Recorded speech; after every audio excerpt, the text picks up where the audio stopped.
Welcome everybody. My name is Jan Nepomniachtchi, former world chess champion. Are starting a new course here for Chessable. A very special Chessable course. Master your chess with Judith Bolger. You know what? I learned a lot.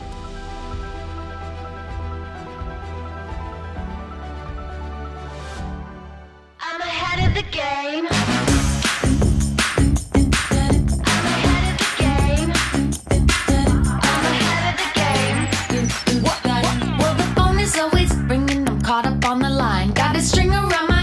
Remember who am I? I'm a boss and I'm honestly off my rocker, but follow me, I'm ahead of the game. I'm ahead of the game. I'm only ever slinging, I'm working overtime. Got a song and I'm the singer, the melody, the vibe. I'm a prodigy, logically, I'm impossibly wanted, and they'll remember my name. They'll remember my name. Well,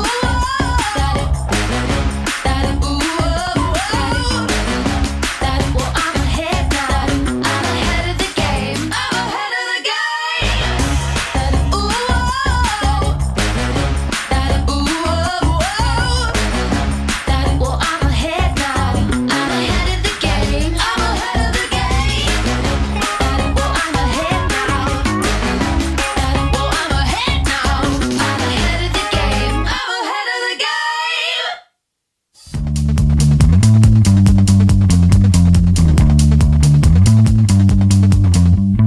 First of all, I think White goes Queen f4. Here the move is still Queen f5, right?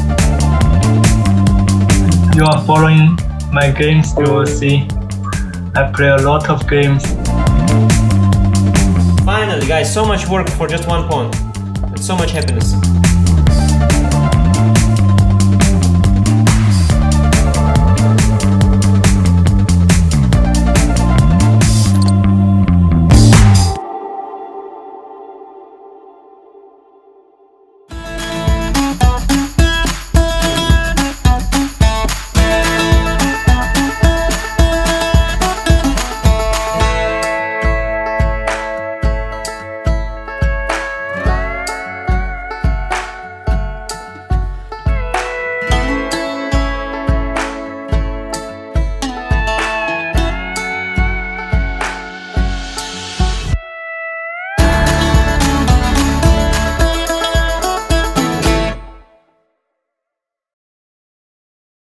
It's time to take control of your journey towards chess mastery. Magnus Carlsen introduces Chessable, the definitive solution for studying chess. Move Trainer uses the science of spaced repetition to identify your strengths and eliminate your weaknesses. There's no need to set up a board, remember which page you're on, or keep track of all the moves you miss. Move Trainer empowers you to go from the opening to the end game with confidence. It's a seamless, effective, and fun way to study chess. Choose from one of the largest online chess libraries in the world, with hundreds of titles ranging from classic books through to our exclusive Chessable courses, including over 100 free courses. Get expert insights from International Master John Bartholomew, Grandmaster Sam Shankland, International Master Christoph Sielecki, Grandmaster Simon Williams, World Champion Magnus Carlsen, and hundreds of other instructors. Get started now and join our growing community of over 100,000 chess enthusiasts at chessable.com. Chessable, take control of your journey towards chess mastery. Chessable, the definitive solution for studying chess.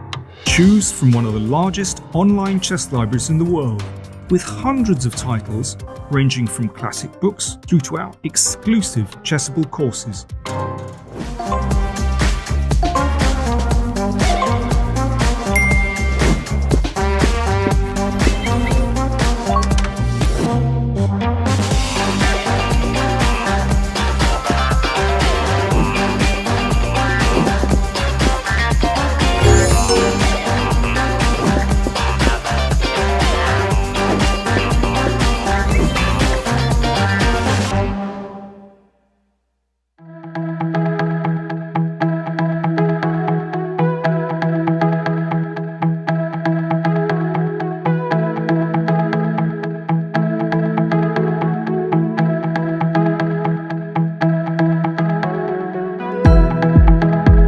He played the Berlin,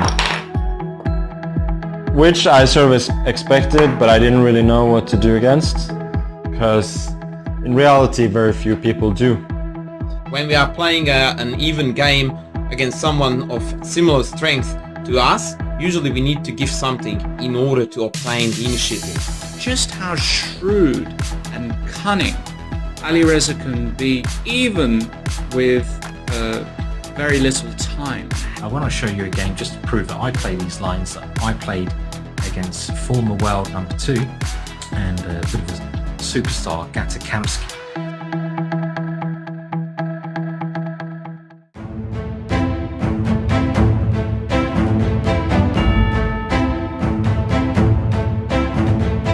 Gains that confidence, plays a few good events, stops looking inwards into his own insecurities. I like the no expectation part, so like that's something that has gotten better because sure, it's like not my full-time job. It's definitely good for chess in India, and now there is Olympiad also, so there'll be more people following and taking up chess as professional sport. Yeah. Yeah. It's surprisingly concrete still, no? Like, yeah. E takes d4, good move. This d takes d4, this d takes d5. This line was essential and forced, but also not rocket science to map out.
Hello and welcome back to our coverage of the 2023 Tata Steel Wijk tournament.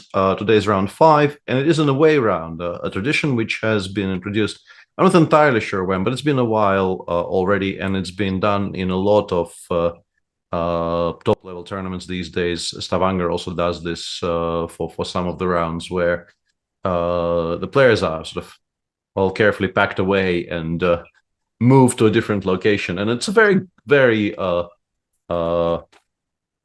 what's the adjective you would have chosen there, David? I'm struggling. Glamorous, maybe. Yeah, that's actually the word I was looking for, and all that was coming out, my brain couldn't produce anything but glorious, and glorious we don't really know just yet. It could be glorious by the end of the round.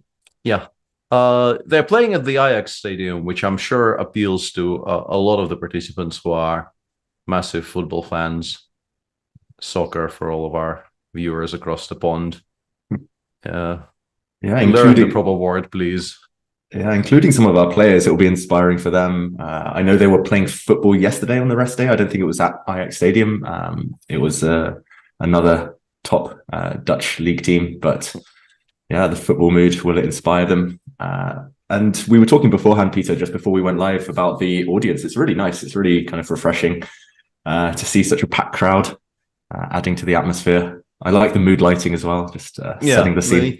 I assume it will get a bit lighter at some point, because although, I mean, if the boards are properly lit, even this is perfectly workable. It's just that you worry a little bit that the shadows might fall on the board in a weird way, because I have, not very often, but I have on occasion played in situations where like one player can see the entire board and the other one can't. And of course, you know where the pieces are, so it's not life and death, but it's still somewhat annoying when like, I don't know, 1/3 of the board is in very, very clear shadow. But I assume this has been tested and is not going to be the case. Yeah, we're being told that the lights are directly above the board, so hopefully that won't be an issue. But yeah, either way, it's really nice. You mentioned that you've played in some kind of settings like this. Is that something you enjoy, with the big crowds, the kind of extra intensity? I meant more that I played in tournaments which did away rounds. It doesn't always follow that you get a big crowd in, but I always felt that chess is, like, for players in particular, when it turns into a proper spectator sport, it's much more exciting to play, yeah, I think the players will enjoy this feeling very much. It does, I think, add a little bit to sort of how acutely you feel, the importance of what you're doing, and perhaps not to overstate the grand importance of the game we all love, but it does definitely make you slightly more tingly. When you play in such circumstances. One thing I'm wondering about, and this is another thing that I have some very, very old stories about, is I would assume there is, although I don't know why I would assume that, honestly, in the current climate, but often I think arrangements like this would be accompanied by the viewing public being offered some kind of a earpiece which provides audio commentary, because they are, chess is a game that is, I think, hopefully for us as chess commentators, is better viewed with expert commentary. But with the spectators being as close as this, there would have to be additional warnings to people not to turn it up too much, because that could provide useful hints to the players playing. I remember we were playing in a Dortmund tournament one year where we couldn't really hear people's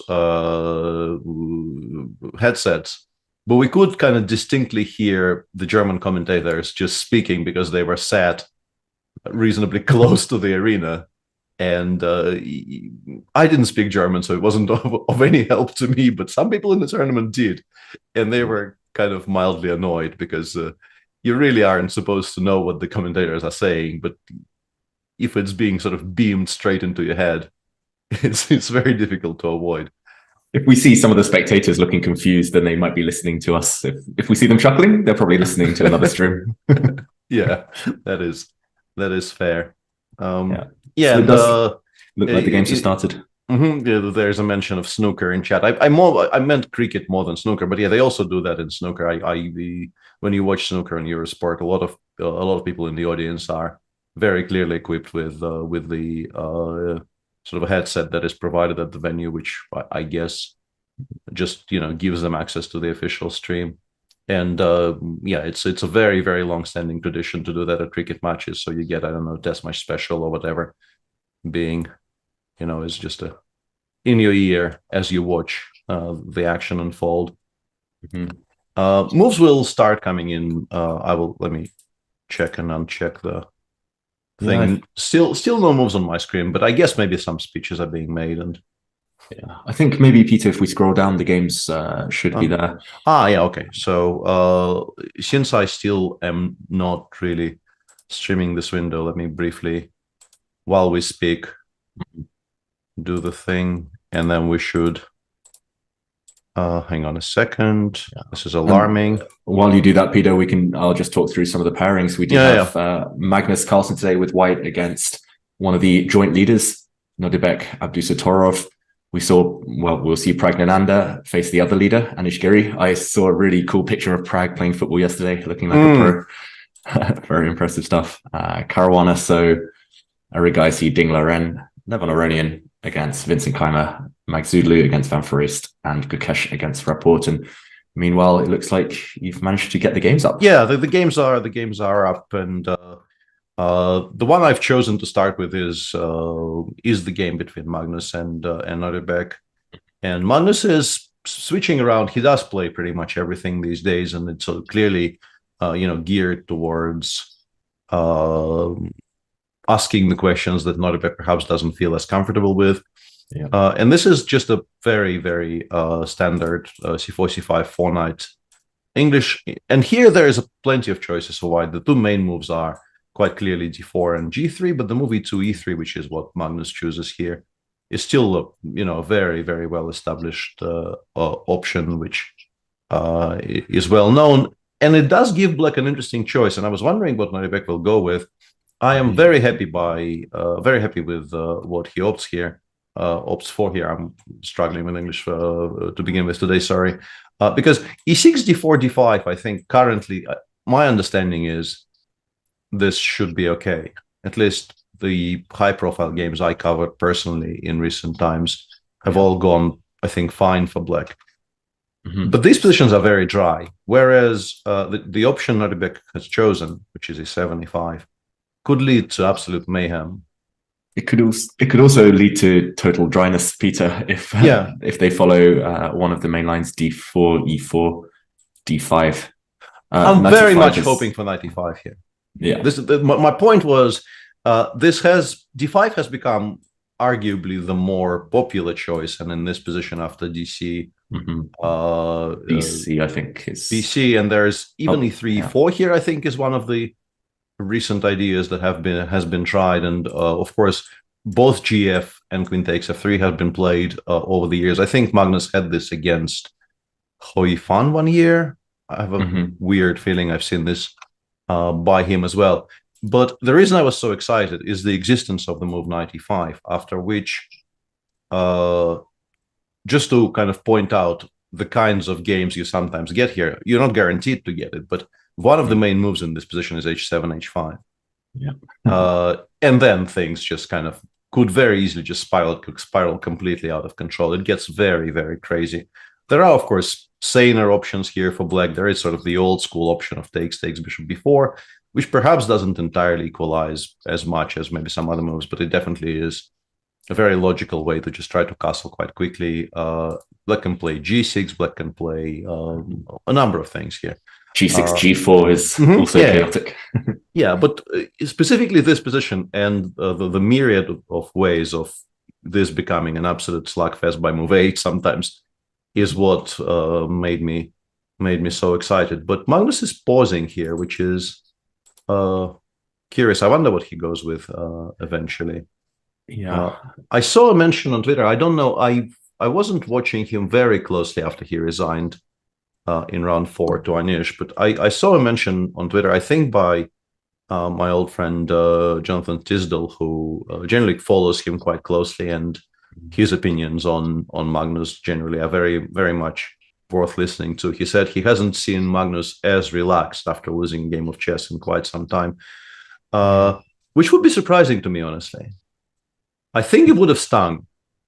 Yeah. I think it would have stung, and I wonder if that influences his decisions today. Yeah, I did talk to a mutual friend that knows Magnus very well as well, and he said he was in a good mood. He was relaxed, and that shocked me. I've got to say, it's not just losing a game, which can happen to anyone, but losing to Anish, it's a lot of honor, pride on the line. And yeah, he does dodge all these sharp variations. He plays bishop e2, which... Yeah, this also exists, of course. Yeah, that is true. Yeah. As far as I know, though, d5 is a decent antidote. Yeah, d5, and then they sometimes play... like. I guess there are two schools of thought about this position. You can just say, I will play black, more or less, and play some kind of a reverse Sicilian like this, but you're not really claiming much of anything at all. Or you can play d5, d4, I think, right?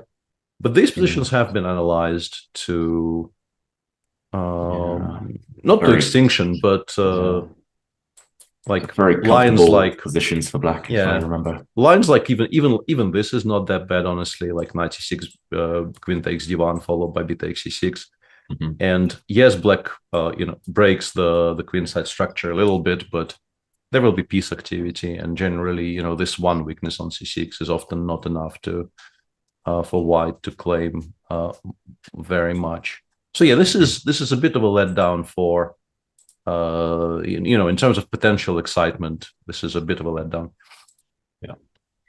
Yeah, interesting. It does feel like Magnus is maybe trying to avoid all these main lines. The opening against Anish didn't work out. Here, maybe the confidence is affected, going for d4 and allowing some of these really sharp things that, yeah, he should have maybe checked if he's playing this line, if he'd predicted this symmetrical English. But okay, bishop e2. Yeah, maybe we'll see him try to grind out one of those positions with a symbolic advantage. And okay, elsewhere is what is happening? I see a Scotch. I see a couple of Italians. Yeah, there's a couple of Italians, but a couple of different Italians. We don't really need to go too in depth, but this is something I've given the speech a little bit too much, I think, in recent times. But it's very curious to me how the development of the the gioco piano and the gioco pianissimo has you get these extremely high-tech lines, such as the one we very likely will get today in the other game. So let's start with the other one. 2023. This is what the Italian looks like in 2023, because I think Dingleren is pretty much never dodging his responsibility here, and we will see something like this, and then black goes like knight h7, h5, or includes a5 somewhere. All kinds of stuff which either didn't exist at all or was considered to be sort of non-critical when I was growing up. And the gioco piano was actually kind of gioco. You were supposed to just play bishop b3, knight bd2, bishop c2, the kind of old style stuff. Yeah. So we have this extremely theory heavy, very, very sharp lines. You have also all of those concepts where white goes a4, b4, and just keeps the pieces on the back rank and develops them to some square later, not really defining very much about the structure. All of these things are being discussed. And then there is what Pragananda is doing today against Anish Giri, which looks like a game that could have been played in, 1644, and could be featured in, El Greco's books or just down the local children's chess club. Or just a game between two 8-year-olds who have been told that you should develop towards the center. And knights belong on these squares, and why would you do anything else? But this has become quite serious. This has become a very topical way of actually trying to get somewhere in the Italian, which really is quite remarkable considering that this is nominally the same opening, but there are two absolutely polarizing approaches to how white does things. Yeah, and it's interesting, Peter, that Prag, on the last move before bishop e6, he played bishop e3, trying to echo maybe what Ding did against him. He was so influenced by that game just before the rest day that he wanted this kind of pawn structure, a very symmetrical pawn structure after taking everything on e3 and e6. But now Giri's allowing All Giri is allowing sorts of an stuff, even weirder structure. Yeah, Giri is very much allowing even this structure. I mean, I haven't seen this one too often, I've got to say.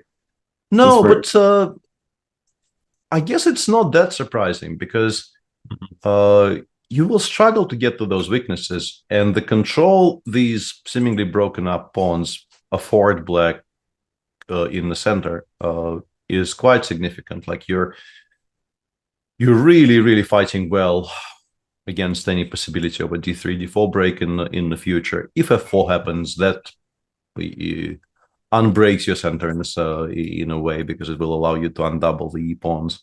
I don't hate it very much, in particular because there's knight on c3 and like the same position. Let's just imagine it's this position. I think we'll immediately like it a great deal less because the knight gets to c4, you get some c3, queen b3 ideas, you get some c3, b4 ideas maybe in some position. But because the knight is on currently on c3 and not on d2, and it will take white a while to get it to squares, which makes sense because also what taking on e6 does, it completely takes off the board any kind of an old school ways of repositioning knight on c3 towards maybe the f5 square, which has always been kind of a dream square for white knights in open positions. I'm not that shocked that Anish is doing that. I'm a little bit shocked he's done it while also gaining 3 minutes on the clock, which once again he works on chess. Yes, he works on chess to kind of alarming degrees. Like, where does he find the time? He's a family man. He's pumping out chessable courses half the time. Where does he find the time to look at all these little nuances of pawn structure? I'm impressed, I've got to say. Like you said, to play it instantly, but also in such a rare line. I don't know exactly the move order compared to Ding against Prague from before the rest day. I think the knight wasn't on c3 in that position, but either way, very committal, but I quite like it as well. Normally, I'm a sucker for kind of the more harmonious pawn structure, but in this case, I will make an exception. And chat is demanding we take a look at Jordan's game, so let's switch straight to that. Even though, like, Arjun and Dingliren are actually doing exactly what I predicted they would, which is always a very gratifying experience for any commentator. But yeah, I have no idea what this is. Have you seen this? I mean, I'm just checking what opening it was. Okay, it was this Queen's Gambit accepted. I mean, I've definitely not seen this position. I think maybe 5 moves ago I've seen it, but even then I can't. So let's show people how we got here, because I absolutely would like to echo David's sentiment here. I would not have guessed which opening this is. C4, d takes c4. So far, so good. Playing a very solid QGA. E4, E5. Okay, I'm guessing E4 is really the most fighting line against the QGA, but still very well established. Knight of 3. I used to go E takes D4 here, but Bishop D4 check is still all very solid. Knight C3, and this is where they take on D4 and they play these types of positions, right? What would normally happen is something like this. Yeah. Instead of all that, Jordan goes Knight of 6. I'm guessing if knight takes e5 is playable, then maybe bishop takes e4 is also playable, but let's not get too much into it because they're both blitzing and they clearly both know the position that is currently on the board. So knight e5 is played. I am assuming knight takes e4 doesn't work because of something. Queen a4 check might win material, actually. Maybe it's quite simple. Maybe it's just queen a4, knight c6, and White just wins the game of who captures more in the next 3 moves. Too much counting here, but it does look like White's possibly. So Black just blitzes out b5. Now the material is now equal, but White has this very beautiful pawn center, which is very beautiful if it survives, right? It's a very nice to look at, but important to let it survive. Which I think very easily explains the next move. The pawn on e4 is hanging because of the pin, so Parham goes f3, Black castles instantly. And now Parham goes a3, bishop a5, a4, which is extremely logical once you see it on the board, but would have taken me a long, long time to settle on this, because I think there's so many options here for White that I would be kind of torn between. Bishop e3 looks very logical. Even king f2 honestly doesn't look that horrible, just to unpin the knight on c3 and then go from there. But what Parham is doing here is basically trying, I think, to refute the entire setup immediately, right? a3, The bishop cannot go back because b5 will be hanging. And this strengthens the white center so much that I think nobody really wants to do that. So bishop a5 looks like it's maybe the only move. And now white goes a4. And my guess is the point is before knight takes c4, right? That looks like the at least the main justification. Maybe you could move the knight as well, but yeah, knight takes c4. Yeah, and that means that that means that the pawn on b5 is hanging, and if you play c6, you slow down your own play against the white center so significantly that I assume the argument is white will just stabilize with, I don't know, bishop b3, bishop b2. I don't know if we want to flick in a b5, cb5. There are arguments both for and against it. The major argument for would be that if you do this, for instance, and play bishop b2 here, b4 once again can be met by knight takes c4 because we've opened up the a file for the rook. On the other hand, of course, we would much like to keep the pawn on c6 because I think it very much ties the knight on b8 to the protection of this pawn. So if we play bishop b2 here, and let's say we're reasonably happy just to play knight b1, I think this also has very good things to recommend it. Yeah. But Jordan is not about that life, clearly. Things are hanging. About? Yeah, things are hanging, so let's hang some more things, basically, is the is the approach here. And he goes c5, immediately counterattacking against the center. White, of course, goes d takes c5, which is, very logical. We're being offered more material, so let's grab more material. And now the move queen d8, e8, which I guess finally sent Parham into the tank, because until then, I think both of them were blitzing. So what do we think? I mean, queen e8 looks quite logical, so it's surprising that Parham is pausing now if he's blitzed into this line. I'm already very tempted to suggest a piece sacrifice, Peter. Just absolutely, takes b5. Thank you very much. I'm so happy about this. I mean, I have no idea of the objective evaluation, but it's so tempting. Look at this pawn structure. I like this a great deal. Like, that would be, honestly, I think at this point in the game, I would be trying to sort of sit on my hands, not to blitz this out. It's too tempting, right? Yeah, because you just want to do this. It's just so beautiful to look at. Yeah. Because we have this fantastic. Let's do it slightly differently. Yeah, we have this fantastic structure connected with the queen on d4. I think this position is just straight up lost for black. The queens cannot be traded. I would resign instantly. Yeah. There's no way you survive against a pawn chain this long. Also, just simply in terms of pure material, we will have 3 for the piece once we pick up this one. And if black is not taking on d4, we will pick up this one next move, I assume, right? So wherever the queen goes, very logical next move would be bishop takes c4. And we're also being told that the engine thinks this is lost for black, which is that it is all really quite surprising, because this is so natural, though. Yeah, it just looks like the easiest thing in the world, because not only is this look very attractive optically, also your other options really aren't. Because your other options look very, very unless queen d6 wins, which is another problem, because I don't currently know what the reply is to queen d6. Maybe knight a6 with some bishop c7 ideas, but it looks slow. It does look very slow. I mean, yeah, queen d6 is tempting. I guess that would have been the answer to queen e7. Yeah, absolutely. Yeah, this is why this square is chosen. But yeah, queen d6. I mean, I would be so. I agree with you. I would be so reluctant to even calculate queen d6 just in case there's something. Why not? Why not just get those fantastic pawns? And I mean, I'm confused. Yeah. Either this is just the biggest bluff of all time, and it's not even a good bluff because white has such an obvious route to a strong position, or we're missing. Deeper. It's one of those extremely rare positions when the engine starts hating it, and then maybe you can analyze your way to a better evaluation later on. But and we're being told by chat, the all-knowing chat, that Jordan has played a6 in this position previously in a game against Alexander Fier, which went a6, bishop b2, c5, which honestly looks a bit more logical than what he's doing right now. provided we have a good reply to d5, because otherwise this will be very unpleasant. But the problem is always this knight, right? White has this tremendous structure, but White also has a knight which has no squares. So after queen e7, you already have some very kind of pertinent questions to answer. Not clear that knight is coming home. Yeah, this yeah, knight bishop f6. f4, knight h5, which is kind of gets very stuck. This whole line with knight f6, b5. I haven't looked in detail, I've got to say, but I knew it had a bit of a dodgy reputation.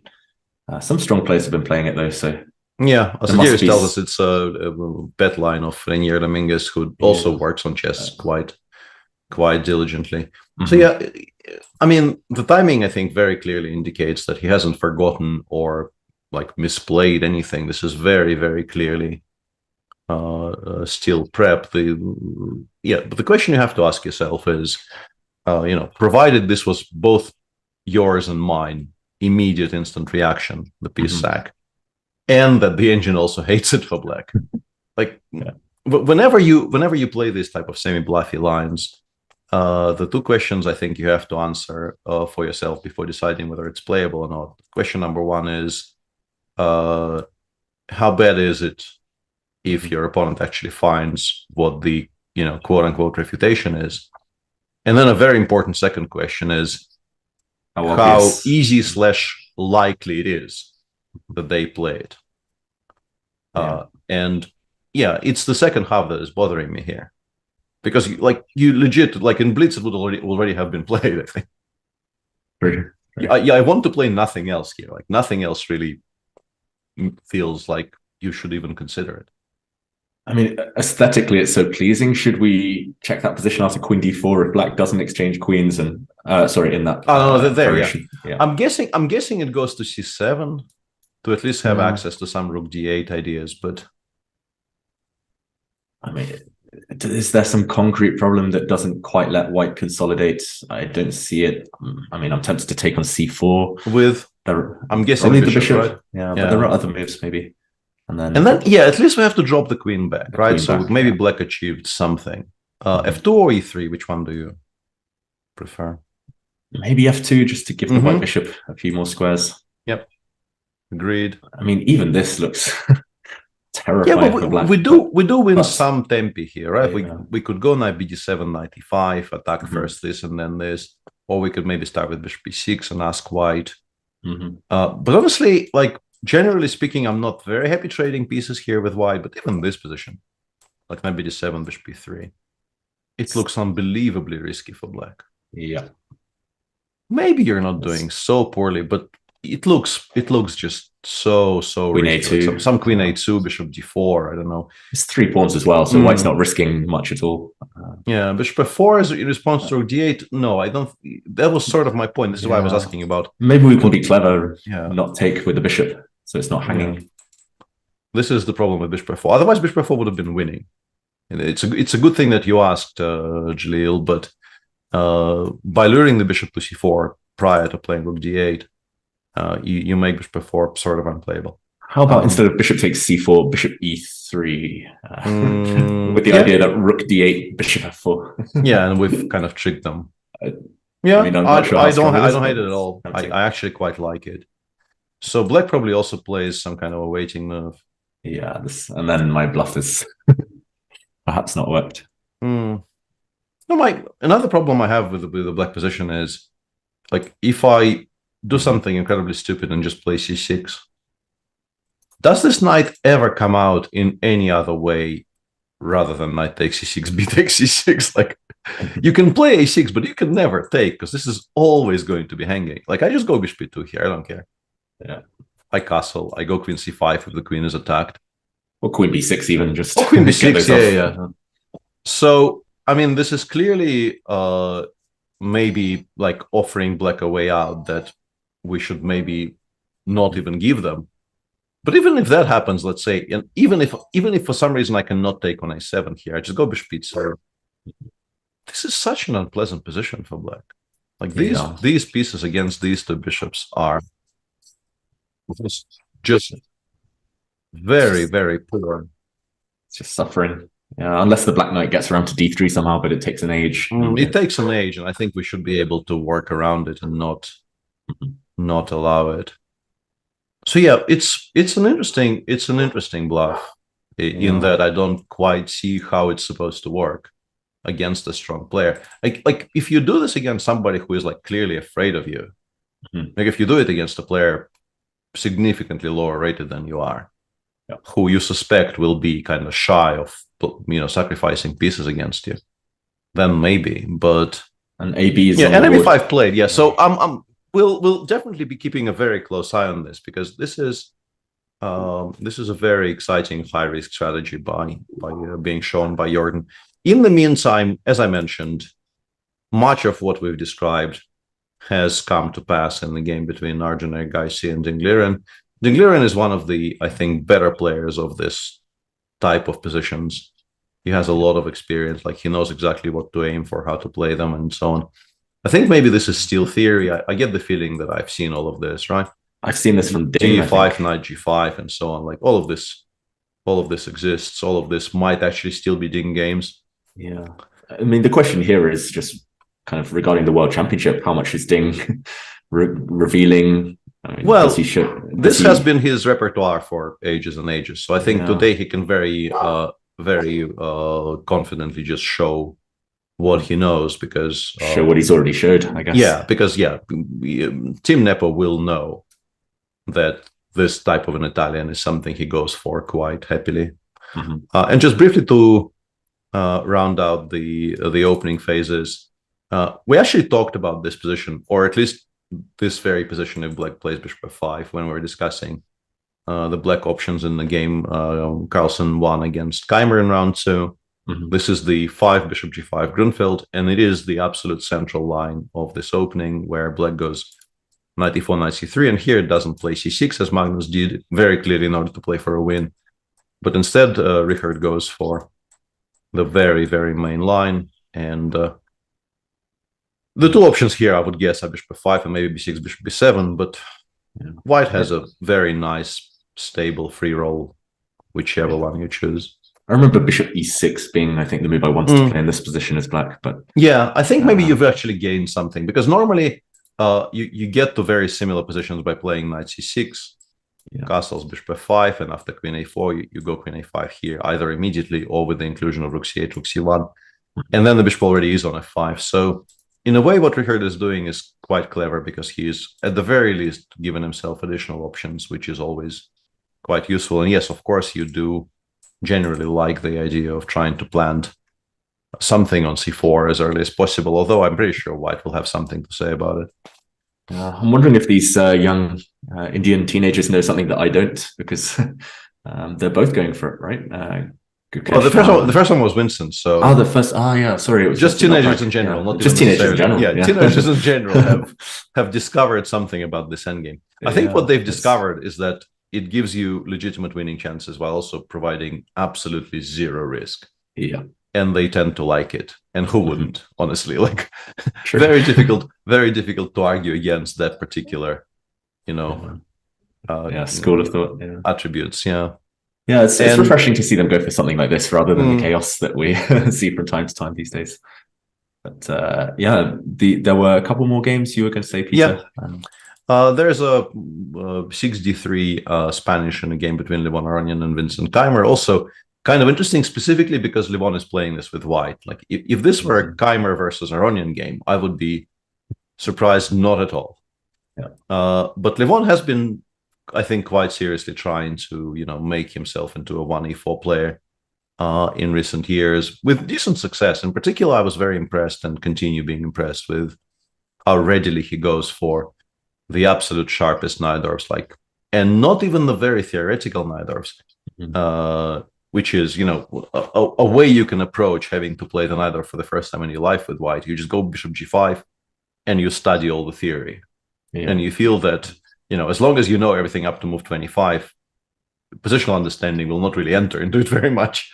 But he just goes bishop b3, e5, knight b3, and then plays these extremely difficult strategic positions against, lifers, against people who've been playing Najdorf with Black for their entire life.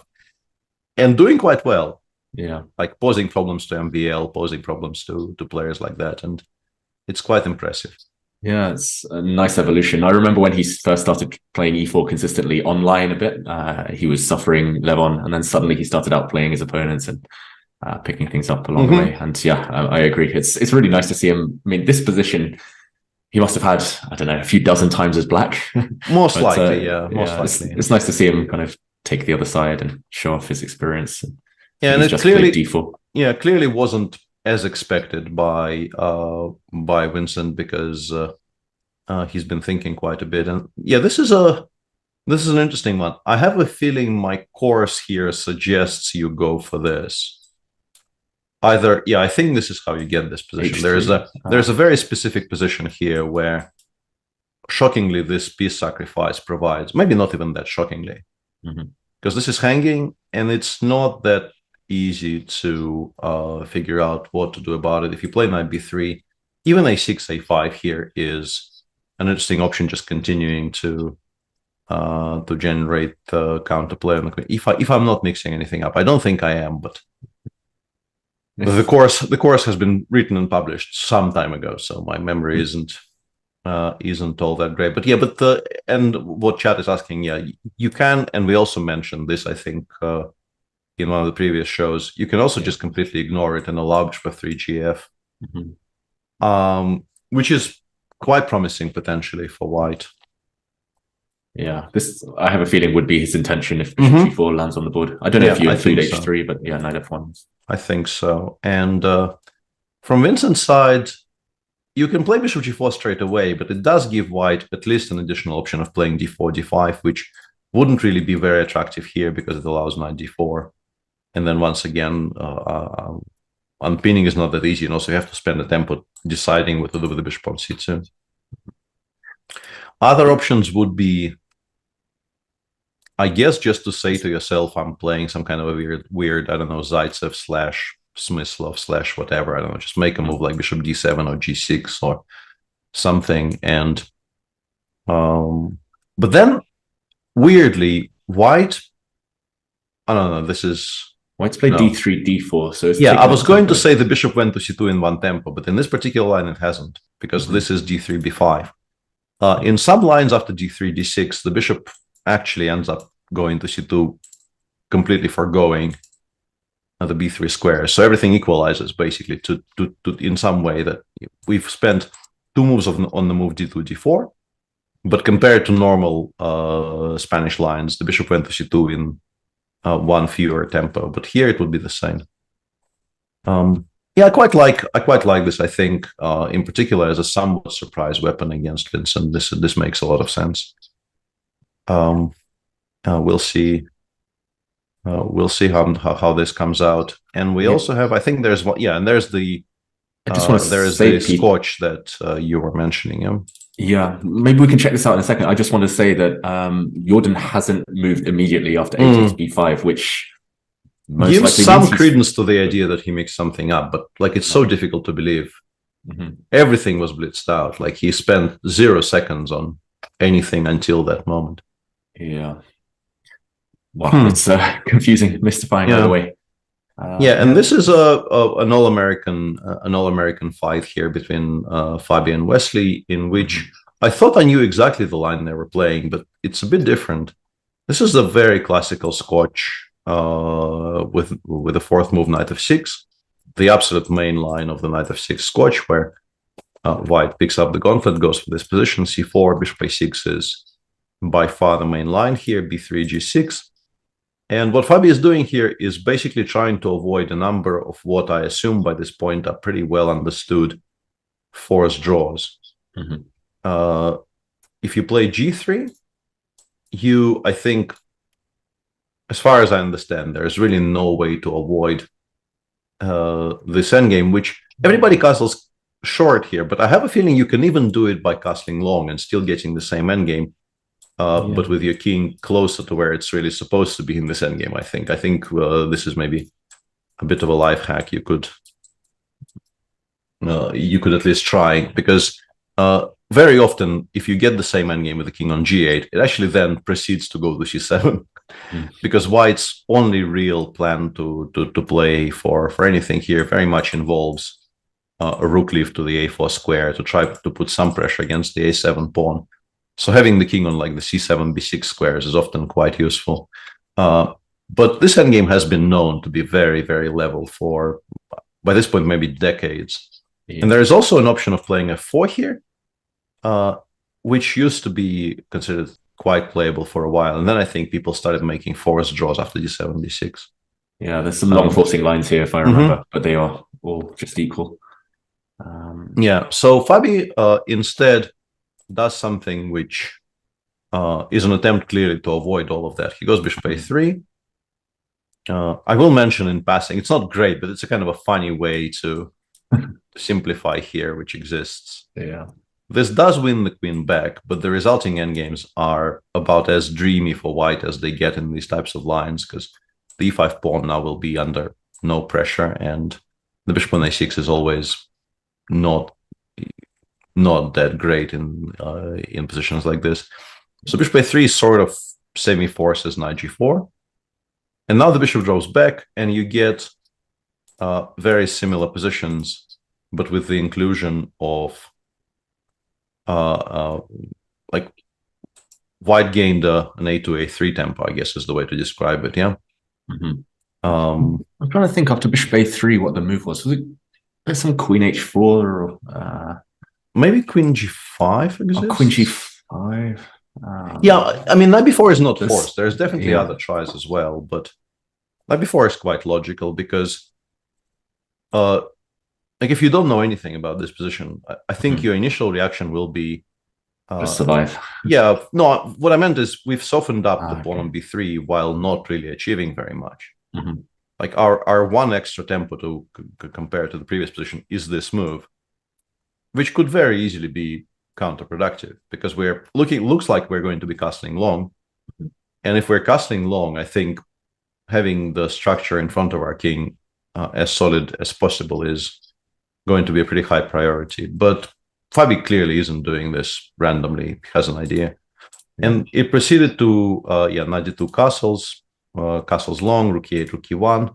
And Wesley played knight b6 a short while ago. Fabi has already won a half an hour on the clock.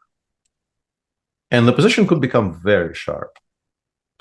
Black wants d5 more often than not, while White kind of wants to play h4, h5, open things up, perhaps play knight e4, knight f6, and launch something direct at the black king. Yeah, he's played h4. I was going to say, do we take a timeout to prevent d5? Do we just let it happen? But Fabi says he can go instantly for that black king. Yeah.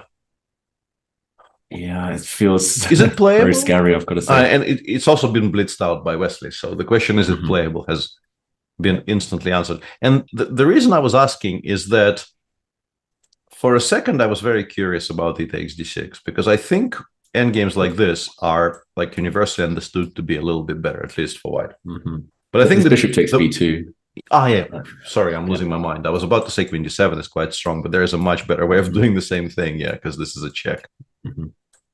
Yeah, of course. So e6 is just completely unplayable, meaning that White will have to... Yeah, and h5 is already on the board. Wow.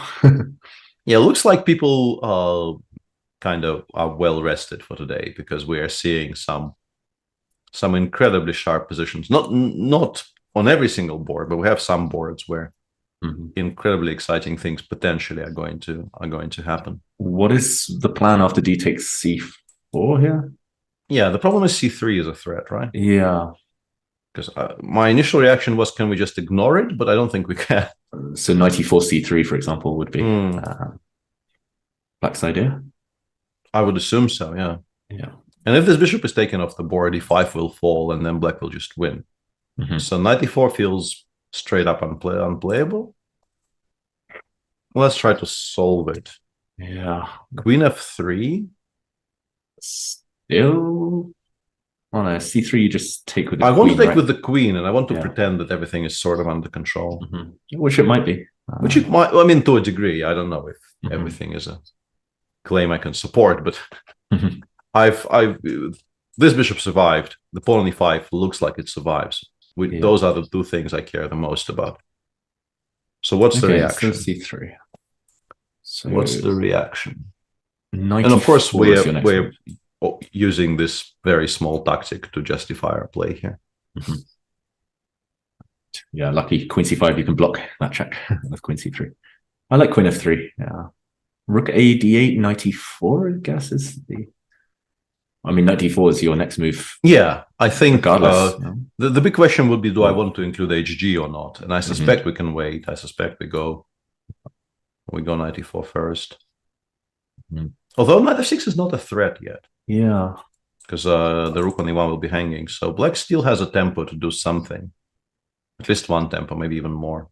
I'm not sure what we do, though. That's the problem. HG is coming. And yeah, I keep on returning to the idea of c3, and I keep on failing to make it work. c3 is still queen takes. I think so, yeah. I guess. So I'm trying to calculate something here, like maybe knight d5, and then perhaps bishop takes e5 will become playable, but I'm not sure. Like, the constant problem I'm encountering while calculating these variations is that this tactic continues being available to white. And this endgame is probably just lost. This is why I chose the g3 square, because we need one more piece to be in control of the e5 pawn. Yeah, so d takes c4, queen f3. That might be the critical position. I don't really. It does seem like it, yeah. I don't really see what else black tries other than dc. You have to try and break out your bishop somehow. Then you do allow knight e4 with. Yeah, I mean, currently there are maybe there is some argument to be made for the fact that while we keep the knight on g2, yes, it's a bit annoying that white is going h4, h5, h takes g and opening up stuff on the king side, but not much is really happening to our king side just yet. So some sort of a preparatory move like rook a d8, or I don't know, queen g5 maybe to try and pin the knight to the g2 square and then go d takes e4. But all of that looks very, very speculative. Like rook a d8 less so, but queen g5 I have a feeling that feels superficial somehow. Yeah, just maybe even just king b1 and then knight e4 if you take anyway. Like, I don't know if we've improved the situation. Probably not. There is queen f5 check, but yeah, but then I just move the king a1 and g4 will come. Yeah. Yes. I mean, I like it stylistically what Fabi is doing against Wesley. I think Wesley will be feeling super uncomfortable. Yeah, and this is something that I think there was some discussion in recent times of sort of being ultra aggressive against certain types of players because they're not very used to the situation where their opponent basically declares, I am giving mate today, I don't care about material, I don't care about king safety, yours or mine. In particular when you can couple it with what is very obviously reasonably deeply cooked home prep. Fabi is above the starting time on move 17. It's very uncomfortable for anyone, but I think for Wesley and maybe some other players you can name him, even though it's I think not that true even about Wesley, and will be less true about some others. It's a valid ploy for sure. We have to mention, by the way, that where our workload today is a little bit lessened because the challengers played their 5th round yesterday. I don't think we need to go over the challengers games from yesterday too much. I think people have already seen them, but yeah, these are the results. There was a tremendously exciting game, and for this stream, I think we have become, at least I have become, a huge cheerleader for Elina Roberts. Sadly for her and for her support team on this stream, she was absolutely winning by move 15 against Kleinbier, Thomas Bertsen. Yesterday she played a very, very sharp line of the French and was dominant for much of the game, but spent a lot of time making those good moves and eventually lost in a very sharp time trouble. And Turkish player Mustafa Yilmaz is just leading the tournament on 4 out of 5 so far. Yeah, a nice tactic to end his game yesterday to clinch the win. And yeah, well-deserved rest day for them. They've been playing 5 days in a row now. d-take c4 played by Wesley in the meantime. For somebody who is being faced with obviously, well, hg, yeah, 5e not stopping for anything. And this is actually a little bit interesting because I would consider c3 here, despite the fact that it loses you some more of your king side. But Wesley says no. Wesley says, I believe you. I don't want to lose any more of my king cover. Goes hg, and queen f3 now. Okay, so Fabi is playing a slightly fine-tuned version of what we expected. Mm-hmm. Yeah, I mean, it's just super sharp, right? I guess HG also takes bishop h6 ideas out of the equation. I'm not sure whether that was ever relevant, but yeah, actually, yeah, very solid point. Maybe that was one idea. I guess even if it wasn't really working all that well, just taking it off the board altogether, so that you don't have to occupy your mind with those things is useful. And perhaps we can let this stew for a little bit, because I have a feeling Wesley will probably think for a bit here. The game between Eric Gaisi and Ding Liren featured one of the more striking, I assume, novelties I've seen in some time, because I'm pretty sure, let me check, but I'm pretty sure this is still following some previous examples. Hang on, just give me a second. Yeah, I mean, if it's not this exact position, then it's almost identical, right? The actually, always up to d4, we're still following a game, but not a game of Ding Liren's, actually a game of Arjun's.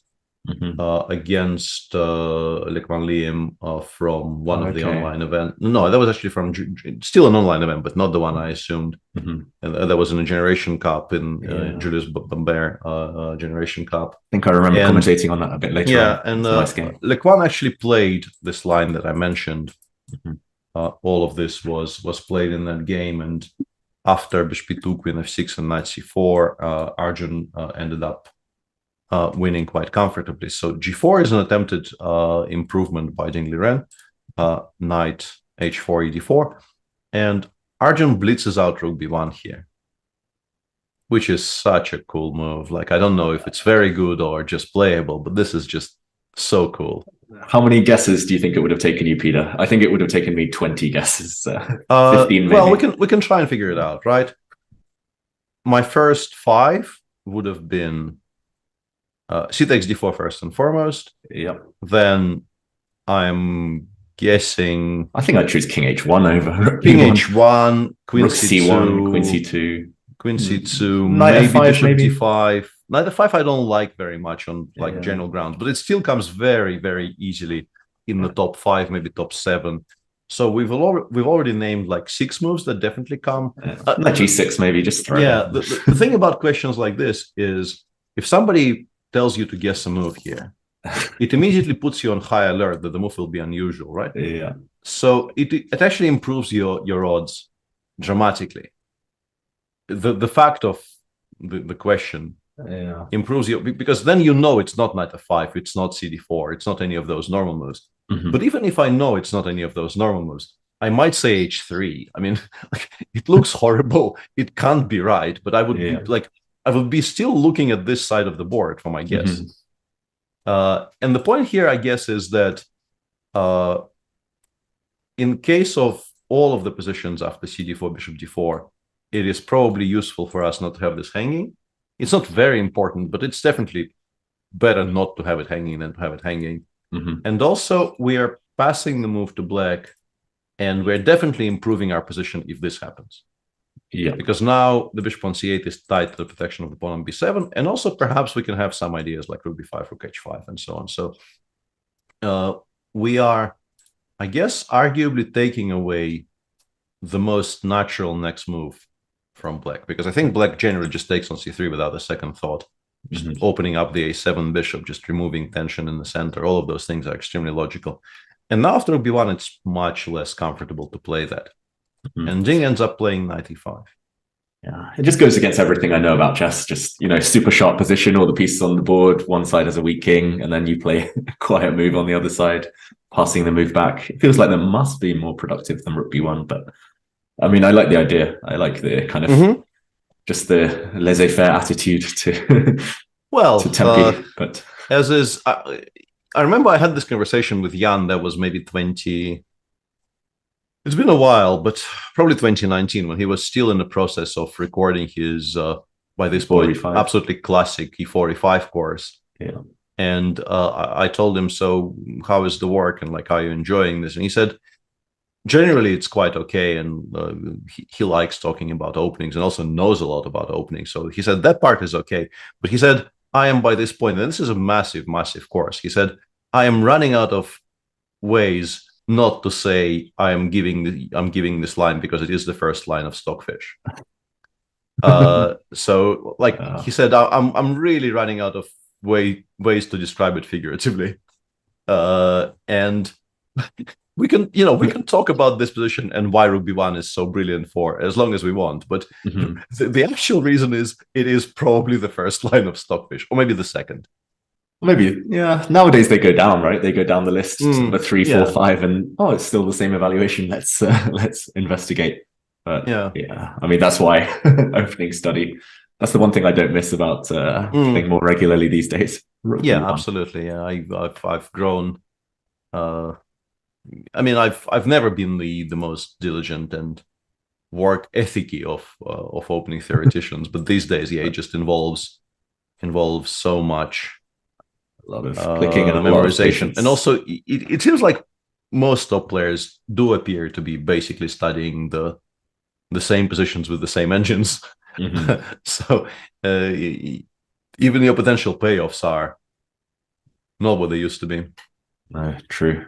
So 95, I mean, it looks like a really useful move. It looks far more useful than Rook B1, gotta say. What could White try here? I mean, taking on D4 now feels like... I guess we are protecting B2, as you mentioned in some of those variations. It does feel like a bit of a kind of admission that Rook will never get active on B1. Yeah, I mean, after B1, I think, forcing Black to go D takes C3 will take some doing. Like you will have to really demand some kind of a reply to this tension from Black, because now that we've telegraphed that we want the B file semi-open, Black is just not going to oblige.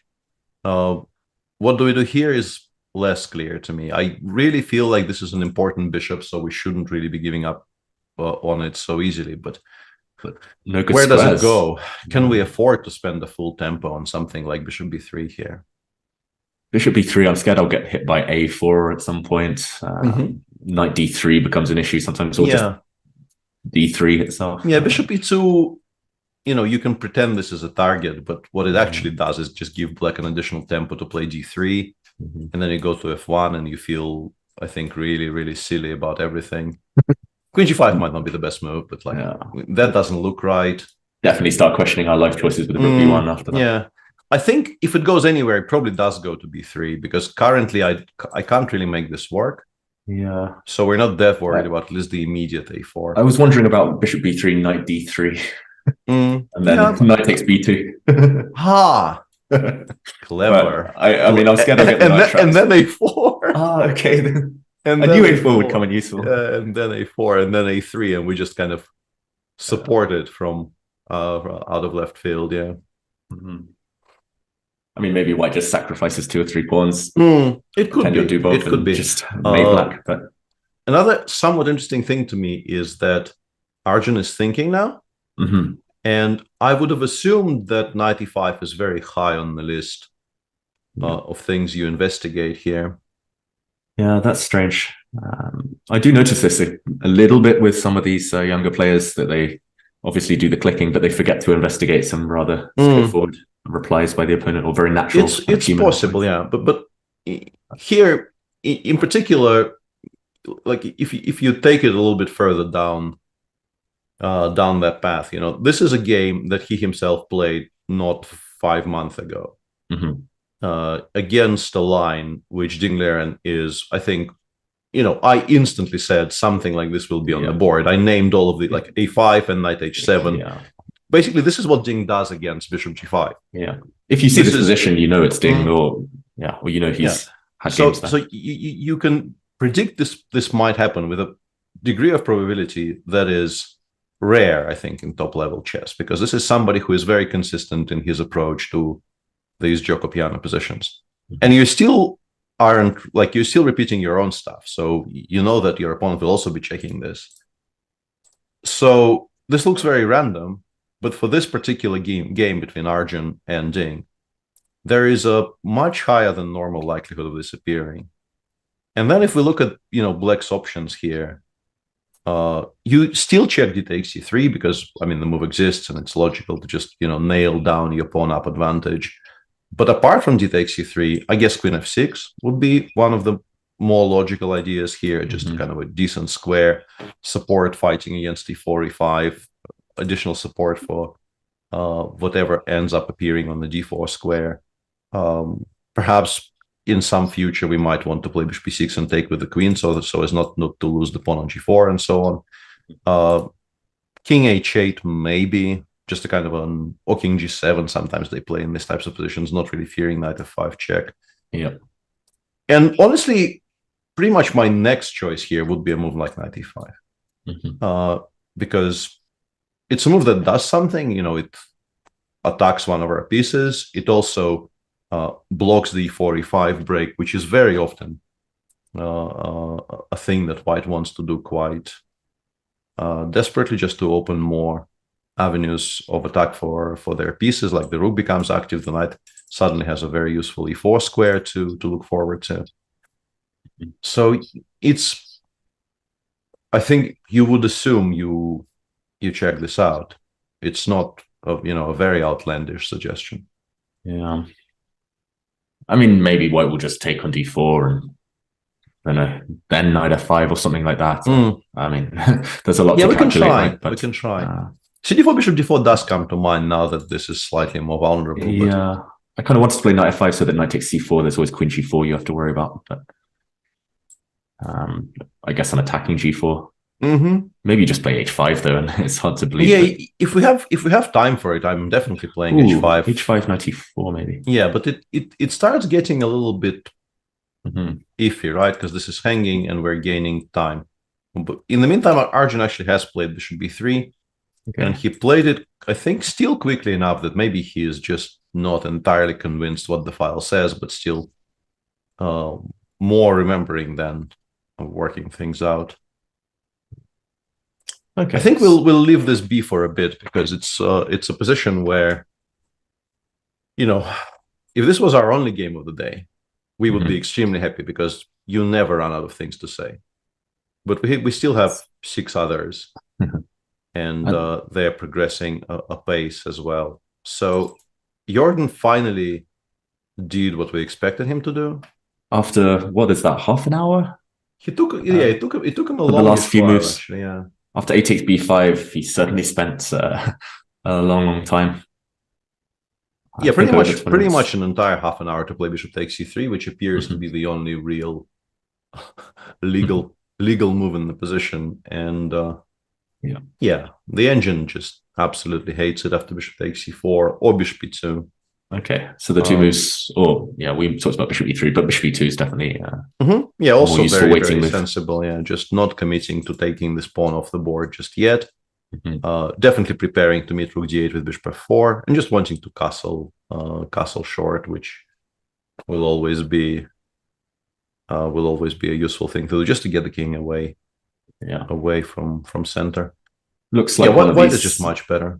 Yeah, it looks like one of these same-ish against the Nimzo, and there's some variations. You sack a piece for far less than this, and it just looks beautiful. Okay, maybe honestly, very unusual because I'm being put under severe pressure to produce food today.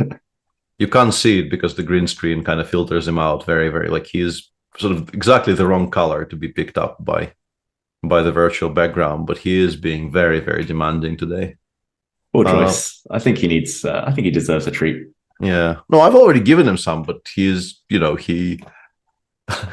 went back to the floor to chew and then sort of returned and asked for more. So a kind of a really weird because by this point, now that he spent half an hour on this, I am now team Fingerfeller of some sort, or whichever way you wanna phrase it. I agree.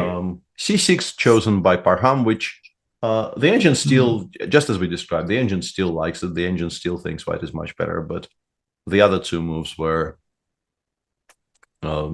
supposedly more ambitious.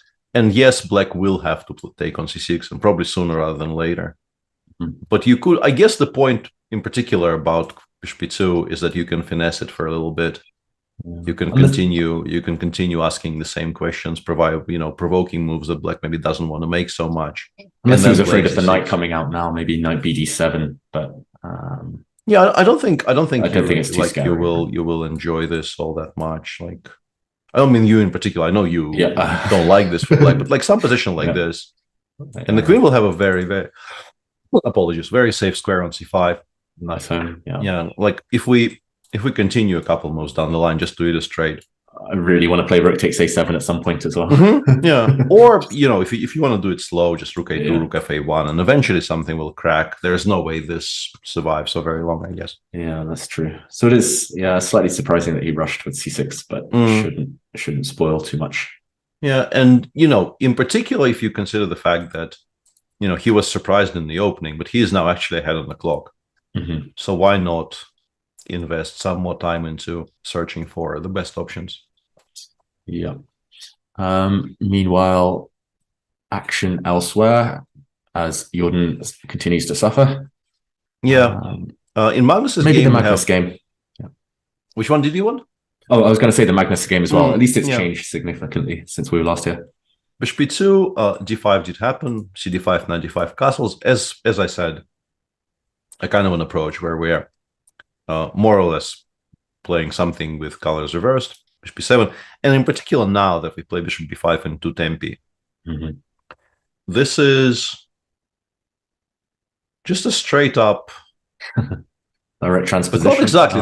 There should be a pawn on a3 here for this to be a straight up Khan, right? If we're talking about the positions, you see this with the opposite, with the colors reversed. It would be this position, I guess. A6, c4, knight f6, knight c3, knight c6, bishop b2, bishop b4. This is not great, but what Magnus has is he's already castled and the pawn is on a7, which I think you argue both of those things are actually in black's favor here and in white's favor in Magnus's game, because you might want eventually to be able to develop this bishop to a6, and you of course want to castle as quickly as possible. So this is a favorable comparison for Magnus. Knight back to on c3, b takes, queen c7, d4, everything got swapped. The big question now is, of course, can you play bishop d7 or not? And do you want to play bishop d7 or not? The most obvious move in the position is castles, right? Yeah, if you can play castles and bishop d7, you definitely go for it. But here, I guess white takes on c6, otherwise not really fighting for an advantage. Bishop c... Slightly scared after bishop c4 that my rook will get kicked around a bit. After bishop f6, bishop f5. Yeah, I'm wondering if you're supposed to include queen c2 somewhere, maybe here. But there's definitely a counter-argument against it, because there's this weird little tactic with bishop d6, which attacks h2 with check and also protects the queen. So now black will quite happily take on d4, if let's say you play h3. But what you're saying, I think, is absolutely correct. It feels like the way for white to be a little bit better would be to make this trade and then somehow stabilize so that you have this structure. This is your structure and this is black structure, where the Isolani on c6 does provide white with a source of, not massive, but definitely stable pressure for, forever, very often. But I'm not sure exactly how to get there. But from the other side, this is why my first question was about bishop d7. Because if we can play bishop d7 here and not run into any tactical problems, that should solve pretty much all of our problems on the spot. Because, why are we ever going to be worse here with black if we will be able to recapture on 6 with a piece? Yeah. I'm wondering if now we can play queen c2 because bishop d6 is different. There's queen e4 check. Well, I want to be really kind of arrogant. Maybe arrogant is not the word. I was hoping for knight f5 just to create some imbalance before everything gets swapped off. Yeah, this is... well, you have to calculate some stuff, right? Yeah. which we never like. Yeah, I was hoping you wouldn't ask this. Knight takes e7. Yeah, I think the biggest problem for white is that this move actually exists, right? Yeah. I don't even want to consider queen a1 or anything like that. I just want to take on b5, force you to take on c6, which I think you are forced rook to. Rook b1 knight e7 is annoying, right? Yeah, rook b1 knight e7, I think we've lost. Yeah, and you protect everything. Yeah, so knight c6, and now we maybe even just do this. I was briefly worried about bishop a3, but I think bishop takes g2 might be strong, but also, like, if all else fails, I think I can go... I don't know, yeah, sorry. Okay, I'm losing my mind. c8 is hanging. Of course I can. Yeah, but then we just go f6 here and just put it on f7. And I don't think this will ever be too dangerous. Like, some position like, I don't know, rook b1, I play maybe even queen a4, honestly, because it takes away many of the good squares. But also just queen d5. I'm a bit worried about e4, but let's say even e4, queen e6, right? Yeah. And then I put the king on f7. And yes, white is ever so slightly better, but this is such a solid bishop that I don't think you get very far here. Yeah. You can see why maybe Abdusattorov would be scared somewhere along this variation after knight f5. Maybe he'll hesitate and think, oh, do I calculate this? Yeah. No, it doesn't seem necessary for black. I really don't know if black is going to be significantly worse if you just castle here, except that you'll have an isolani. But as you mentioned, like, if you do it this way and you just move the bishop back, you will give black a bunch of tempi connected with, like, bishop f6, bishop e6, and so on. Maybe d3 is you were saying bishop c4, but then then I get that does provide me with a tremendous amount of free time. So maybe c4 is the ideal square, but it's just maybe have to do a bit of a sidestep. Yeah, Magnus could try and milk something here. It's not. Oh yeah, yeah. I think he wouldn't be unhappy about this at all. I think he generally. But I guess the issue is, like, if this gets to c4, I've plundered h7 with check. Yeah, okay, doesn't get to c4. Fair enough. But if you have to take a time out with h6 or g6, then I can play bishop a3, bishop c5 maybe, and park things up. Absolutely, yeah. Like, this is some kind of an ideal scenario. Some position like rook fd8, we want to maybe play rook fc1, h3, bishop c5. Maybe this one drops back to f1, or in some cases, maybe you just try to take these two off the board. And then you just press absolutely risk-free for the rest of the game. Yeah. It's surprising to me that you can play reverse Sicilian, not even a tempo up, and even ask questions. But Magnus has maybe found one of those little exceptions. Yeah, but it's obviously a massive difference that we already castled here. Yeah, it's just because in the other one, like in this position, I'm pretty sure they just castle. I'm pretty sure they just entirely. First of all, they can castle or they can play some of these positions, because the end games ever since that, for instance, that game that Magnus played against Vishy, right, in the famous, in the Sochi, the famous game 6. These positions have been proven, I think, not to be all that great. And if you have to play b takes c6, first of all, e5 might be playable, but even if you have to play something like this, it's just not that pleasant. But yeah, being a tempo up in all of these positions means that all those types of pawn sacrifices probably just don't work at all. The king is already safe. You will not be able to cut it off. Like, any attempt to play something like this very much depends on you being able eventually to play bishop a6 and prevent the king from e1 to castle. Whereas here, the king is already where it's supposed to be, meaning that your play is just not going to materialize at all. Bishop d7 on the board. Yeah. So Nodebek does want full equality. He doesn't really, I guess, in particular against Magnus, is not a huge fan of the idea of defending some ever so slightly worse position for the next 6 hours. Yeah, I mean, Queen c2 was the closest we came to even creating some imbalance. Yeah, maybe bishop b2. Maybe bishop b2, and then do I take on d4? But I think we're fine if we take. Right, this is the biggest problem for me. Yeah. I don't think any piece sacrifice tactic work. So we take. If you take the queen, black is at least fine. Yeah, whichever way you take, like bishop d4 castles looks absolutely fine to my eyes.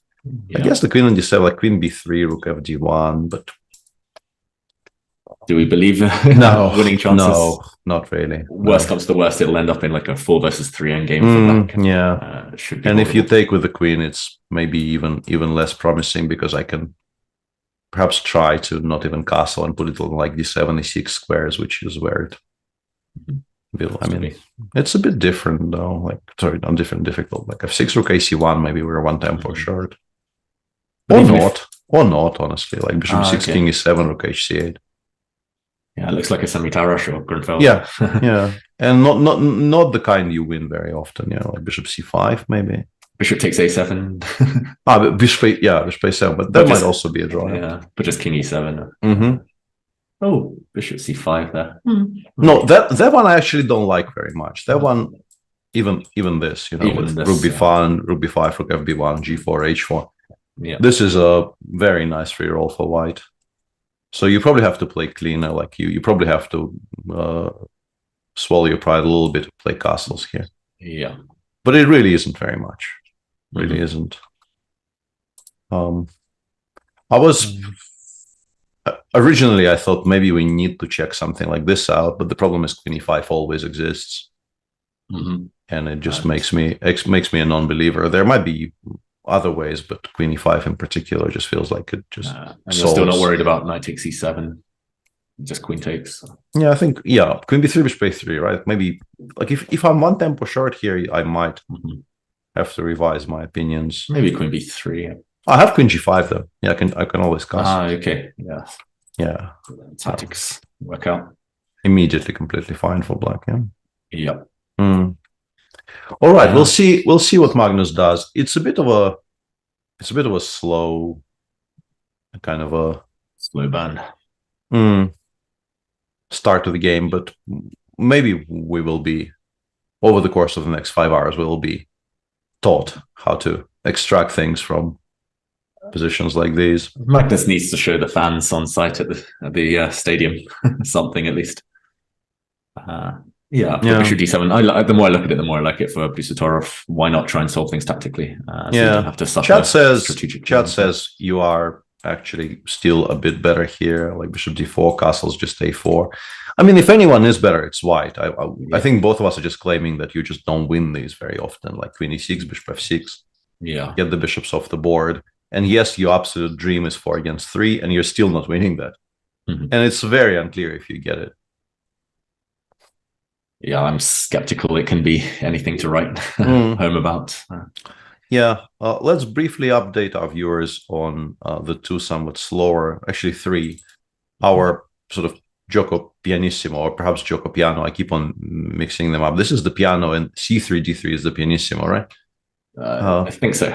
Yeah, this really doesn't look quiet either way. Yeah, this really doesn't look like anything at all for Prague. In fact, I would be honestly a little bit worried with white that, like, if I pass for the next few moves and black doesn't, like queen takes c5, and then black gets to play, I don't know, 97, 95, double on the f file. This is not a very good piece at all. Yeah. It currently has 0 prospects. I just love the flexibility of black structure as well. Yeah, the 2 central pawns, semi-open f file. I agree. Yeah. I would definitely be trying to limit the damage now for white. Just try to equalize and move on to the next one. I would very much like, queen c5 played. I would very much like to find some kind of an immediate line that gives me a safe position that it's sort of not possible to get outplayed at.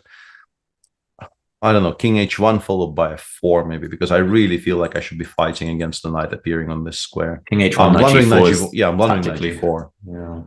Yeah. Because like the biggest worry for me would be some kind of a setup like, I don't know, h3, knight d7, we make some move, I don't know, queen d1, I don't know, knight e5, queen somewhere. And even let's say g5 here. Yeah. And then this is just such an eternal, it's there forever, unchallengeable piece. Yeah, it's like you can't, like, it takes you 3 moves to even offer a trade, and by that point there will be 2 rooks on the f file, and you still haven't equalized properly. And it also constantly kind of glances over to the queen side. So not a particularly impressive opening success here for Prague. He's also down half an hour.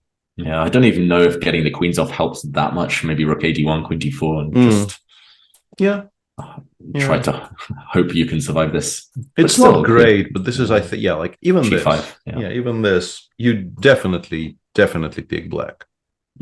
This much I know, but whether it's a lot is a whole other question. Yeah.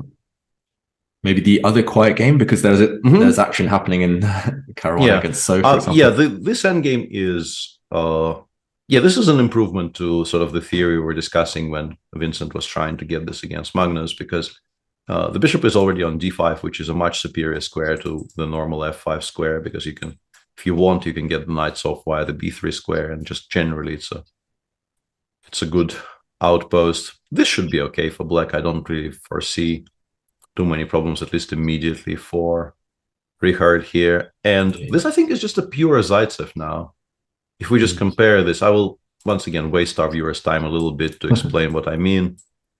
So in a pure Zaitsev move order, White would have played d4 in 2 tempi. But hang on, are we actually playing this a tempo down? Yeah, maybe black has got. We are, yeah, c4 a5. Oh, yeah. So we've got this position, but knight on f1 instead of h3. The knight is It's basically we are playing this a tempo down, but we have played knight f1. Black played a5, and this is their position in the game, and this would have been a Zaitsev position. So Lev is playing this with the pawn on h2, which, when the black bishop is on b7, is not hugely important immediately. But it still very often ends up being a useful move in all kinds of Spanish positions, because you might want to have some knight h2, knight g4 ideas in the future. You might, in some positions, although probably not here, you might want to have the option to play g2, g4, and so on. So it's just a straight up, reasonably well-established theoretical Zaitsev of full tempo down for Levon. Yeah, when there are some background checkmate tactics later, he'll regret not having that pawn on h3. Yeah, that as well. But at least he's got Vincent maybe out of the type of Spanishes he normally plays or aims for. So it's kind of pros and cons. Behind this. Absolutely, yeah. And I wanted to check in on the Fabi against Wesley game, because rook e4. That's where I was going to go myself. Doesn't mince his words here. He's pretty much saying, I'm going to checkmate you. Not only that, he still hasn't stopped. He still has almost 145 on the clock from the 140 starting, which means that rook ab8 is probably a decent move. As usual, there's this trade-off that I'm sure you have discussed quite a bit on air in your broadcasts, and I have definitely discussed on air that if your opponent replies immediately, it's annoying, but it tells you you're not too far away from what is best play in the position. Because people remember the main lines most firmly. And if you do something which isn't in the top, 3 lines, that's when they start to think. So Wesley will know that he hasn't really strayed very far from the narrow, but it's still mighty scary. Like rook e4, h4 is a very telegraphed idea here, but the fact that it's telegraphed doesn't make it any less scary, really. Yeah, it's terrifying. Yeah, the most striking example I ever had of that was the game against Nakamura. I think got to move 42, and he'd played every move instantly. 42. 42. And for, I think, since move 15, I was on increment, but I managed to kind of that was navigate my way. In Jib 1 year, or? That was in the London Classic in 2010, maybe, or 11. I was in some G3 Grimfeld, and I managed to get a position. He was like, oh, I saw the computer gave me +3, but it turned out to be a fortress and it was a draw. So, that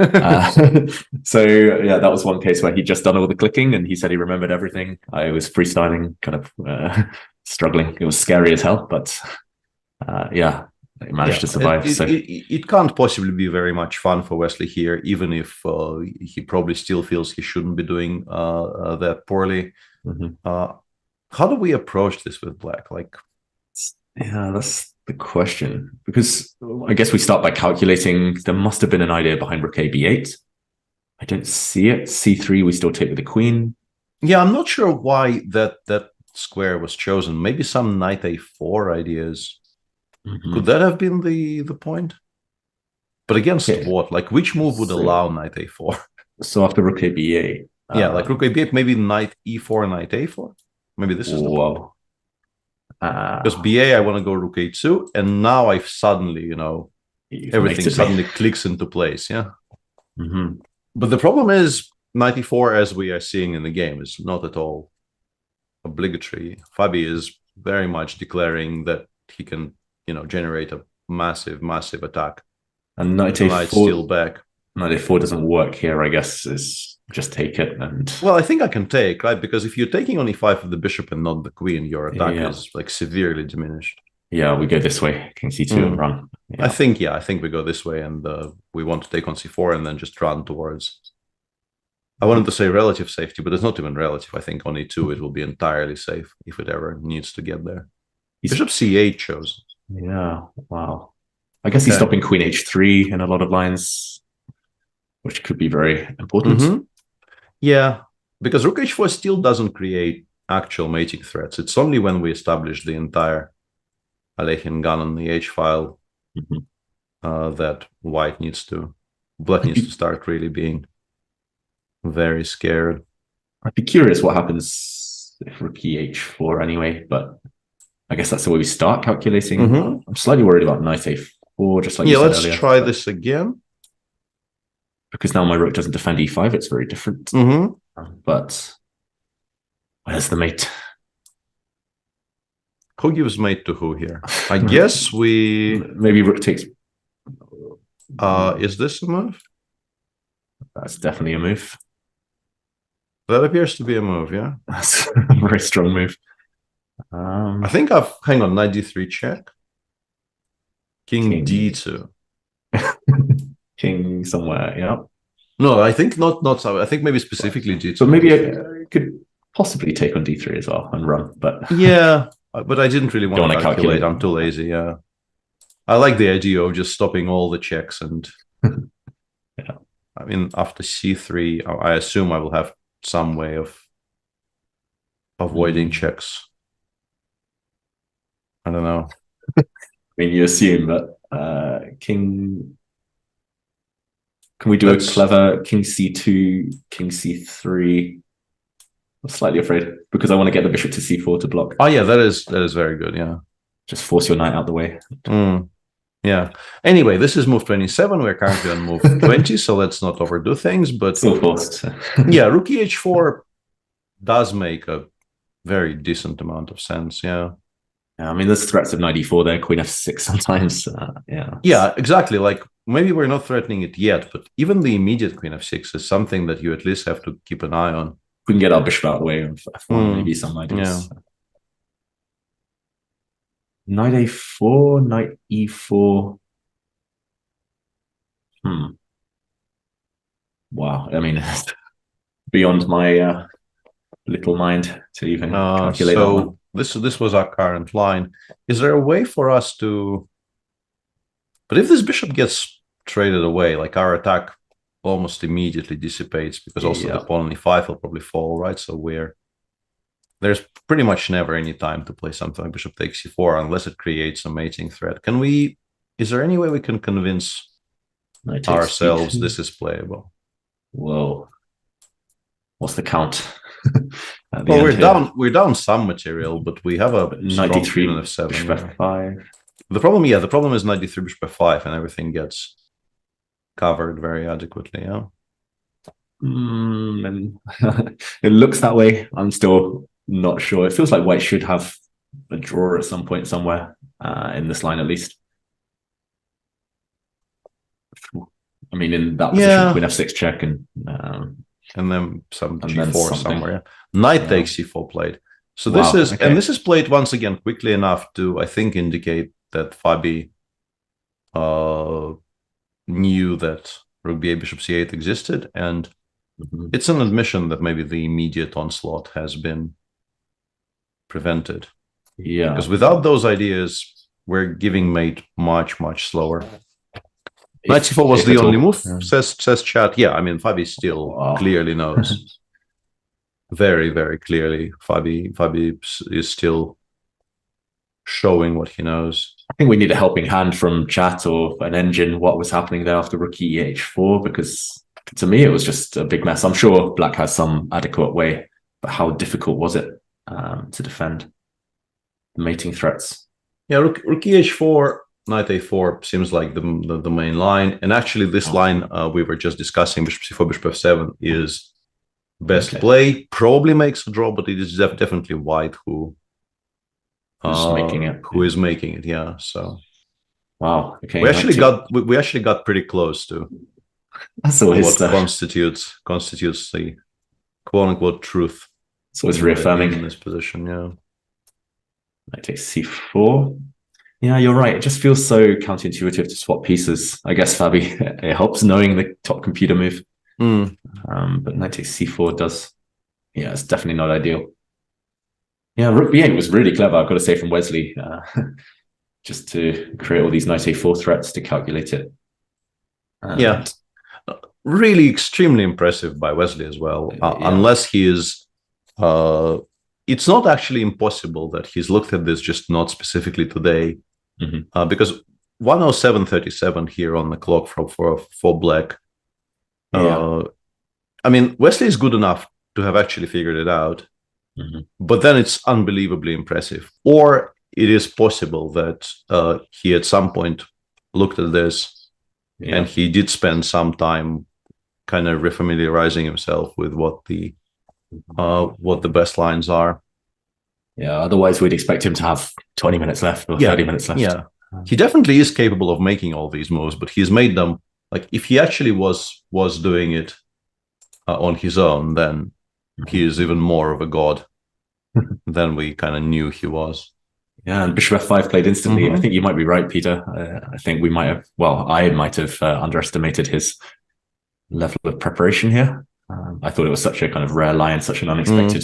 And I never see Fabi playing the Scotch. In fact, we're being told by numerous people in chat that perhaps our clocks are not entirely correct for this game. And really, with Fabi on still above 144, it does look like our clock is just somewhat borked, and people are saying he is down to about half an hour. And then I just want to stop here and applaud. Yeah, this is extremely impressive, because it seems like he is just fine now. Once again, I will switch it off, but for a second there I wanted to consult the oracle as to whether we were spouting complete nonsense or not, and apparently not, and definitely not in case of just Wesley's choices. Bishop f5 attacks the rook, and very, very importantly, after, let's say, rook e4, you have the option of queen g5 check, which will force queen e3. And then, I mean, you still have obviously to pay attention that you don't blunder e5 e6 or something along the lines of e5 e6. But if you need to be solid, you can just go bishop e6, remove those possibilities entirely, and you're doing quite fine. Yeah, this one should be very holdable. Not even sure twice anymore. In more kind of hilarious news, apparently on chess.com, even Fabi's time is completely different. And chess.com says Fabi has 107 and Wesley has 101. That's definitely not the case. This is a third possibility of what the clocks are currently saying in this game, which is quite funny and unusual. But by the end of the round, hopefully one of the two sides will get it right. So. Yeah, we'll find out eventually. Yeah, for sure. Yeah, I like what he's doing, Wesley. Well played, very well played. Meanwhile, other games. Well, where shall we go? Let's look at the quieter stuff first on our, quote unquote first board. This is actually a bit of an interesting choice by Noribek. Knight f3 was played by Magnus, which is a very understandable choice if you don't want to play those positions that we were discussing when both the knight pair and also the bishop pair were coming off the board immediately. And now, exactly. Yeah, very, very happy to see that. Bishop f6 clearly played with the idea of stopping castles bishop b2. This is a very good diagonal for white, no doubt. But what you're allowing by playing bishop f6 is bishop to a different very good diagonal.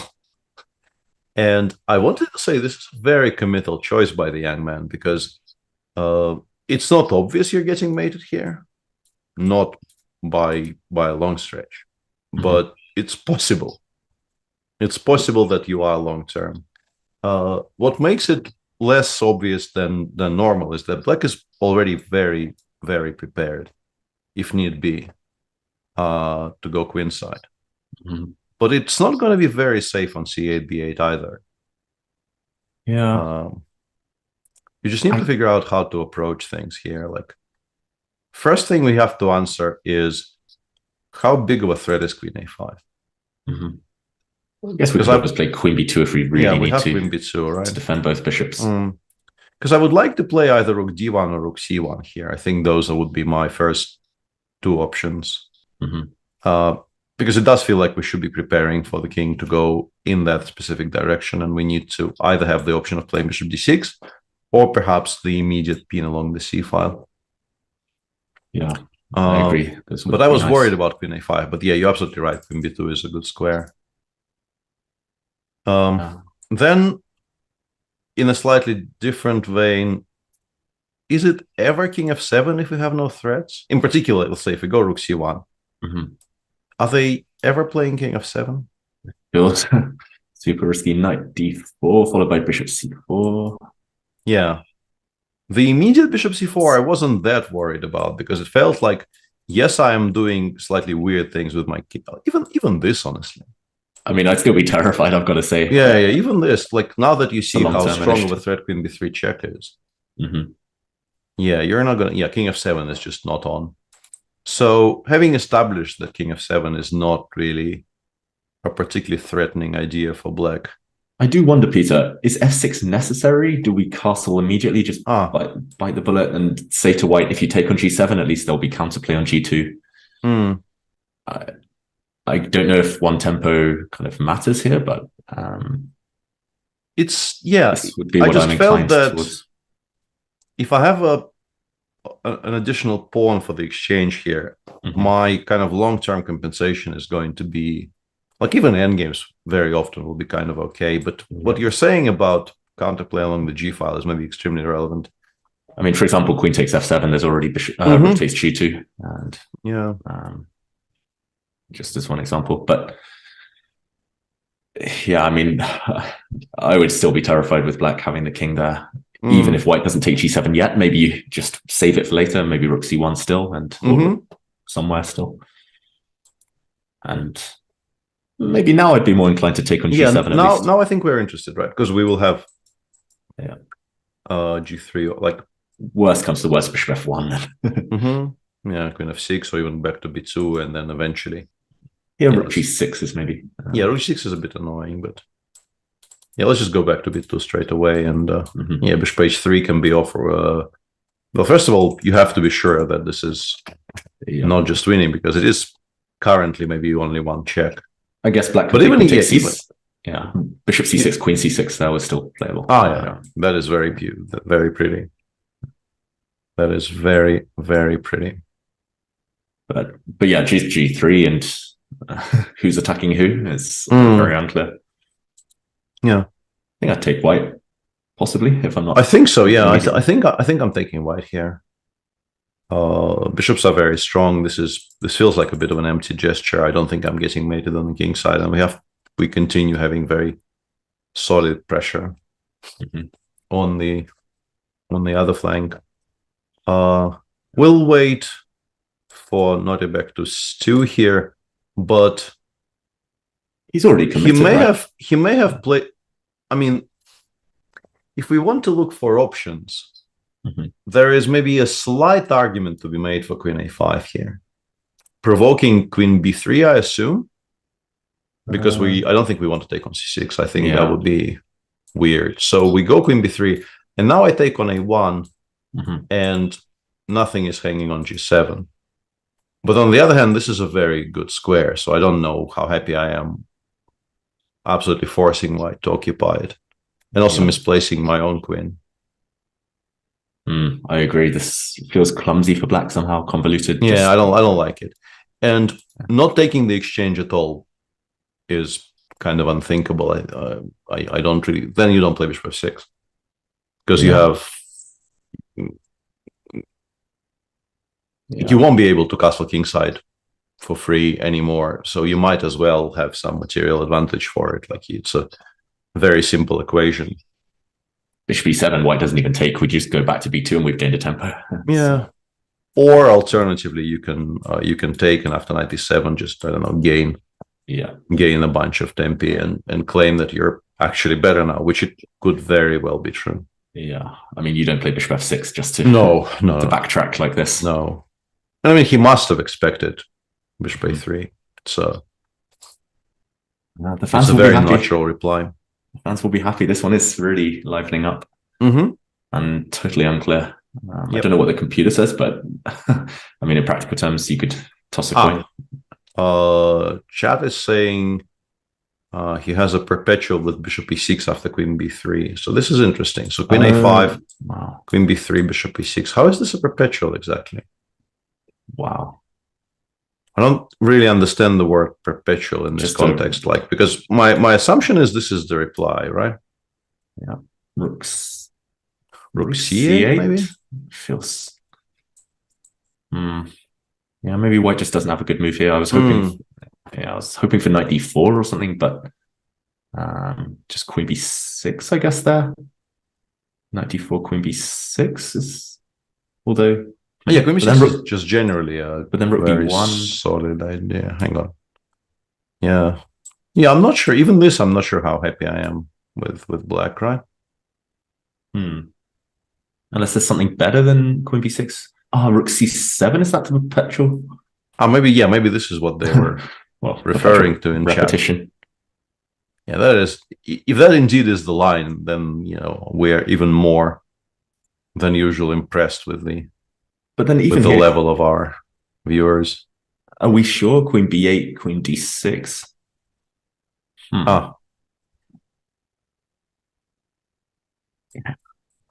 There, I was planning to go bishop b5 here. But queen e7 that would be a bit of a misplay. Okay, unfortunately, fair enough. All right, unless he's 100% sure, queen a5, bishop e6. Yeah, but that does look very shaky. It does. It does look very, very committal and very risky. In the meantime, I'm just trying to see where we go from there.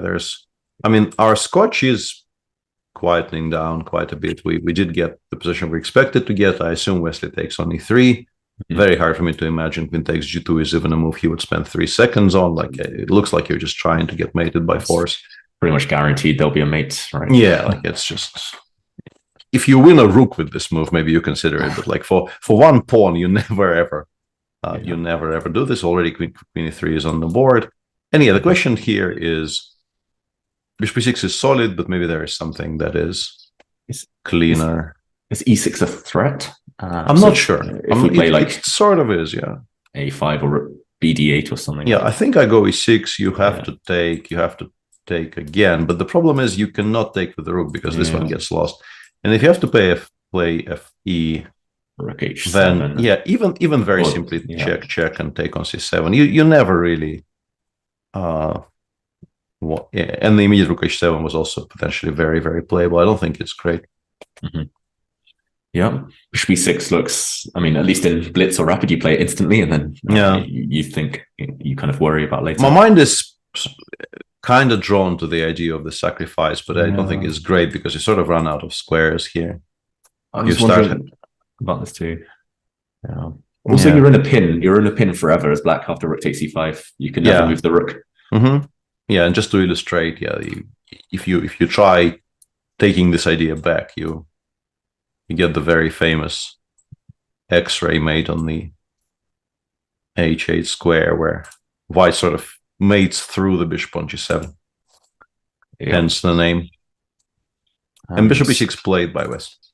Okay, so if white just plays king c2, just black immediately just start trading everything off. Bishop takes c4, bishop takes e5. Yeah, I think so. I think if you take with the h rook, I think I'm very, very happily just swapping everything down. In fact, like I would like to Yeah. To see where the immediate equality even is. Maybe rook ch4 is the way to to be okay here. I don't know. Yeah, that's a good point. I don't really if we want to do it, pawn. if you want to do it, I guess you start by taking, because then e5 cannot be taken immediately. Yeah. So maybe it's a slightly improved version. Rook b. Yeah, I'm not really sure what black's idea should be here, actually. Yeah, like rook b8 and so rook b5, and then maybe king f8. And with the king on f8, we will be able to finally take on e5 because we will be running by e7. Rook d1, maybe rook d5, just to block. Yeah, it's still a bit of a sharp endgame, right? Like rook a4 here, and we could end up with some kind of a race, but experience shows that this ends up being very equal. Yeah, very often. I tend to believe in any position like this that Wesley is always going to kind of keep some level of control. Okay, well, Abdus Torab has taken on a1, so that will get very, very sharp. Yep. How about elsewhere? Yeah, let's briefly just maybe go around the houses. In Prague's game, he played rook a d1, somewhat surprisingly to my eyes at least. Anish spent a full tempo on rook f7 here. I really don't see any reason not to play knight d7 straight away. It feels like knight d7 e5 is what you will be doing pretty much always, whereas where this rook will have to go is not yet entirely clear. So we got this position, but with white to move. Now Prague, I think, probably correctly decided that if 4 e5 is not entirely, maybe even rook a f8 and then g5 is also kind of annoying, using the pin on the f file. So he played a5, knight e5, knight e2. This is probably still okay, but I'm not a huge fan of white's position. Yeah, at least there's always rook b4 ideas in the air later, just to cause some nuisance. I'm not sure whether now or a bit later. Yeah, I'm also wondering still uncomfortable as white. if it makes any sense for us to absolutely commit the rook to a4, like force white to go rook a4, so that you don't have to even think about rook b4 ideas. And let's say play g5 here. Yeah, knight d4 might be a bit. Yeah, but that allows knight d4, and I think you're absolutely right. I think 4 rook endings will be pretty much a draw, whereas as long as we have this knight on e5 versus knight on e2 situations, here you could be a bit better.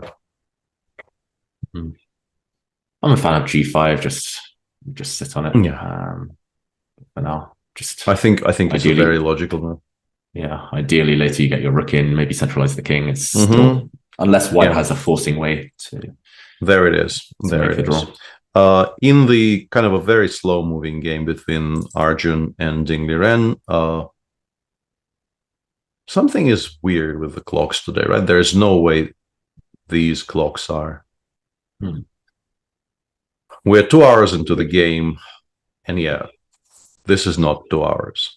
I don't think this adds up to 2 hours. This isn't my strong point, but yeah, that's definitely wrong. It feels like one side probably has 20 minutes more than they actually do, according to these clocks. At least. We don't know which one, though.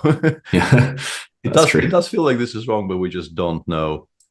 We just don't know which ones. And considering that people do appear to have been thinking quite a bit, it's a bit regrettable because it might be very much part of the narrative for at least some of these games, but I'm guessing it will eventually work itself out.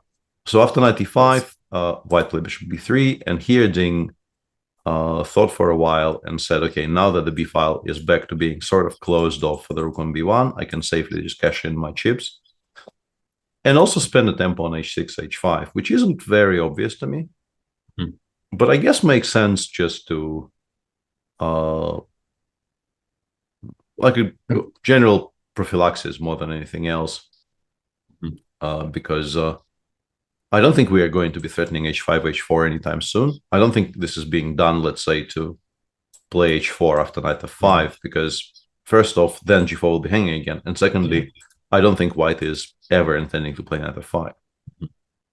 So you're just making a useful move. I guess you're not entirely sure where pieces belong, and this is never going to be a very bad idea. Yeah, I guess how I would describe it. You could argue that h5 is just as useful as rook b1, at least short term. And yeah, at least we never have to worry about g4 hanging in those lines with knight f5, like you say. Yeah. Now it's definitely off the cards. Knight f5, I don't think you ever consider, really. Yeah, I'm generally not in favor because I think the bishop on c8 is not doing very well, and the knight on h4 could be useful for some future purposes. The one thing that this does for white is that it does open up the e4 square for the knight, because we currently are struggling to find a semblance of a job for this piece. Like, it just does nothing. Maybe knight f1, knight e3, actually, just to start it towards some squares. Yeah, I wouldn't mind it. Or maybe actually knight c4 is another way of doing a similar thing, because I suspect black is not very happy about this, because this reintroduces the idea of rook b5, and also definitely introduces back into the pool the idea of e4, e5, opening up a lot of pieces that white probably once opened up.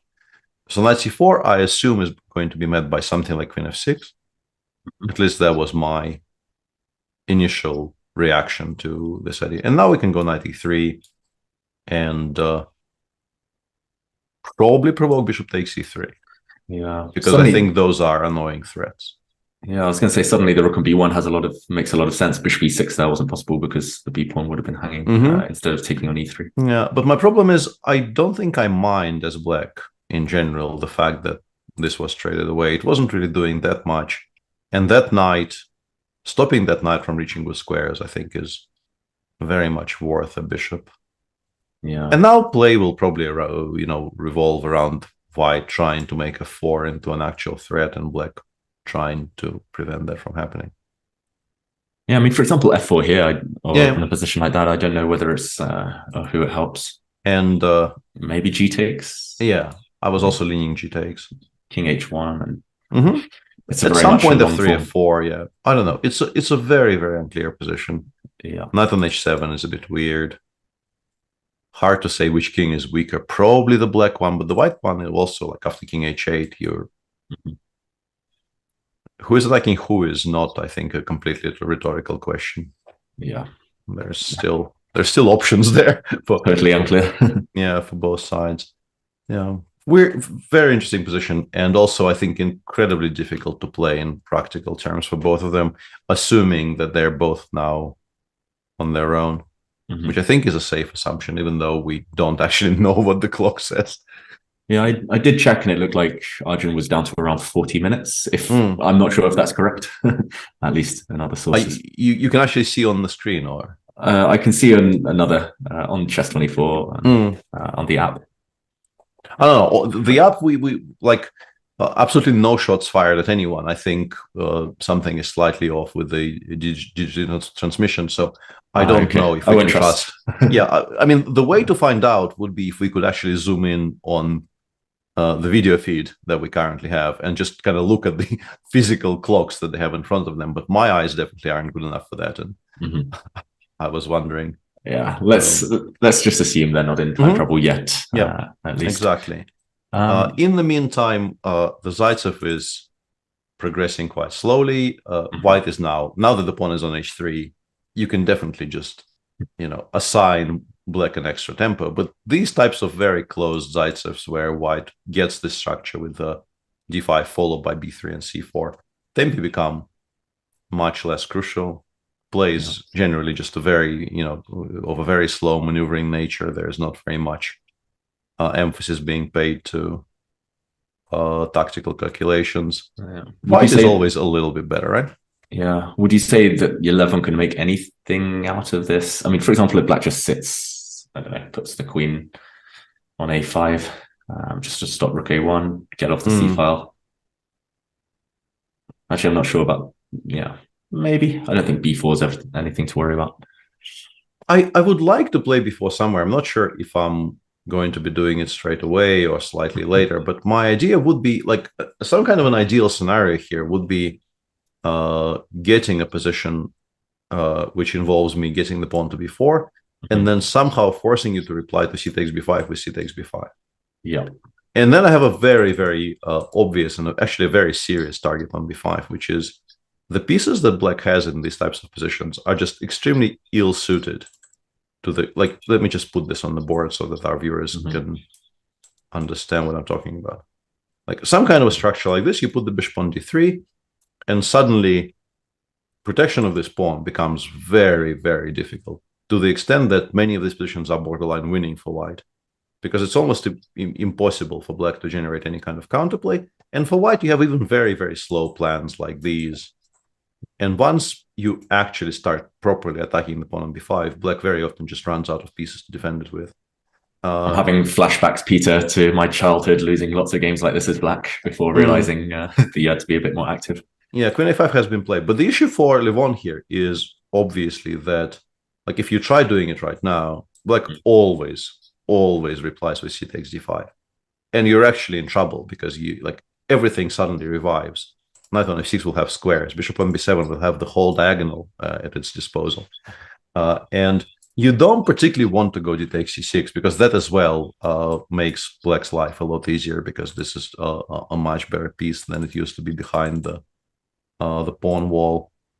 An option black could explore in some of these positions, like let's say we go knight 1 d2 here.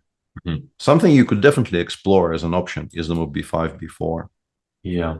Which asks a kind of an annoying question: do you want to allow c5, and then the entire game will switch to the king side? And comparing this to the game we were commentating earlier in a tournament where Elina Roberts beat Erwin Lamy. First of all, the A file still exists because Erwin actually closed everything down on the queen side. There was not even a single file available to him.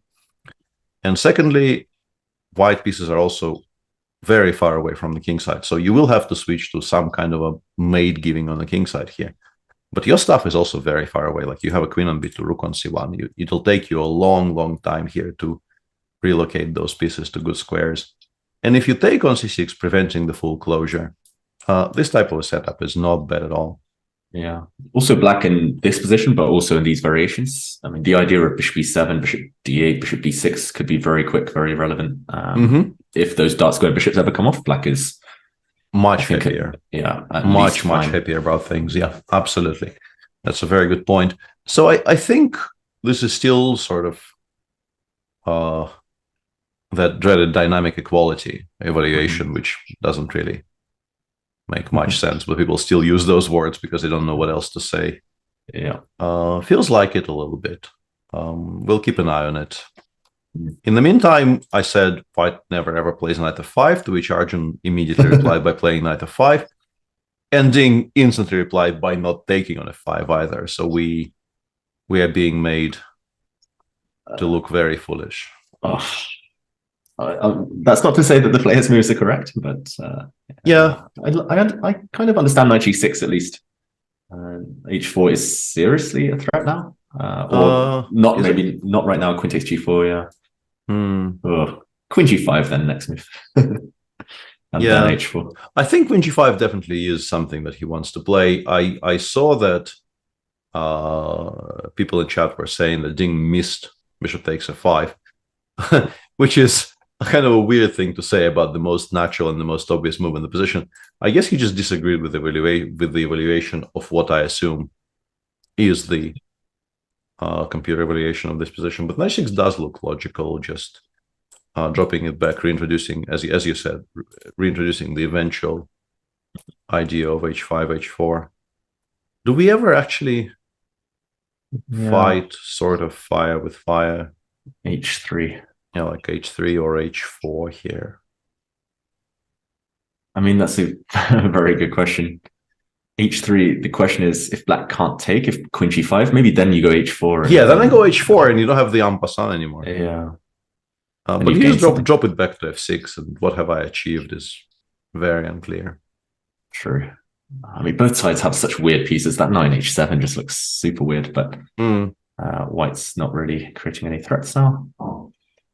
Yeah, I quite like knight g6, regardless of how the objective evaluation was taking on f5. I don't mind it at all. And the thing is, like, I generally very much like this change of structure for black, because one thing in particular I want to point out is that it gives us a very, very nice square for that knight on h7, which currently isn't doing very much. The issue might be, though, that if you put it there, you get pinned. Yeah, white is not really interested in winning that pawn back on e5, but you would be very interested in establishing this very strong pin along this diagonal. And as I mentioned, giving knight on d2 a very good square on e4 is valuable. I think I saw a mention in chat about the knight d3, knight c5 maneuver, which I assume is somewhere here, but yeah, that is very, very computer-like. I guess you can understand it from a sort of a human standpoint, simply as an attempt to fight against the knight landing on e4. So you like rook e2, I guess we play knight c5. We are rook e2, there's also h4 maybe. Yeah, so where does the... Maybe this is it, that it's just a clumsy square for the white rook. Yeah. Yeah, if rook f1's the best move, then it's not surprising that black is doing very well. But yeah, your point, I guess, rook e2, knight c5, something along those lines, just to show. Yeah, let's say rook f1, because I do fear that rook e2, h4 might cost us just a full piece. And now we go knight c5. We stopped knight e4. We want to play queen g5, knight f6 next. And it's not that easy for white to continue playing aggressively. Yeah, it looks like full control, at least for now. But yeah, this wasn't played by Ding, no g6 instead. And I guess he can, yeah, at least ask white the question, what is that knight doing on f5? I don't really see any way for Arjun to capitalize at the moment. And there we go. The players thinking. There's a lot of fans behind them, I've got to say, out there in the stadium. Yeah, and we've been, after spending a lot of time discussing that game in the very, very early start of the day, we've been sort of ignoring the game between Parham and Jordan. And Parham is, I think, unlikely that he will not be better in any kind of immediate future. But Jordan did manage to improve quite a bit. After c6, Jordan played bishop e6, bishop e2, knight takes c6, takes rook fd8. Parham took a... Although maybe now that I think about it, I really liked putting the queen on c5 for now, not because I'm expecting for the pawn on 6 to survive, but because I felt that, let's say, if black goes knight d7 here, a5 might be a good square for it. Okay. And let's say you play queen takes c6, I play bishop e3, yeah, I castle, and we have fixed that pawn on a7, or perhaps a6. Whereas what happened in the game was queen f2, Jordan immediately spent 2 tempi getting it to a4. It's not really, a dangerous passer yet. But as black, you definitely feel a lot happier about life. Bringing it all the way here, it's much harder to attack it on a4 than it would have been on a7, because white can't really just pile on the a file, playing rook a5, rook f1, and so on. And also, it's just very simply 3 squares closer to the promotion square. Bishop d4, knight e8 played, and after f4, Jordan takes a very concrete decision here. He just takes on e4. Bishop f3, I assume the intention was to play this endgame, which I think is a very decent general reaction. a4 is still alive, and even if, let's say, you imagine some kind of situation where it gets taken off the board, black still has a pawn for the exchange and a reasonably healthy setup on the king side. And as I expected, Parham is not very interested in doing this straight away. Goes f5. Where do we put the bishop? I guess d5? d5 is the most obvious one. Yeah, let's try and figure out what Parham wants to do here. Black's queen doesn't have too many squares, but I don't see any way of taking advantage. Rook e1, black can just maybe ignore it. a3. I like rook a1. I think rook a1 is a very nice starting point. a3, maybe I take on c4, not because I want... Although queen takes c1 bothers. Yeah, maybe rook. That doesn't really change anything. Rook f1 is another candidate. I'm not sure if there's a big difference. I'm afraid of that a pawn, essentially. Yeah. a3 there. Are we still afraid of bishop takes c4? I think this still happens very often, just simply because if I can get the pawn to a2 with the bishop, if the pawn gets to a2, the fact that there is no pawn on c4 is actually hugely in black's favor. Yeah. Because connecting this bishop with this pawn ensures that it can more or less never be taken. Bishop d5 played very quickly by Jordan, so perhaps we will find out soon enough what Parham means. You would like to make a move like queen g3 here, just to free up the rook on f1 to go to f4 and so on, but the bishop is currently hanging, so we appear to want a little bit more out of one move than it's possible to get, yeah. Oh, wait, so rook fe1, a3, I think I can trap your queen, no? Bishop somewhere, h5 or d1, h5 maybe? And rook e3. Yeah. That is very true. I mean, I think this is winning if we can keep annoyingly for us, we still kind of need to... Yeah, I'm slightly concerned, but... Yeah, but I think after bishop f3, we should be able to convert this into a full point. And I guess actually the same applies to this, right? a3, I can do the same. Yeah. I'm slightly maybe less happy about queen takes f1, but it still works, right? So both moves, rook to e1, appear to be quite serious with those ideas. They do create a threat, yeah. Yeah. Black's queen only has the c2 square here if we want to run away. Maybe this is... And now we go queen g3. And can I take on f5? Yeah, I actually missed that, and I think... Hang on. I'm a bit worried. Maybe I lost. Maybe you lost, yeah. Coming I didn't see it. I legitimately did not see queen f5. But... That's so sneaky. Yeah. Yeah. You caught me. The idea obviously being that whatever you do here, you appear to be losing to rook e8, queen g7, and I'm also very lucky that I've taken away the g6 square by playing bishop d3. So there is no way to connect the queen on f5 to the pawn on g7 in time. So queen g3, if it's playable, you'd like to have it, right? Yeah, I think so. I want to, I have threats now. Yeah, if I'm forcing you to play f6, I think I'm maybe achieving a little bit of something. I think I have to play f6, right? Yeah. Otherwise, something. But f5 is hanging now, on the other hand. Okay, bishop h5, queen takes f5. Yeah. Yeah. Maybe we actually go all in. Let me try and go all in here. Okay. Because I hate that f5 is hanging. I want to make sure it's not. Yeah. So we're assuming the black queen is trapped, queen c2, but well, you can. Well, you have to deal with the idea of bishop h5 here. I don't think you can completely ignore it. So if you play queen c2, I go queen g3. My threat of bishop... No, bishop d3 is not a threat yet because queen takes g2. But bishop d1 might be, yeah? Or bishop c4. Bishop c4, bishop d1, yeah. Yeah. So you have to spend a tempo on something. And if you, let's say if you play f6, I want to play bishop h5. And I have a very, very massive threat of rook e7. Yeah. I can't count here. a3. Rook e7. Rook e7. No, this looks like you're getting mated. a2, bishop e8, queen g2 I wanted, but it's... queen g2 does exist, actually. Yeah, I mean, I'm trying to do a count here at the end. But you just take on g2, no? I can also maybe be a bit sneaky and start with this. Because I think king f8, bishop c5, you get mated. I think. That's very nice. As far as I can tell, I think you get either mated or you lose like a whole bunch of material to the threat of discovered mate. No, so I'm driving a king to h8, and then I will just take on g2 and win this very comfortably. Yeah. Okay. So this is all very exciting, but also entirely unforced. I think both of those things are true. But I like the look of rook e1 or one of them. I think a1 is... I think we are probably fast enough on the king side to just make use of all of our attacking pieces and just ignore the a pawn, because going halfway doesn't really feel right.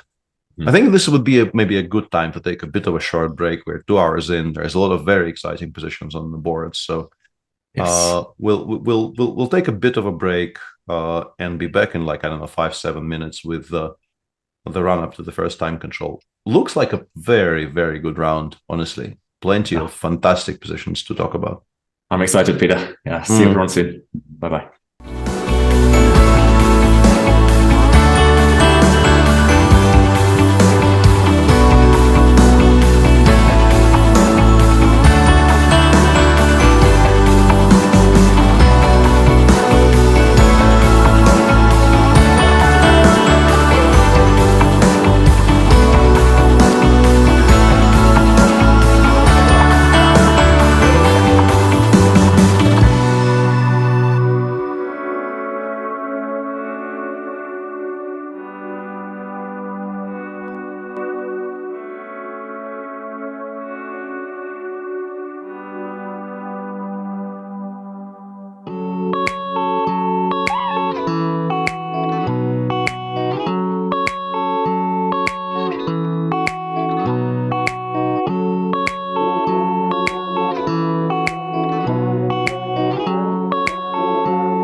lips, skin for your skin, sin for your sin, eyes for your eyes, lips for your lips, skin for your skin, sin for your sin. Feel it down, down, down, down. Think about it later. Feel it down, down, down, down. Think about it later. Feel it down, down, down, down. Think about it later. Feel it down, down,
welcome back to round 5 of the Tata Steel 2023 Wijk tournament. Today, only the 7 games of the Masters are being played. The challengers played yesterday.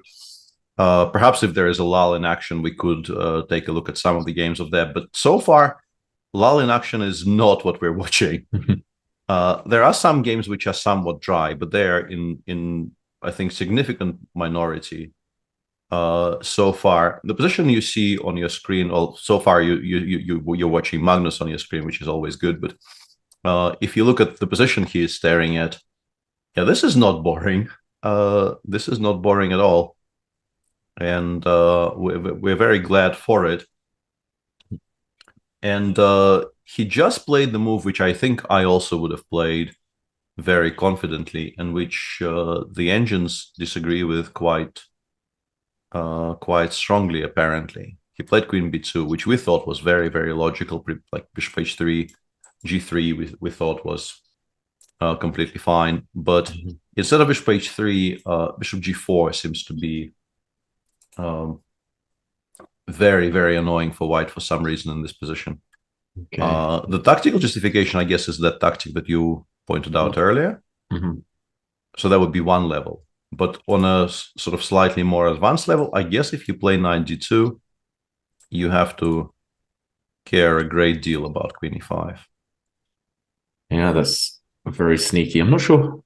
The endgame, we don't even get there, do we? Bishop takes C6. That yeah, Bishop C6. That one I don't think I'm reluctant yet, right? Because Rook D2 is Bishop E5, I guess. Yeah, but we're still worse because I think we're losing the A2 pawn, right? If we lose A2, then not much hope. Yeah, it's not really very attractive. The question would be maybe Knight C4, Queen B2, Bishop B2, but you're also not really enjoying this very much either. Specifically, I think because of Bishop F3. Yeah, and then double rooks on the D file somehow. Yeah. Checkmate.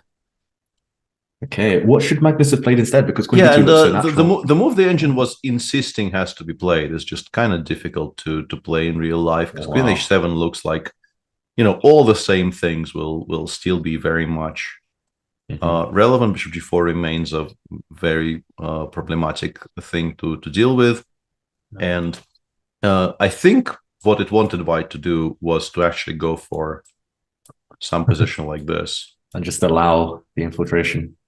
Wow. Yeah, because E2 is not really such a poor square for the king, as it often actually ends up being in these types of positions. Yeah, and very, very specifically, we also we're picking up additional materials, so we are kind of safeguarding for the future. We can maybe afford more things if we also take the pawn on H7 off the board. I don't know how obvious it is for somebody playing this live over the board that Black is doing so well after Bishop G4, though. Yeah, Bishop G4 on its own is not even that obvious. What's the continuation of Bishop G4, Bishop E2, for example? I don't know. I think it just doesn't like this position for White in general. I think at least now there's no attack, right? Yeah, I think, as I understand the claim here, is that now that the king reached A8, there is no attack on the queen side. The White king, actually, as we have seen, is not always very safe itself. And Black is up some material. It's maybe not a lot of material, but definitely some material, right? So yeah, as I understand what the engine is claiming here, that would be the claim. Yeah, that's a very clever move, Bishop G4, I've got to say. Especially this idea of getting the queen to E5. That's maybe the tricky one to see visually. Yeah, because without that, Knight E2 really is something that I think White would quite like, because it's, aiming towards squares that we would generally like it aimed at. Maybe we can point out as well after Knight D4, I think Black can take that. Yeah, I think that probably is. Maybe this is relevant as well to see. And this looks like checkmate, right? Yeah, the one I like the most is this one. Knight G1. Yeah. Or Knight D4. Knight G1, not Knight. Yeah, I think this one is sort of more exotic, yeah. Knight D4 is also very much mate in one, but doing it from the G1 square, I think, could be the stuff of chess trivia. Find a position where the final move is Knight F3, G1 mate. Yeah, I once played against a computer, and that was their last move. They mated me on h3, knight g1 mate. That was brutal. But yeah, I mean, this would be, I mean, actually very relevant. Bishop g4, knight d4, impossible. And yeah, I wouldn't bank against Abdul Satorov finding it. He normally does like to solve things tactically if he can. Absolutely, yeah. I think it's very possible he plays it. And in the meantime, bishop h3, g3 maybe just helps white in terms of the background. Yeah, bishop h3, it also actually doesn't hate at all. Like it goes bishop h3, g3, and now it protects against bishop c6 by playing king e8 once again. This tactic still very much in evidence. And I think it prefers black here either, or as well. But bishop g4 is sort of more critical. Because here maybe we can go for some play like this. Yeah, so Magnus potentially in trouble. That's yeah. Actually, in hindsight, maybe I was a bit harsh on Abdul Satorov. This bishop f6, I thought, oh, it's an unnecessary risk. I mean, it was always unclear, but yeah, he's maybe found Magnus a bit uncomfortable in this position. Yeah, I think he must have expected bishop a3, and I think he also just sort of enjoys the idea of playing a full-blooded game against Magnus, because somewhere on these parts, the likelihood of him never like if white goes bishop b2 here, black has 0 winning chances for the rest of the game. Like there will never be any excitement. You might be completely fine, but you will not have any fun whatsoever. You will just probably make a boring draw if you play well. Yeah. And then suddenly he was pretty much promised a dogfight, because like you don't play knight f3 with the intention of playing rook b1. You very clearly do it with the intention of playing bishop a3, because like rook b1 castles, black is just instantly completely fine. There is not a single issue. Bishop a3 d6 is just very, very empty when there is no king on e8. Like you're just shooting blanks. And I think Maribek is a kind of a player who, you know, the idea of playing a very sharp, very unclear tactical position against Magnus would just appeal to him. Obviously, as long as you are not immediately lost, but I don't think it looks like you're immediately lost here with black. You know this is not going to be clear. No, I agree. I'm very impressed, I've got to say. And Magnus, yeah, he won't be enjoying it after bishop g4 or maybe bishop h3. How about, okay, the game, Eric this one maybe, yeah. D5 on the last move. There is no, the whole sequence. After knight g6, we actually mentioned the move h3. Okay. Which ended up getting played by Arjun. And now, after a4, honestly, I couldn't quite figure out what was the plan after queen g5. We could maybe try to figure it out, but now that they've progressed much further, I don't think it's that critical. So h4 was chosen instead. I think luring the bishop away from this diagonal is generally quite useful for black, which is why the bishop stays on the diagonal. Bishop takes a4, maybe there h4 is possible, because there's no, of course, there's no concrete queen takes g4 doesn't work now. Yeah, because suddenly we no longer have the queen takes g6 tactic, because this is not a pin. So bishop c4, d5, and bishop takes d5 played. And yeah, the question I have to answer is what happens here, right? Yeah. And white will take, I guess. Bishop b7 doesn't look right, so I think white takes. Queen d5, takes. And do we have time to go hg, or do we have to play knight e4? So hg, how does black try to punish? I like this move. Right, f6. Okay. Because I'm also stopping my king, or at least kind of disincentivizing knight e4 here, which I think is useful. And if queen c2, just to reintroduce some I missed reminder. That. I missed that. I'm not sure how unhappy I am, but I definitely did miss that. Yeah, I mean, it's wholly unclear, right? It's just maybe black's doing very well, but queen g5, I was hoping. I mean, I would like to play king h7, but you have rook e7 check, and it kind of bugs me. Queen g5 is also not, I mean, knight f3, no, I mean, I don't know. It's a mess. Yeah. Instead of knight f6, can we play something smarter? Is rook a d8 smarter? I don't quite see a knockout, which also I'm not. My problem is I don't know which side I'm supposed to look for a knockout for. I have so far completely failed to even like come to any agreement with myself about the evaluation of this position. My initial thought was black must be at least doing fine and maybe better already. And then I've stared at it for 3 minutes, and I'm thinking maybe this is just entirely wrong. Yeah, you've got pressure on F2, centralized queen. It can't be worse for black, surely. Yeah, that's your starting point, right? Yeah. Fantastic bishop on a7, which got opened up. Rook on f8 on point. We're not behind on material, and we are making the first move, so to speak, in this position. But yeah, I don't know. I'm struggling to find anything that would satisfy me properly here. If you want safety, maybe just rook a d8. Yeah, but how safe is that? First off, I'm not sure. I guess queen c2 you have queen d3 or something, yeah? Okay, I'll pretend I saw that one. Yeah. Also, I want to point out this move exists. Which is extremely annoying. Just like, it's an important attacking piece, which is why I'm quite happily giving up on d2 just to try and take it off the board. And if you have to spend a tempo on playing something like bishop c5, I'll have time for knight e4 or... And suddenly bishop takes f2, white's bishop is probably going to be stronger than the black knight in these positions. And if you do this, like if you don't have any kind of an immediate follow-up here, it looks like this king is very unsafe. Do you think Ding maybe misevaluated the position when he played d5 because he's paused? Maybe, yeah. This whole sequence is kind of weird to me. I still don't really understand why we needed to get involved. Like, what was wrong with this? I understand I sound like a broken record a little bit, but why aren't we making the most obvious move in the position?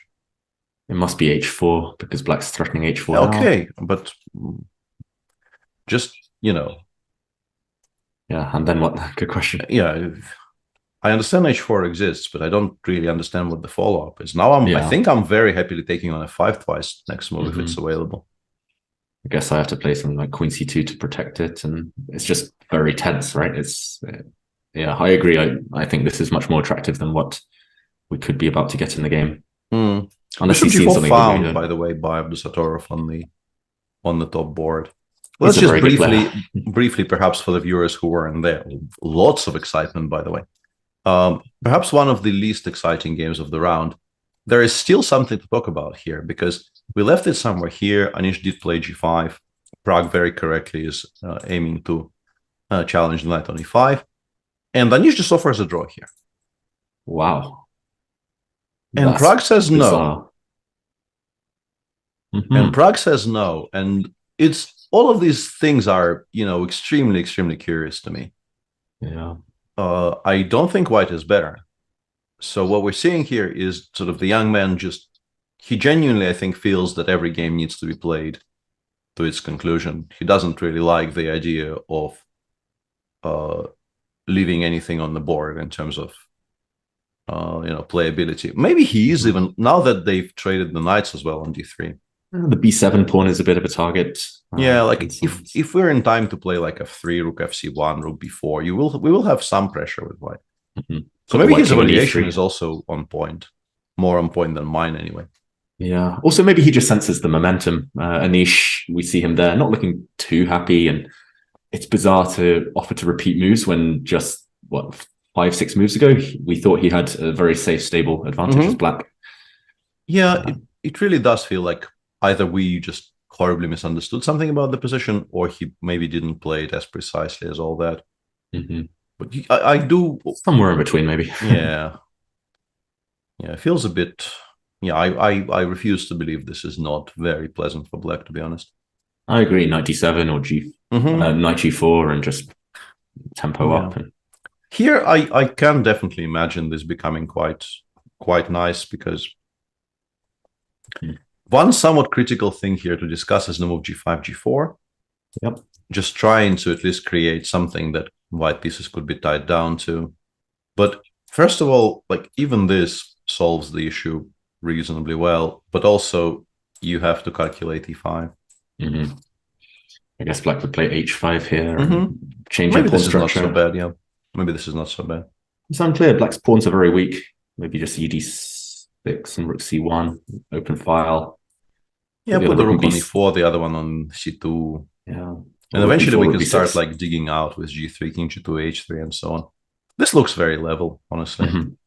I don't hate the idea of g4 just to sort of create a hook on the king side while you're still have an opportunity, because it might be taken away from you if you, let's say, if you spend a tempo on rook a8 here, then after rook b4, you're faced with some annoying choices because, you know, leaving it unprotected is not really an option.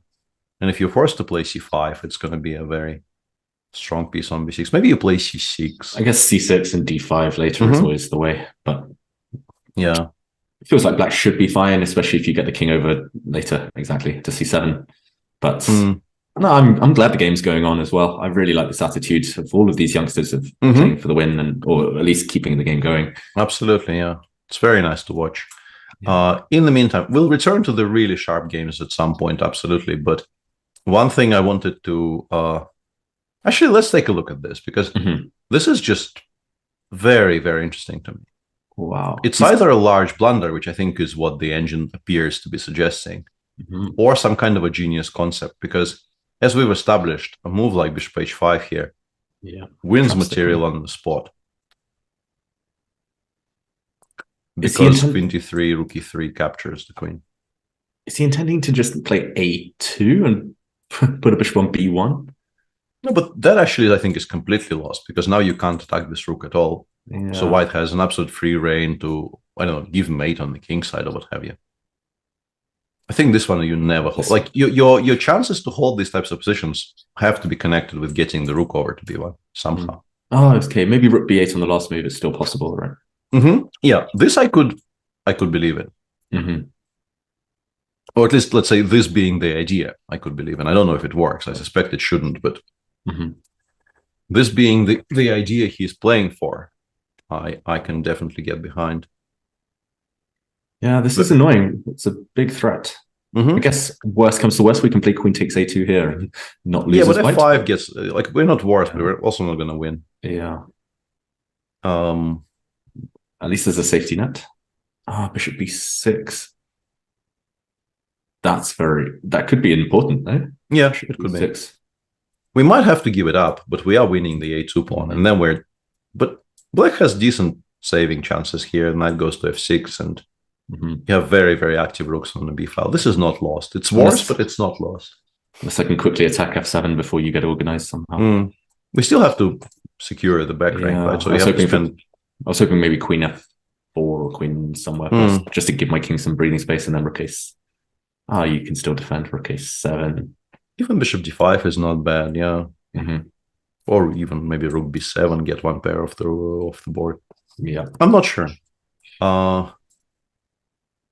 This looks very critical, because you do have to, like, a2 is not a joke. You have to create threats right this moment, because otherwise a2 will be very strong. And as we mentioned before we went on break, you pretty much never ever want to play bishop takes c4, because this just improves all of the counterplay we were discussing for the past 5 minutes tenfold. The fact that the bishop is connected to the pawn on a2. So it looks like Parham is now trying to sort of calculate his way through this, but he will eventually play bishop h5, I would assume. I don't really think, unless queen g3 is somehow very strong.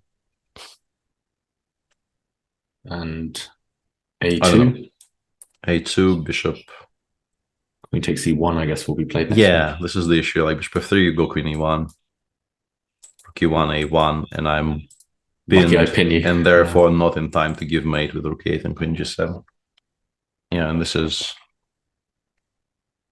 probably completely fine for black. Yeah. Wow, so bishop b6, that's easy to miss actually from afar, but still unclear whether that gives a decisive advantage or just. So let's go through this again. A2, we take. First off, no, I wanted to play queen h4, but then bishop b1 might be a very serious response, you know, because this is now a full queen. Queen e7. You have to calculate though, right? Like some position like this, you have to calculate. Black's queen is going to be miles away actually when it lands. Yeah. I think you actually probably get mated here. Yeah, I agree. So queen h4. Because I want to keep an eye on the rook on d8 here. I want to be a bit annoying. If I promote. Well, my question was, I just take, and you have two things hanging, right? Can you save the bishop on e4? Rook That was sort of I'm wondering if the I take original on, point. take on d4 and knight f6. Yeah, knight f6 was missed. And this is now very strong counterplay. Yeah. Rook Yeah. a2 check as well. Yeah. I just thought I will get like queen e7 or something in, and then I would be still probably in control largely, but knight f6 stops all of that shenaniganry. Bishop h5 played. Should I? Yeah, bishop h5 on the board. So we're assuming the idea is to play bishop. Sorry, a2. Yeah, we were playing a2, not queen takes e1. A2, yeah. Yeah, it's just nice, I guess. I'm not sure there's a difference, but white's rook on e1 feels stronger if you take on e1 now. Yeah. Queen d3, rook e3. Do we gain anything by doing it via this move order? Like queen f1, I guess queen f1, a2. Rook e1, I guess. This seems weaker, like you don't have access to the b1 square. You still have something here as black, because it's always very annoying, but... What's your threat if I just play h3? Yeah, exactly. There's more ambitious moves maybe, but... Bishop b4 isn't really a threat. Rook b2, I always have bishop f3 at the least. Yeah, it's still not entirely clear. Like h3, let's say rook b2, bishop f3, I just take, I make some move. I don't know, knight d6. Weirdly, these types of positions still often require a lot of work. Yeah. Because of just how difficult it is to deal with a2 play. It felt like a2 was more critical. a2 now you kind of have to take. Because it gets very forcing. Yeah. Otherwise, it's not clear what you're doing. Yeah, rook a1, rook db8. Yeah, rook e4, bishop b4 will be on the board in a second. So our fallback position has to be rook a1, bishop b6, right? I think. Yeah, I never really know how to evaluate these positions. For example, if white just plays h3 and 2 rooks for a queen, it feels like black should have enough counterplay because of the g2 square. Yeah, but knight on e8 is not great, yeah. Knight on e8, not great. Yeah. Rook a8 maybe though. Rook d a8. Chad apparently says machine wants to play bishop f7, bishop takes f7 here. Wow. Which I assume means something like this works out, I guess. But... And if black... I have no idea why. Yeah, like g5 or something. Bypasses, yeah, g5 is probably better than g6. Yeah, I want to stop queen h4. Yeah. So we've given up bishop, maybe just queen e2? But I'm not sure what's going on. And then I take on e4. Ah, you just take on e4. Whoa. This would be incredible. And then it feels like mate now. It does feel very much like mate, yeah. Bishop f7, wow. Thanks, chat, for that, making us feel weak and feeble. But I mean, that's very impressive. I guess once you see it as well, it makes a lot of sense. So going for this checkmate, we looked at in a few variations. So it is findable. It's just to play it in this order to start with bishop f7. Where's black's defense? Because the bar doesn't say it's winning, right? So black must have a way to stave off the threats. No, hang on a second. It's yeah, we thought this was very likely to be played actually, and and still quite good for white, but it might lead to one of those positions, and it's just about whether black can build that fortress. Okay, 6 now. I'm assuming, and yeah, I think so. I don't think we can wait. Yeah, I think you have to attack something. Black can't flick in knight f6, too slow, so rook a6. And taking on a2 makes a lot of sense. Maybe h3 first, or something along those lines. And we didn't actually understand chat correctly, because I was so curious. I couldn't really understand what they were saying, but what they were saying actually is bishop f7 here. So you can do it whichever order. And now queen e2. Which is completely illegal. That's, I mean, this is wholly unclear and super risky take on a1. I still don't understand why this works. Probably you take on c4. No, you take here, and this is a mating threat. And black makes a new queen. Oh, rook f1, just king g3. Sorry. Yeah. We're just. I'm pretty sure we're going to the side. Yeah, and this somehow works out, but like, yeah, you just get disqualified. I'm pretty sure. Queen takes rook c4 a5 or something. I don't know.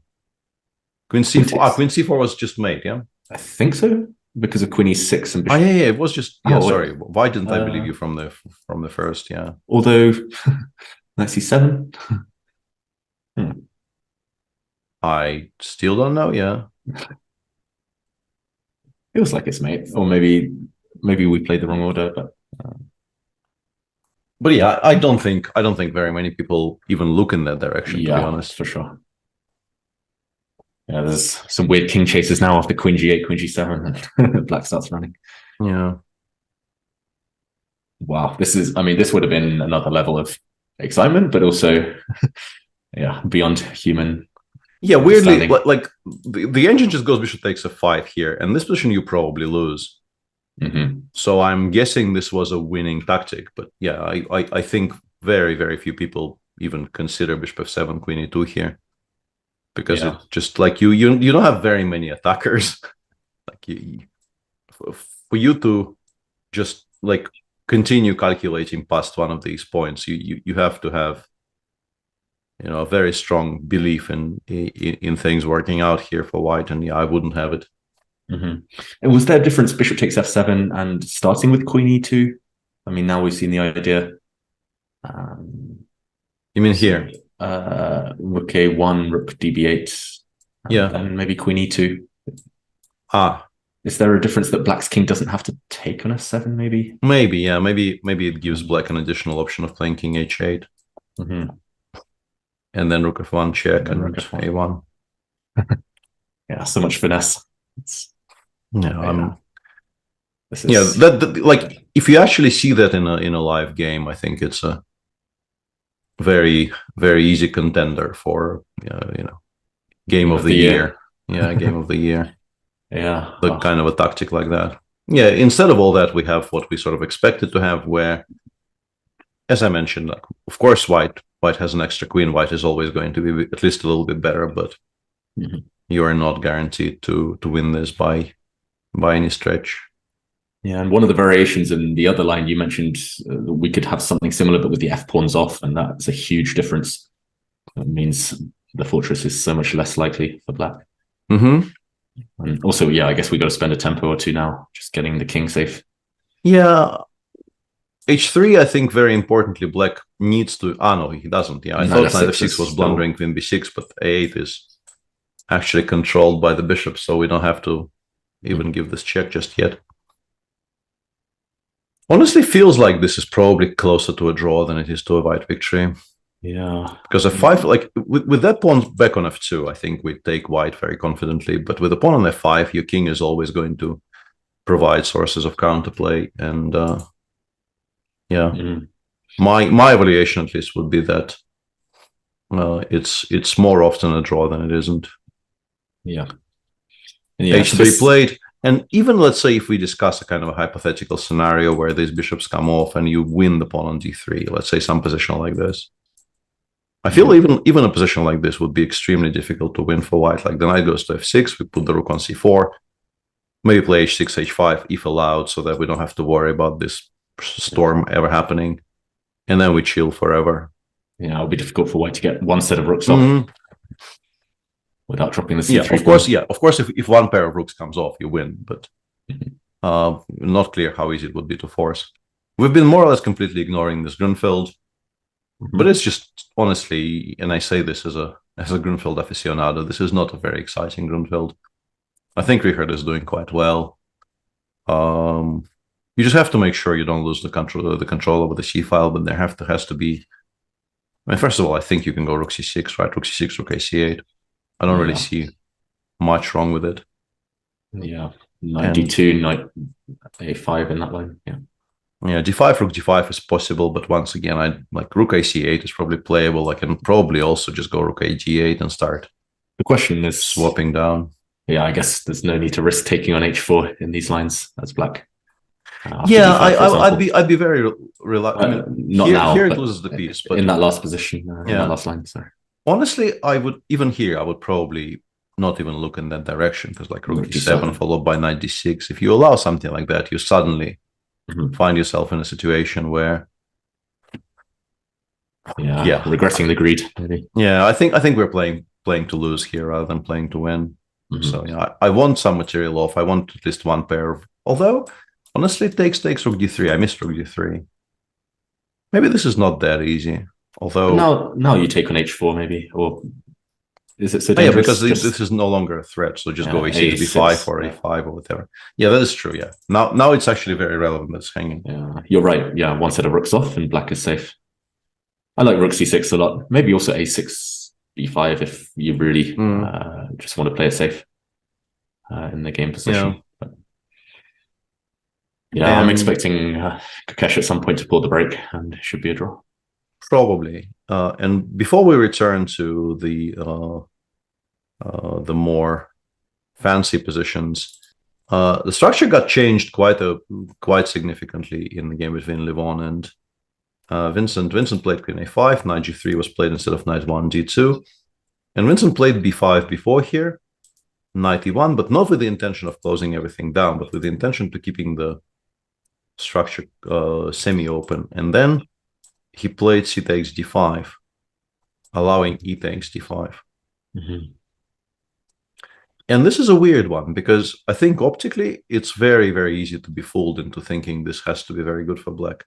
And honestly, I'm still kind of struggling to convince myself it's not. But what I think is a very large issue for black here is that this is a weakness now, because it's sort of completely disconnected from everything. And I think you would very much like to get the queens off to make sure you're never getting mated on the king side and then just play. But you have to contend with something like this, and you might be losing this pawn. Yeah, knight a6 is a bit ugly. Yeah, knight a6, and then I want to... I still don't really understand why this is supposed to be so horrible, honestly. If the knight comes to c5, how are we going to attack on the weakness on b4? What he's done, though, is not that. He played, in this position, he played bishop c8, which is a very logical move on general grounds, because it's really doing nothing at all on b7, and getting it to better diagonals makes perfect sense. But now after bishop d2, he will struggle to move the queen away from a5. And this is the current position. I assume you have to take.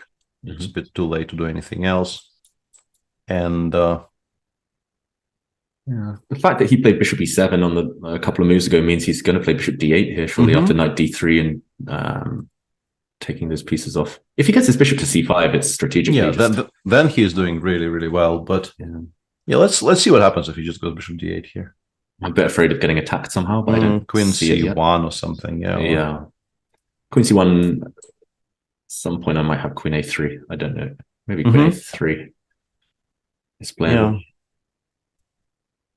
Oh yeah, at least it's livening up. It's really it's really about the kind of short term for Levon and consolidating for Vincent.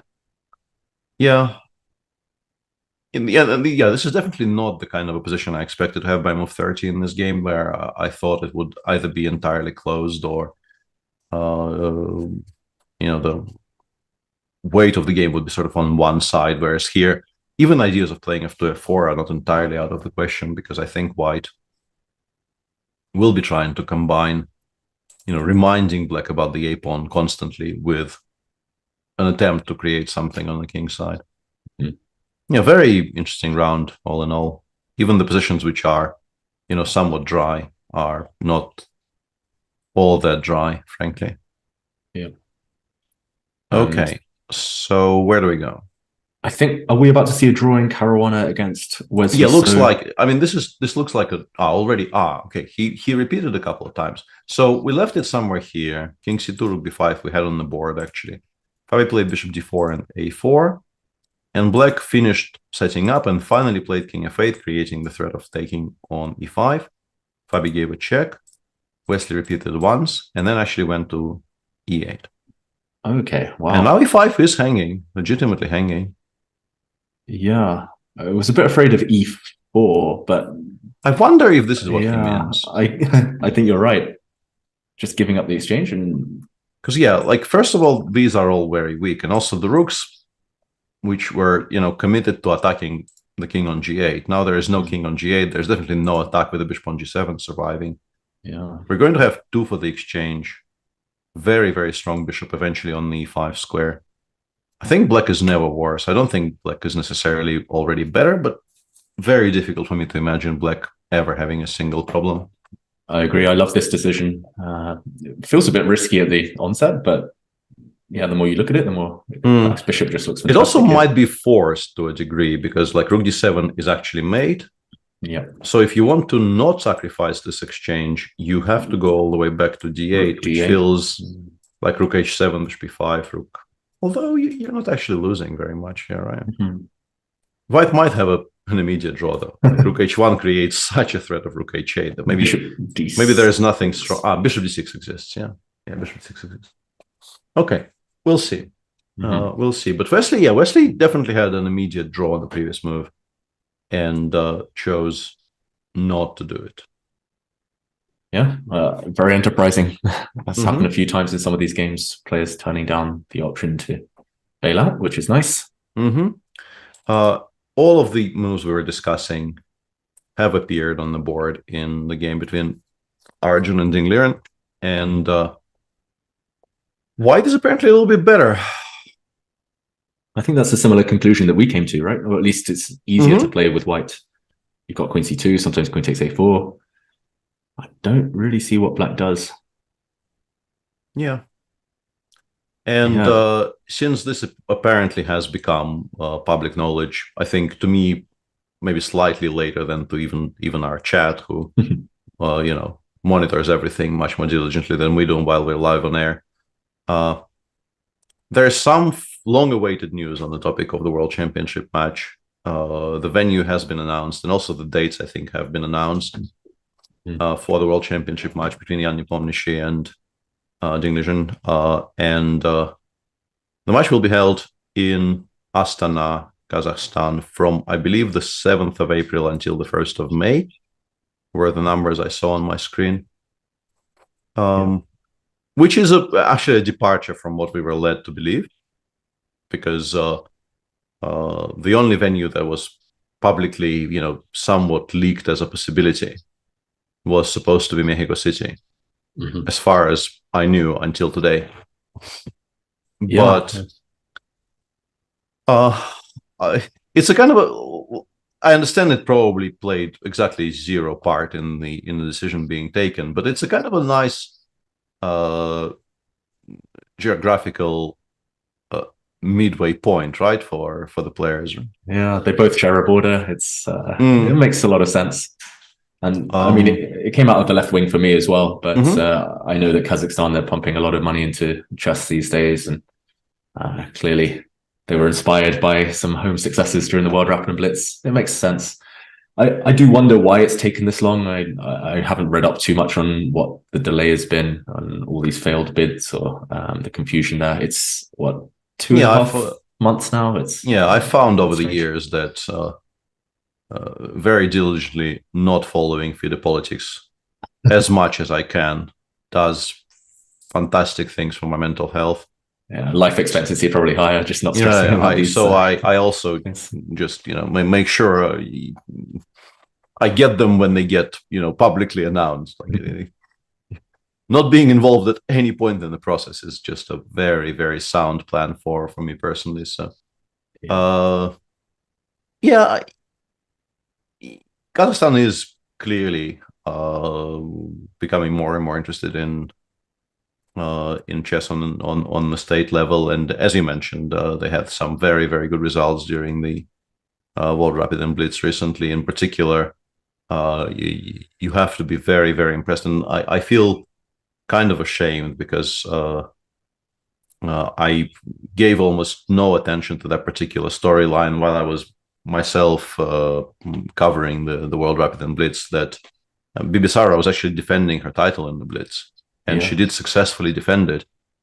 And I mean, it is unbelievably impressive to be able to do that in any of those tournaments. They are, both the Open and the women's field are, some people will be missing every year, but not very many. It's an absolutely star-studded field, and the likelihood of any one player winning it are not huge. Even Magnus, he did win both this year, but there have been years where he, I think, won none, and in general, nobody is a huge favorite. So defending a title is a hugely impressive achievement for Bibisara. But yeah, as for the title match, this does come as a bit of a surprise. Yeah, and I haven't asked your opinions on this so far, Peter.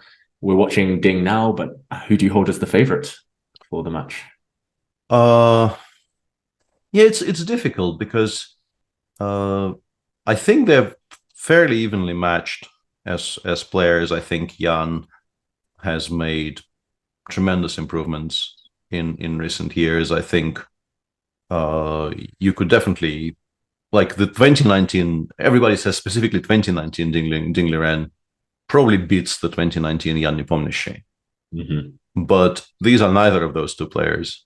And in case of Jan, I think this player is much stronger. And in case of Ding, you don't see that Ding as consistently as often. I think when you see him play well, which you still definitely see on occasion, you see glimpses of that absolute sort of beastly form that we've seen in his best years. But clearly the pandemic years have been very difficult for him for obvious reasons. Yeah. And also this keeps on being mentioned, and it feels like a bit of a stale argument, but I think it is still a sound argument. We don't really know, like we have, I think, a pretty decent guess as to what Team Nepo will look like, and they are sort of a very well established group of players who I think work together very well, who do have a very sound sort of base of theoretical knowledge, and also I think they have the match in Dubai, I think, showed a very sound approach to just preparing for the World Championship match. I think that will have stand them in good stead. Jan did lose the match quite badly in the end, but that had very little to do with the opening prep. Yeah, he'll have learned so much as well, just from the kind of mentality he needs, the focus he needs. And yeah, Ding, I haven't seen him in such kind of tense situations before, and felt that he's been enjoying it. I've seen him in World Cup finals, World Cup semi-finals, seen him play well, but it always felt like he was very tense as well. And I don't know, I just have a feeling the extra experience, even if it was a harrowing one in 2021, that might give Nepo so basically I think Jan probably will be more efficient in terms of being extremely well prepared in the openings, being extremely solid, and kind of having targeted his opening repertoire and his approach specifically against his new opposition. Whereas for Ding, that will be a kind of a novel thing for him to try and attempt. Yeah. And also, as you mentioned, you can say, it left such scars that you don't like this kind of an experience, but I don't believe that. I think having played a World Championship match does prepare you for the future World Championship match. World Championship match is better than anything else. Yeah. So I would suggest, and I mean, this is also not a novel take, but I think it's very difficult to come up with a completely novel take on this. I think sort of absolute A game Ding is slightly stronger than absolute A game Nepomniachtchi, but very few people consistently play their A game. Yeah. And on all the sort of small kind of levels that you can explore apart from simply the pure chess ability, and even that, like I don't think there is a gulf. I just think that at the very, very best, Ding was probably a more rounded, a more complete chess player than Jan was. But it's not like they're different leagues of chess talent. Jan is an unbelievably gifted player, of course. We've always known that, and it's just that for years and years, he clearly did not take chess as seriously as he could have done, but he does now. Mm-hmm. It's also pretty clear that he does now. Yes. I'm expecting this to be very close. I'm expecting this to be very, very close and very interesting and quite open, I think. I think it will be... we won't have people complaining about lack of content, as they have done over some of the previous world title matches. Yeah, I like the fact that Jan's been playing a bit as well. Some rapid, playing some online stuff. In the build up to 2021, he pretty much went dark, went silent for around 6, 7, even 8 months. And I think maybe he was just a bit, lacking match fitness, match practice. But yeah, this time, I think both players will be on an even keel there. So yeah, I can't wait. Still a way to go before we can enjoy that match. Yeah, there's still more than what it is. 2.5 months to go, yeah? Something roughly, like yeah. And I mean, meanwhile, Ding, this position we've been discussing, he played knight f6. He played knight f6 eventually. And the move I was most worried about when we were discussing this earlier was queen c2. Mm-hmm. I still feel like this has to be the biggest test. It feels like everything else is less on point. Yeah. Just ask this question, and none of the answers appear to be very comfortable. Queen g5 is maybe the closest you come to move you're okay with making, but gives white a tempo to do something. Like you would like to play knight f3, knight e5, but that once again blunders a full bishop on g3. But you can. I was wondering if we can, after queen takes g4, play knight f3, queen takes g4, play rook takes b7 with the idea of taking on g3, taking on a7. Yeah, or starting with rook b7. Or rook b7. Perhaps starting with rook b7, you're inviting some kind of trouble with rook e8. So abandoning control with the back rank so early is maybe unnecessary. All in all, it just feels like black's position is very loose. I wasn't able to, straight up refute it while staring at the board, as I have done for the past some time after knight f6 appeared. But I'm picking white every single time here. I just don't know what I'd play. Yeah. So it's still an incredibly complicated position to analyze. There are just so many options. Like knight e4 is not pointless, but I think the problem with knight e4 is specifically that h5, h4 suddenly becomes very strong, because for a second we kind of drop that ball, and f2 is very much hanging. Instead of queen c2, you have options like you can I think very seriously discuss whether white could be better in some endgames after knight e4. I don't think it's entirely stupid, but I think it makes black's life a lot easier. Like if you do it like this, black I guess takes with the knight, and if you include knight f6, rook f6, rook g1, I don't think white is worse, but like even hg followed by rook a8, black will never be doing too poorly. I mean, I have rook e4. I'm pretty sure white is not worse, but I don't think this is a very serious winning attempt, and I am looking for a serious winning attempt. What is somewhat annoying, and we've been mentioning it on and off, is that we don't actually know what the clock situation is. Like, this is an approximation. Today has been a bit of an iffy day in terms of trusting what it says about the clocks. Could be very relevant. Yeah, I guess we are around half an hour away from the time control, so the players can't have too much time left. Let's say it's roughly 50-50. That means about 15 minutes each on the clock, or maybe even less with the increment. So it could be getting quite hairy on the clock. This is still such a difficult position to play. Our chat has been discussing the Magnus game more or less non-stop, so let's go there for a second. After bishop g4, Magnus played knight e1. Just trying to make sure, as few of his pieces are on unprotected squares as possible, I guess would be a way to describe it. Overprotecting g2, also knight g2, as we established, was running into queen e5, meaning that the knight on g2 hanging was a relevant thing. On e1, it definitely won't be hanging. Nodibek took the rooks off the board, bishop f1, and for some strange reason, a very, very natural move, knight e5 here, is supposedly, according to very strong machines, is a mistake and lessens the black advantage. I'm not entirely sure what was supposed to be played instead of knight e5, but it likes it less than whatever best play was. Looks very natural, very strong to me. And you mentioned lessening the black advantage. I mean, we just need to keep the advantage. That's the main objective, right? It's not about, if there's no knockout blow, then it's not about necessarily winning. So 95 looks like it at least asks the question. Yeah, it looks fine. And also, I mean, White's play remains difficult. Although, I mean, generally speaking, you probably don't want to even calculate knight g4. So a move like h2, h3 here is quite logical.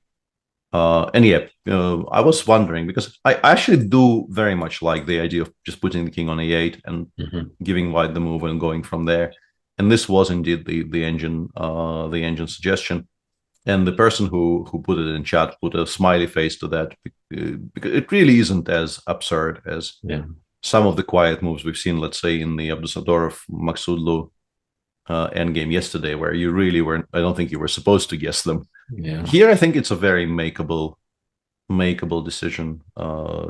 You generally just feel much better not ever having to calculate these types of skewers and things. Maybe he was slightly concerned about the white queen getting active again, queen f6 or something like this, just making it difficult to get the knight into e5. Yeah, I could believe that. Maybe we go like bishop g4, e6, and still feels very good for black. Yeah. Now that one set of rooks are gone. I would also be picking black after 95 anyway, so it's not like, I don't think the evaluation changed very drastically. Also a game which potentially might have a very interesting time travel, because they're both down to below 20 and even below 15 minutes for Magnus, if we are to trust the clocks, with almost 20 moves to go. I was wondering, Peter, if h3, for example, is the idea knight c4 just to get another set of pieces off the board? I don't know if it's the right set of pieces. I think he probably wants that. I just wonder, like, I would also feel like it's good. Yeah. And I'm wondering why it's not being approved by. It's not, okay. Maybe after queen d4, the black knight is a bit sidelined on a3. Yeah, because I might actually very much dislike this for White. Yeah. This, I think we are very happy with black, right? We just like bring it over to c6, put the king on a8, and then the rook will start. Opposite color bishops, you'll always get mated as white with queens on. Right? And honestly, the weird interaction, I should just stop reading what Sese says, but it's difficult. The weird interaction for me is that I sort of understand why queen b5 is the top line of the engine here, or at least I thought I understood, because that does stop knight c4. But then second line is h3, and black does not play knight c4 against that. So that leaves me very confused. So what is queen b5? Yeah, queen b5 is, I guess, just a move to improve the position of the queen, and h3 has been played, by the way. I thought h3 was a much likelier move than queen b5. Like, if those are the top two choices, I'm picking Magnus to play h3. Yeah, I really do not think very many people play queen b5. And what is the idea here after knight g4, for example, I guess? I guess we play g3 and we claim it's nothing anyway. much here, and then, like, I don't know. Interesting. Queen b5, also king a8, and just ask the question. Yeah, queen b5 just feels very superficial, unnatural. Yeah, I don't think it's a very easy thing to even consider. So h3 played. Let's see what Noribek thinks about various options, because I would assume you play knight e5 with at least half of an idea being knight c4. Yeah. In the meantime, queen c2, queen f7 on the board in Erigaisi versus Dinglegen, which kind of begs the question: do we take on b7? Like rook b7, I guess the idea is knight g4, and then we go knight e4, right? Yes, I assume. There's also rook takes c7, but I don't really want to calculate that too much. You also have the option of trying to calculate what this is. I was just kind of avoiding that. Because I'm lazy. I mean, I don't know. Well. I don't know. I think it's probably rook e7. Whoa, nice, nice. I mean, again, maybe you just dodge it with like rook f6. Yeah, I want to play bishop d4 here, but unfortunately, you will not blunder queen f1. I cover. Like, I wanted to go bishop d4 and kind of taunt you to go c takes d4 here, but no. Yeah. Okay. I mean, it's still super sharp, right? Queen f7. This is what Erigaisi must be calculating. If he doesn't take on c7, knight e4. No, actually, I kind of like knight e4.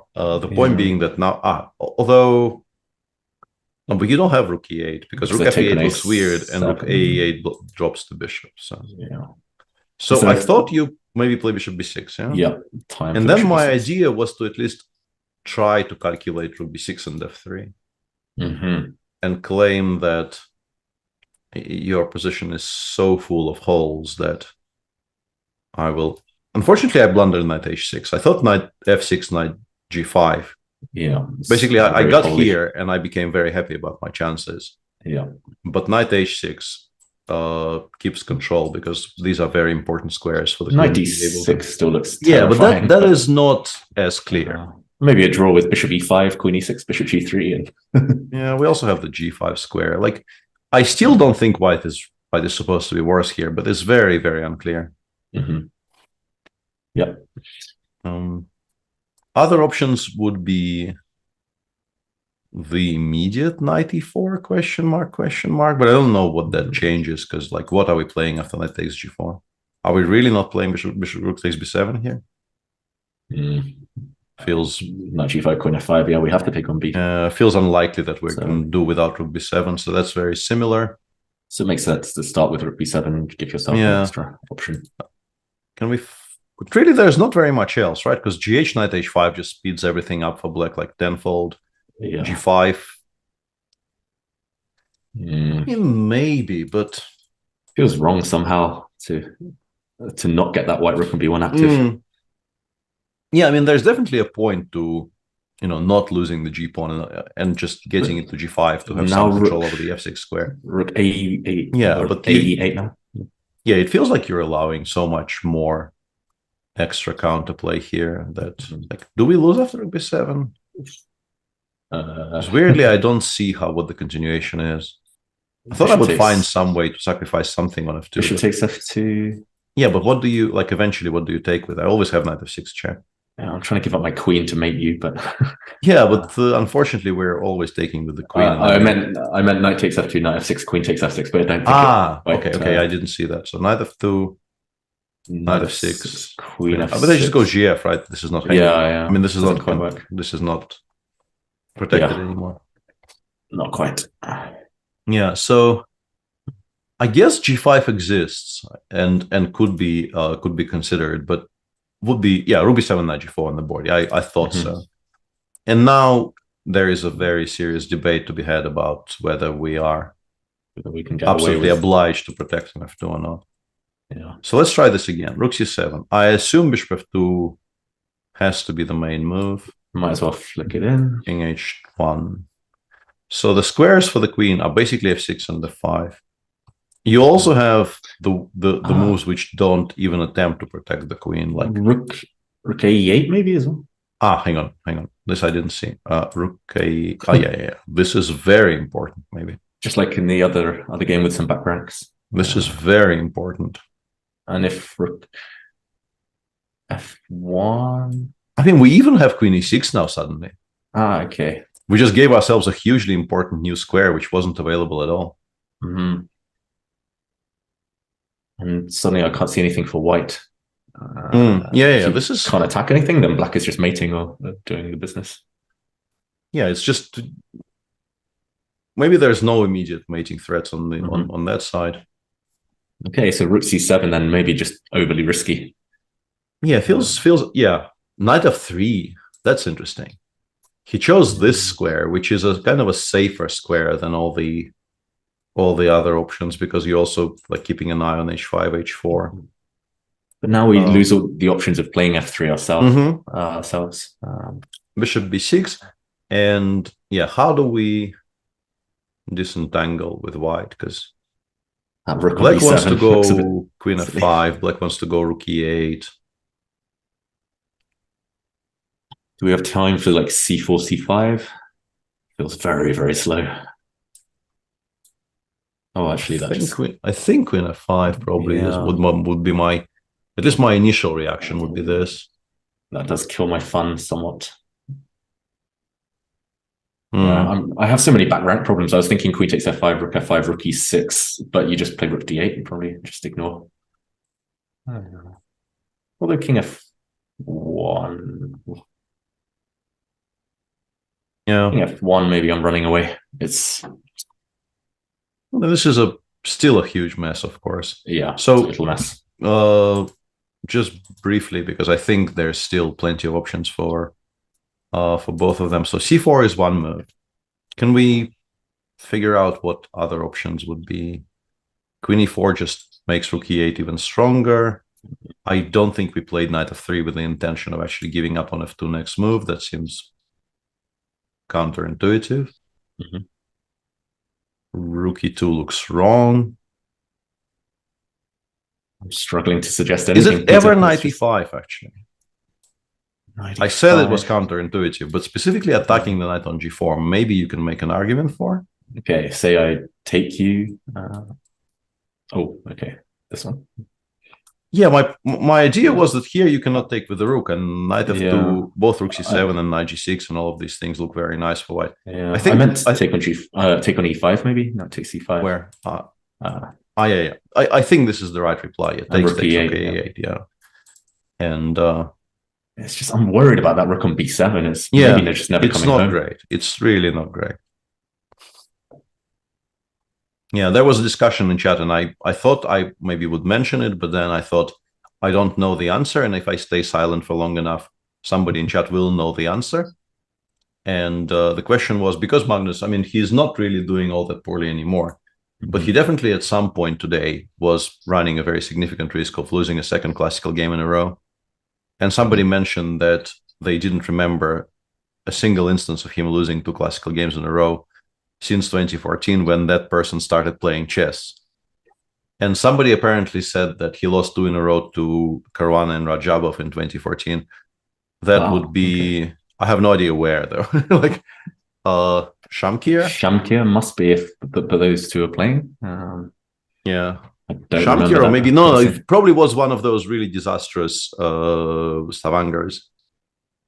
He had at least one really poor Stavanger, right? He came. Did he come last or close to bottom? I think I think maybe he tied for last in one of them. Yeah. I was also wondering the other day in the last round, in round 4, when was the last time the world number 1 and world number 2 both lost on the same day in classical? Must have been a while. Yeah, that was also mentioned in chat quite a bit. Yeah, the two 2800 players lost on the same day. In the meantime, Fabi and Wesley did end their game in a draw in a slightly different way that we expected. After king e8, Fabi played rook h7, bishop e5, e4, which is a similar. Essentially, we discussed this position: rook d8, rook f1, rook d7, and instead of going back to h1 immediately, Fabi started with the move g4, g5, and black really can't move very much of anything at all. Bishop d6. And this I thought was an interesting moment, because Fabi could have played rook h8, king e7, bishop d4, which I think... no, rook e4 exists, yeah, because bishop e7. I blundered bishop e7. I blundered bishop e7.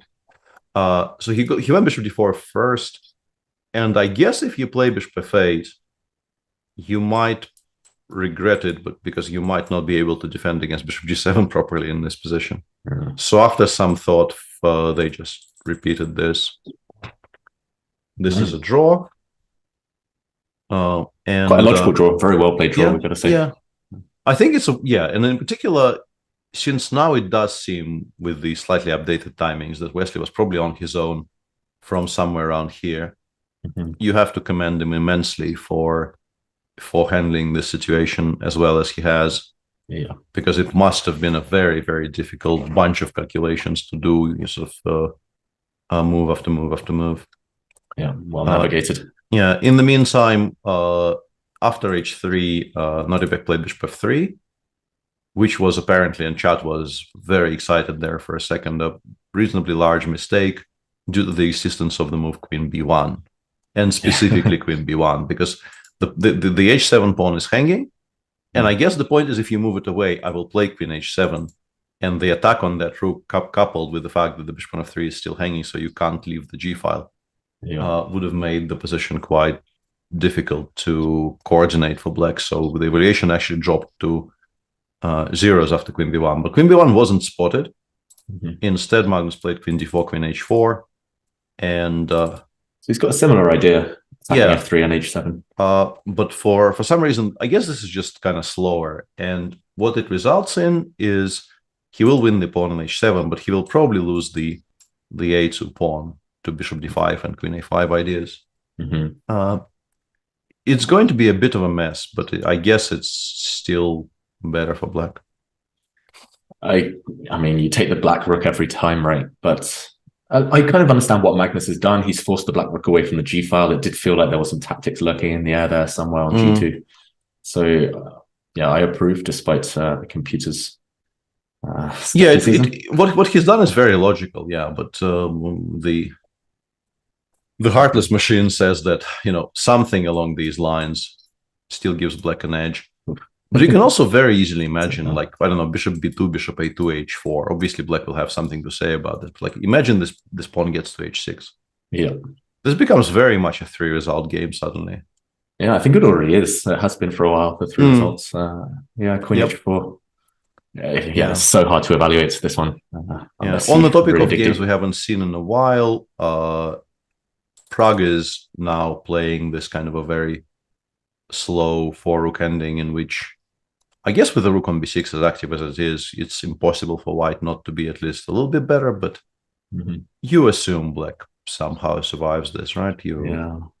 Black has very active pieces as well, the black king, the black rook on f3.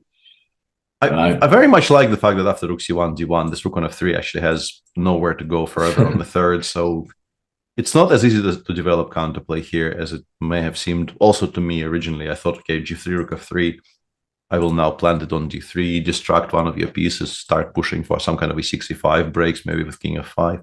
Unclear. And now after rook d1, I realized, no, white is just not allowing any counterplay. I want to play king g2. If you play g4, I want to play h3. Let's say, I don't know, let's just put something on the board. So we include all these moves.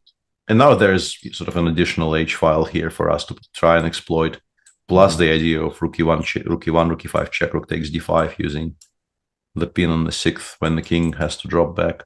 That's very nice. Yeah, Prague is still sort of in control.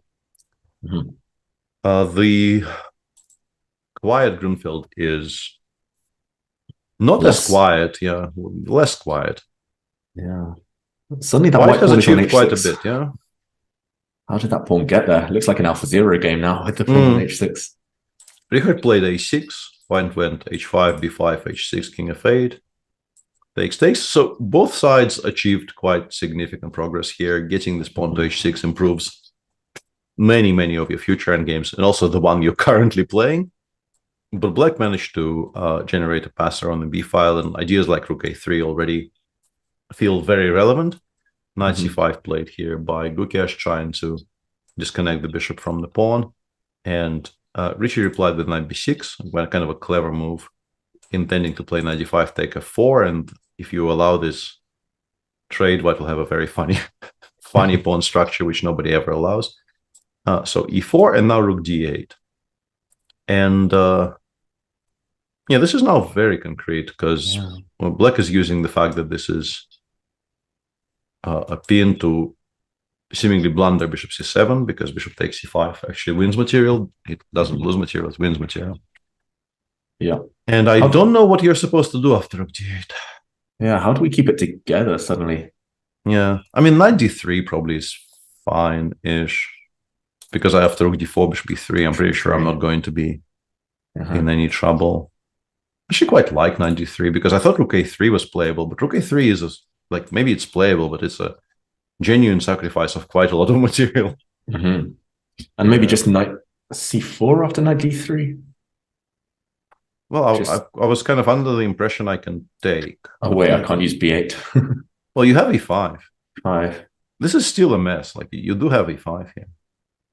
And then you will have rook b8 next move. It's not even that I attack the d4 pawn. I'm planning to start using this pin once I have disconnected the bishop from the b8 square. Knight c6, ef4. I guess black is better there, despite the weird pawn structure.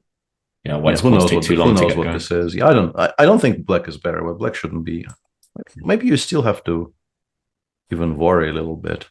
But I guess we just take on d4 and give up the give up the two pieces. Hang on. This is so fun. like we should be moving on to kind of more exciting positions, but there's all this kind of stuff that that gets me very interested. And in the meantime, seems like Parham now is just completely winning because this has not gone according to plan. After h3, knight f6, bishop e2, Jordan played rook b5, and then it turns out that the way the pieces are, he is just not in time to protect the f7 pawn, I guess. I don't know quite why, for instance, we didn't try bishop d5 here. But Jordan's choice here was to go for this position, which frankly looks indefensible. Not his decision, the position.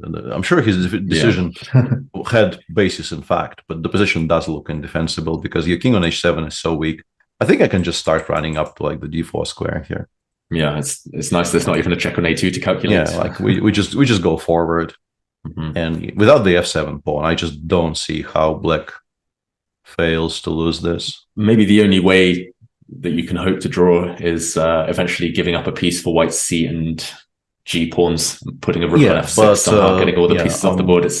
I'm struggling. Like I'm struggling to figure out the scenario where this is actually something that will happen. Rook f5.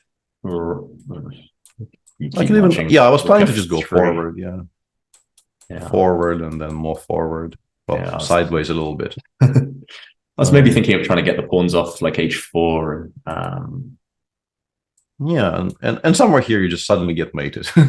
Ouch. you get somewhere here and suddenly you get mated for no reason whatsoever. Yeah, I think it definitely is possible not to win this with white, but you would need to make probably a massive mistake at some point. Yeah, we'll have to forget about a fortress, essentially. Or that, yeah. In the meantime, in our very, very sharp Italian, things have changed because c4 was actually played, and Ding instantly replied with a move I completely missed, for instance, rook a5. Not only stopping c5, but also introducing ideas of rook a f5, rook a c5. And rook b1 played, and Ding replied just now with a move queen f6. Okay. This is looking like a marked improvement for black, right, compared to where we were earlier. Yeah, I mean, unless white has something immediate, then black's just playing rook a f5, queen c6, trapping that white rook. Yeah, actually, yeah, I've been ignoring this for a while, but this is now very much back on the menu after maybe one or two more moves in prep. Yeah, you will be able to go after this guy properly. I guess we can put the queen on e4 to stop that for now. We can't get hit on e4, but I'm really worried long term. Black just puts a rook on f5, g5, h4 comes, and yeah, it's really, really scary. It definitely feels momentum's on Ding's side. Don't know objectively what the evaluation is. I'd play queen e4 here and just pray that I'm not losing immediately. But yeah, centralizing things and just kind of just to stop queen c6. Yeah,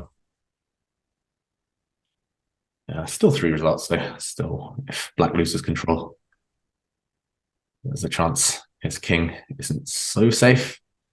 Where else can we be looking? It looks like the game between Levon and Vincent has livened up somewhat. Well, in the last few moves. It wasn't boring for a while already, but things are moving apace. We left it somewhere here. Vincent played bishop d7, bishop f5. I guess I can get behind the idea of securing the f5 square for the knight if the bishops come off, which is why Levon offered this trade and Vincent said no, and Lev said, okay, it's useful for me to block off queen a2 counterplay for the future. So with the bishop on b1, he is ready to play f4. And this is the current position, queen c5 check. I guess we play king h1. Not really much of a choice. And I would like to take with the pawn. Honestly, I think rook e5 gives white too much. And your pawn on d6 is always going to be weak. Yeah, both of these guys can potentially be... I don't know, bishop f4, I guess, for now, right? Rook goes back. We go queen g2. Lining up, yeah. h6. This looks scary. Black's queen is somehow just...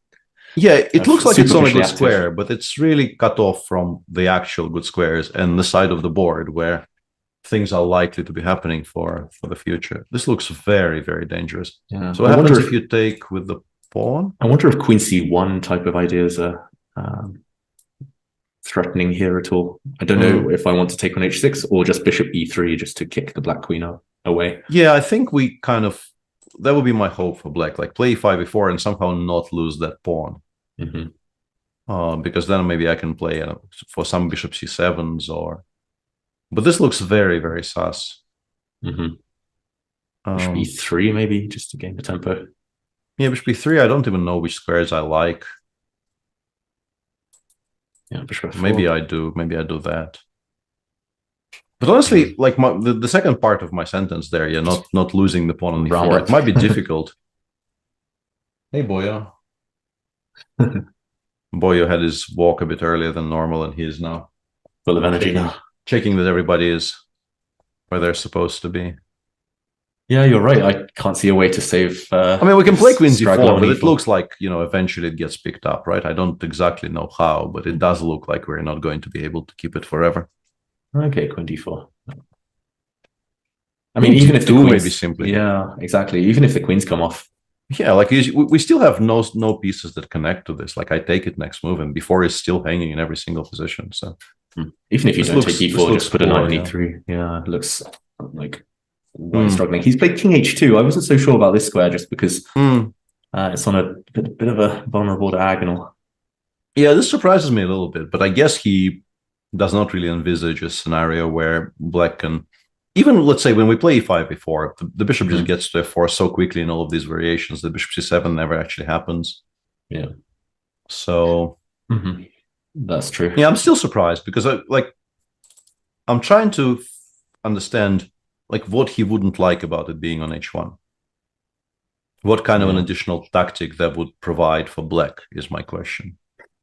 I'm slightly curious, is his idea d takes e5, rook takes f6? And there, actually, there's no difference. I thought there might be some check on f1. But now just to play c5. Yeah, maybe. I think the worry has to be not the move queen e7, but queen d4, right? And trying to get the queens off the board and then play. That's true. Do I take the queens off or do I take on f6 and queen c1? Queen c1 creates very strong threats, yeah, because bishop e3. Okay, this move order, yeah, not taking on f6 yet. Yeah, we can there's a fun line here to show our viewers, right? And we've won some material because we have very nice 7 threads, yeah. Very, very but nice. Let's go back to the Italian, because I mean this is interesting, but Ergaisi Ding is really heating up, and apparently not in a good way for Arjun. After queen f6, yeah, he went for something which I think you only go for if you think you're kind of already losing.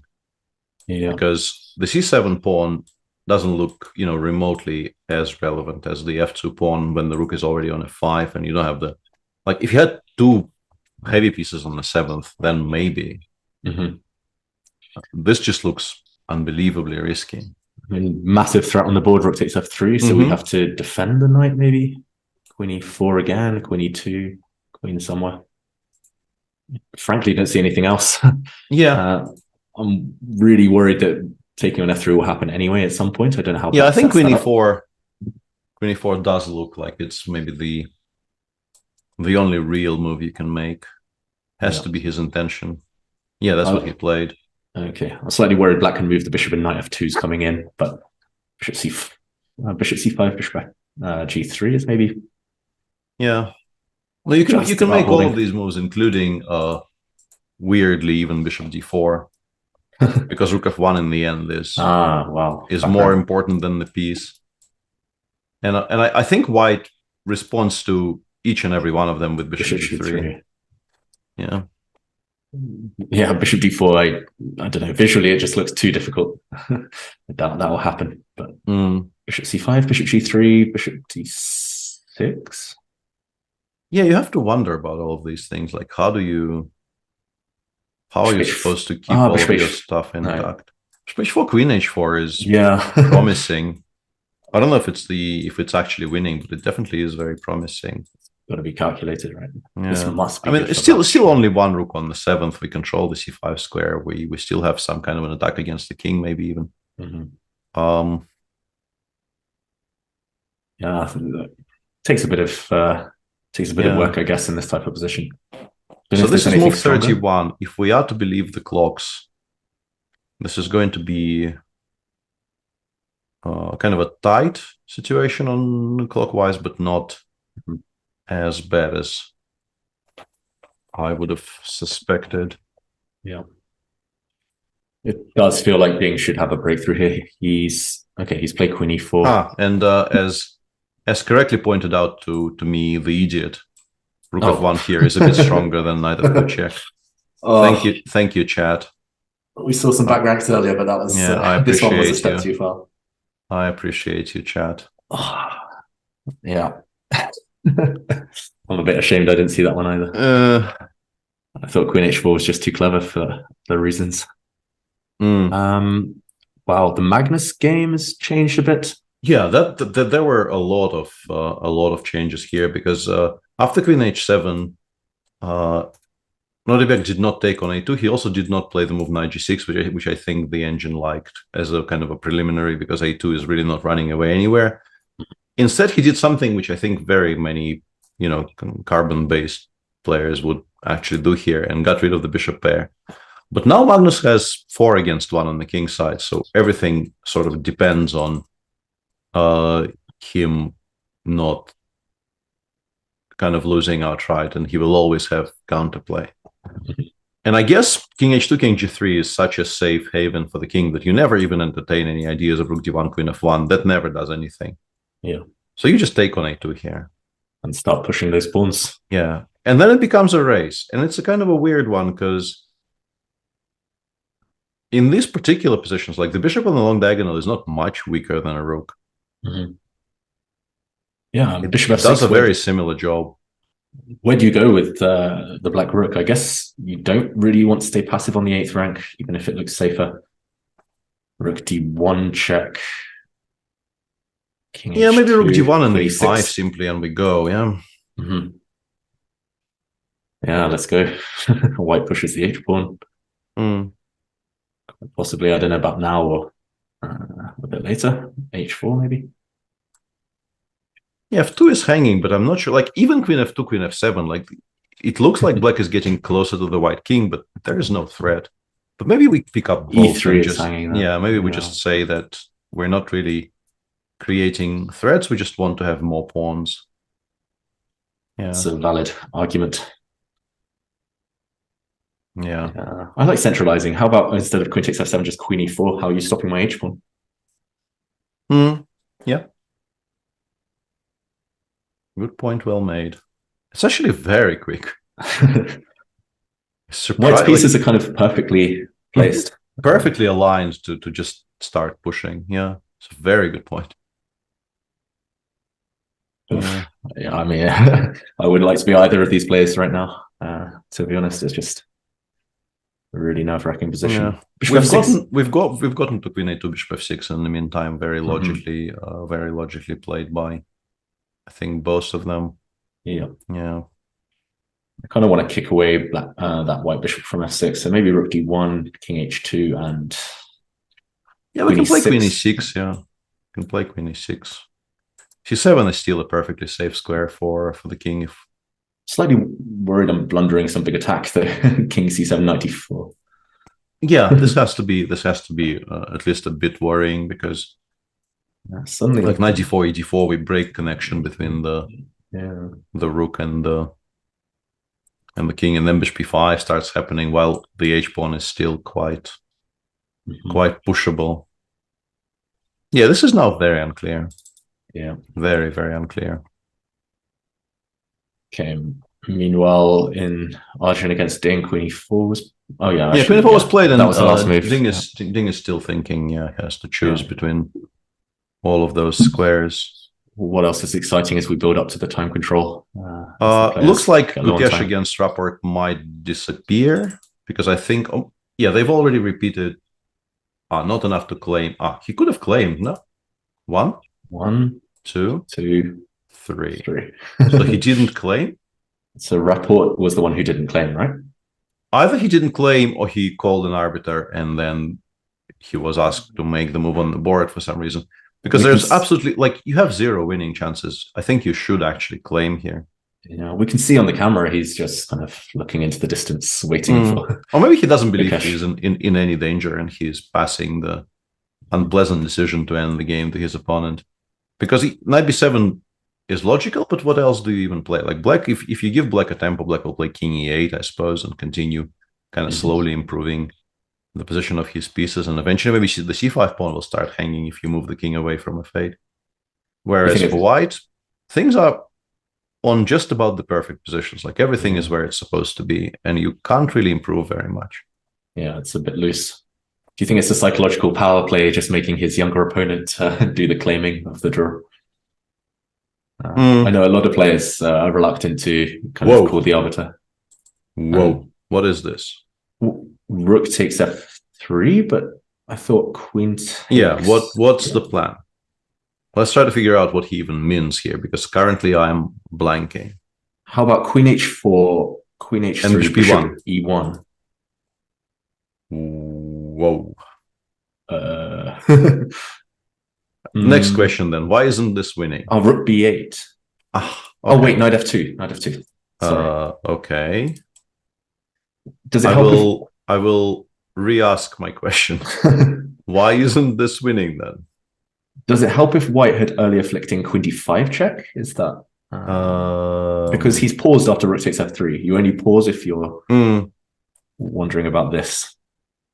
King h8, I guess, is the most natural. Maybe rook f7 as well, but...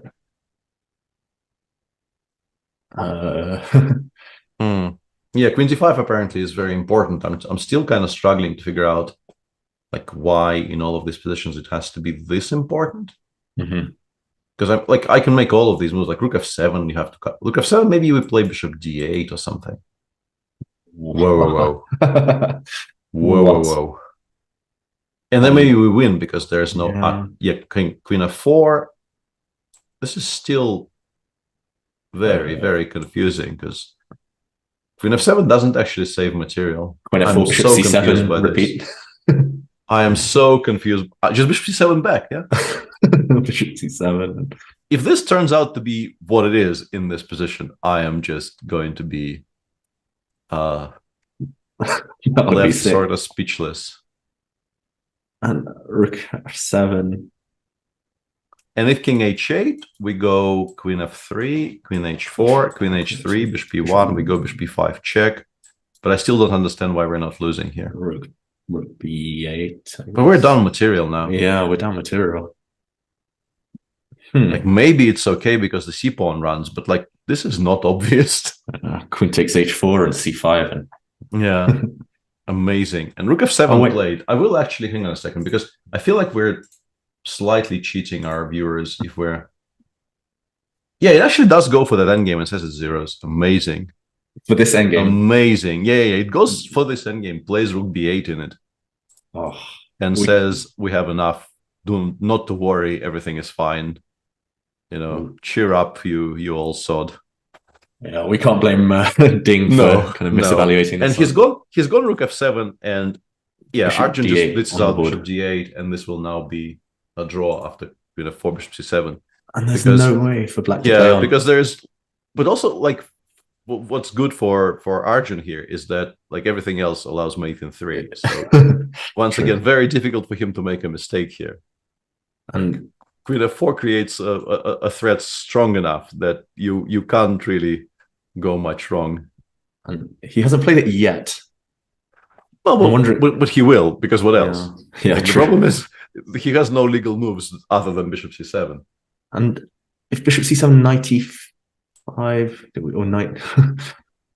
Oof. Yeah. I'm trying to count pieces here desperately. Yeah, maybe knight e5? We get some kind of a level endgame. Oh my god! Oh, I should stop reading, but I'm still reading. Like there is this option. Wait, what is this? Because queen d8, rook f8, I still win the queen. But it just goes queen f7, rook f7, c5, and says I'm not worse. Here it's believable. The c pawn is very here quick. it's sort of believable. Yeah, it's amazing. This position is just so fantastic.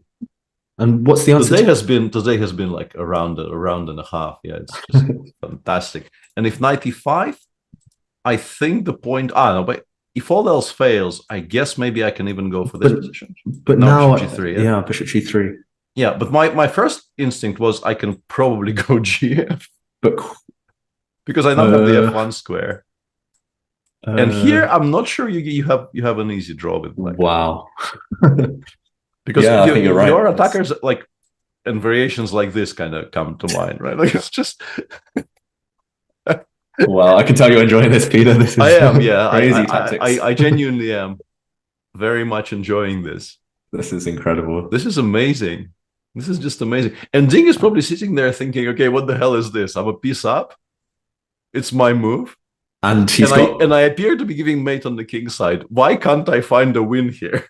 How often as black do you have pieces on f4, f3, f2, g4 and not give mate? It's just this is so good. This is like stunning, honestly. And there's no back rank ideas because that rook at f7 is pinned.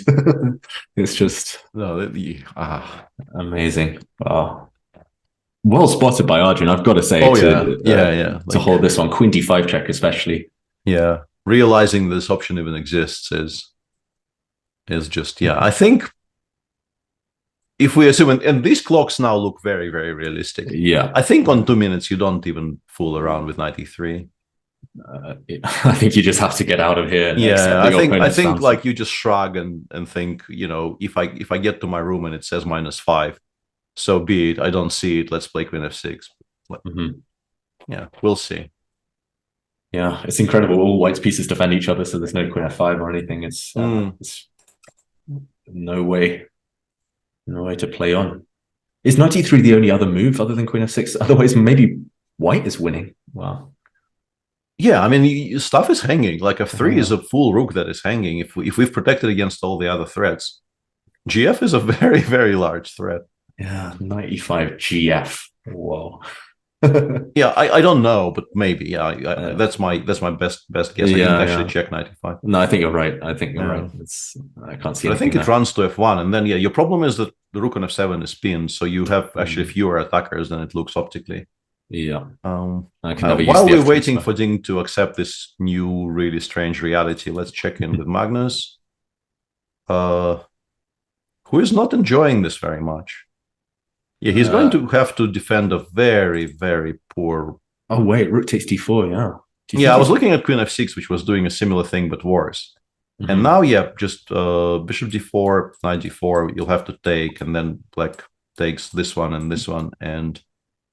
I mean, queen endings. I guess you actually play g3 and h4. G3 maybe. Yeah. Because you need to start pushing the h pawn as quick as possible. That's your bailout here. Queen endings are more drawn than you would suspect, but you're still not really having too much fun. Fun repetition so far ending in Ergay Ding. Queen f6, bishop d8 on the board. Maybe we should continue watching that, because that one I think is sort of concluding, and the queen ending will still be there.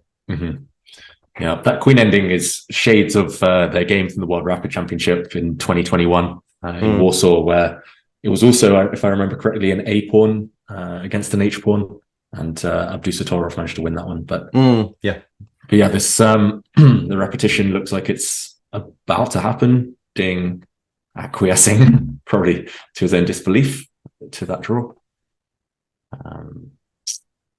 Wow. Bishop c7, bishop d8. This one needs to go in some books with some diagrams. This will be like the problem for chess coaches everywhere is that it will be very difficult to find a combination of a pupil who A is strong enough to solve it and B hasn't seen the game. Yeah, this is true. Yeah, like unfortunately those two are very difficult, I think, to find in the same person. But yeah, it goes in every single puzzle book. Calculation book. Until the end of days, yeah. Wow. And I think we're just waiting for the handshake. We're not at move 40 yet, which means Ding, definitely can't take the risk. Yeah, I think 93. I think by this point he probably realized that this is not a joke. This is not a drill. This is an actual thing that happened to him in a live chess game. What a miss, because we thought he was maybe turning the screw, maybe winning at some point. Oh, well, I guess before rook takes f3, before this tactic. Yeah, he's gone back to f6, which will be the third time. Arjun can claim now. Yeah, he's checking the score sheet. Yeah, he can just claim now. Yeah, and as you can see, I think, and they can actually agree a draw here without going through the rigmarole of calling the arbiter, checking the board and everything. Ding knows it's a threefold. So let's take a look at Magnus, because this is also move 39. It has decisions to make. The king on b8 is actually very safe from checks. But I guess he is lucky that he is sort of just quick enough here to meet queen b2 with takes on h7, right? And this I assume is even maybe a comfortable draw now, because you start giving checks first. If it gets to h7, I suppose he holds. Maybe what worries him is h5, some move like queen e5. Yeah, this would. Oh, but now a4 is. A4 is hanging. So still difficult to defend. Yeah, but in a way, I think because black will start first, sort of. Yeah, like you get into this position, you give a check from d5, and then you play. And I think, I think, I mean, the engine probably holds this. But in a human versus human game, I think the stronger side wins a vast majority of these. Yeah, because of just how difficult it is to continue playing perfectly in an endgame like this one. That's assuming Abdus Satorov is the stronger side, but yeah, I think you're right. This one. No, I meant the stronger side as the side with next. Okay. Okay. Sure. No, the side pushing. Yeah. Queen a2, I quite like. In a way. Queen a2 was the only move apparently, and this is what Magnus has. Okay. Yeah, he's at least hinting now that he might even take on f7. He's holding up black's pawn pushes.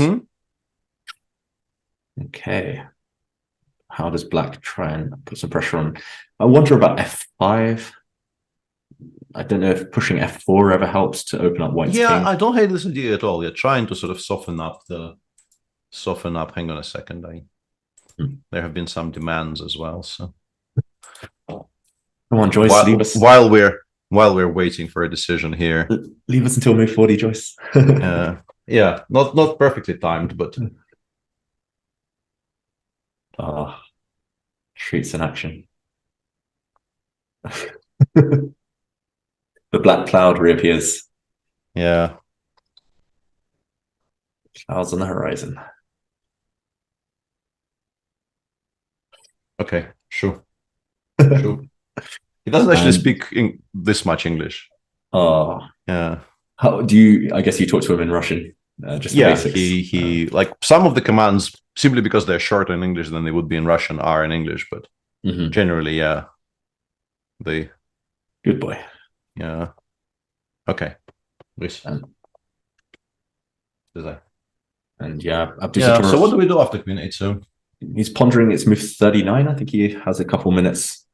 I would want to play f5 if I could, because I don't see any way to defend the pawn. Don't really want to give it up. Yeah, like if we're not actually winning by force by giving up the f7 pawn, we pretty much never want to do that, because that would just make all the positions which were already sort of draw-ish even more trending towards that result. So f5, I assume we go h5, right? I assume f4. This is the question. Yeah. Now, if it's just one set of pawns coming off the board, can we get away with h6? I'll let you take that pawn, but if it's just black with a b pawn now, then white's king will be able to run. Well, once again, like in practical terms. Yeah, in practical terms, it's... How happy are we with this endgame? Yeah, we've all lost this one at some point. Yeah, well, I think I actually haven't, because I've never had it. I would have. Okay. I would have, but I've never had it. From actually either side, both the side with the pawn and the side without.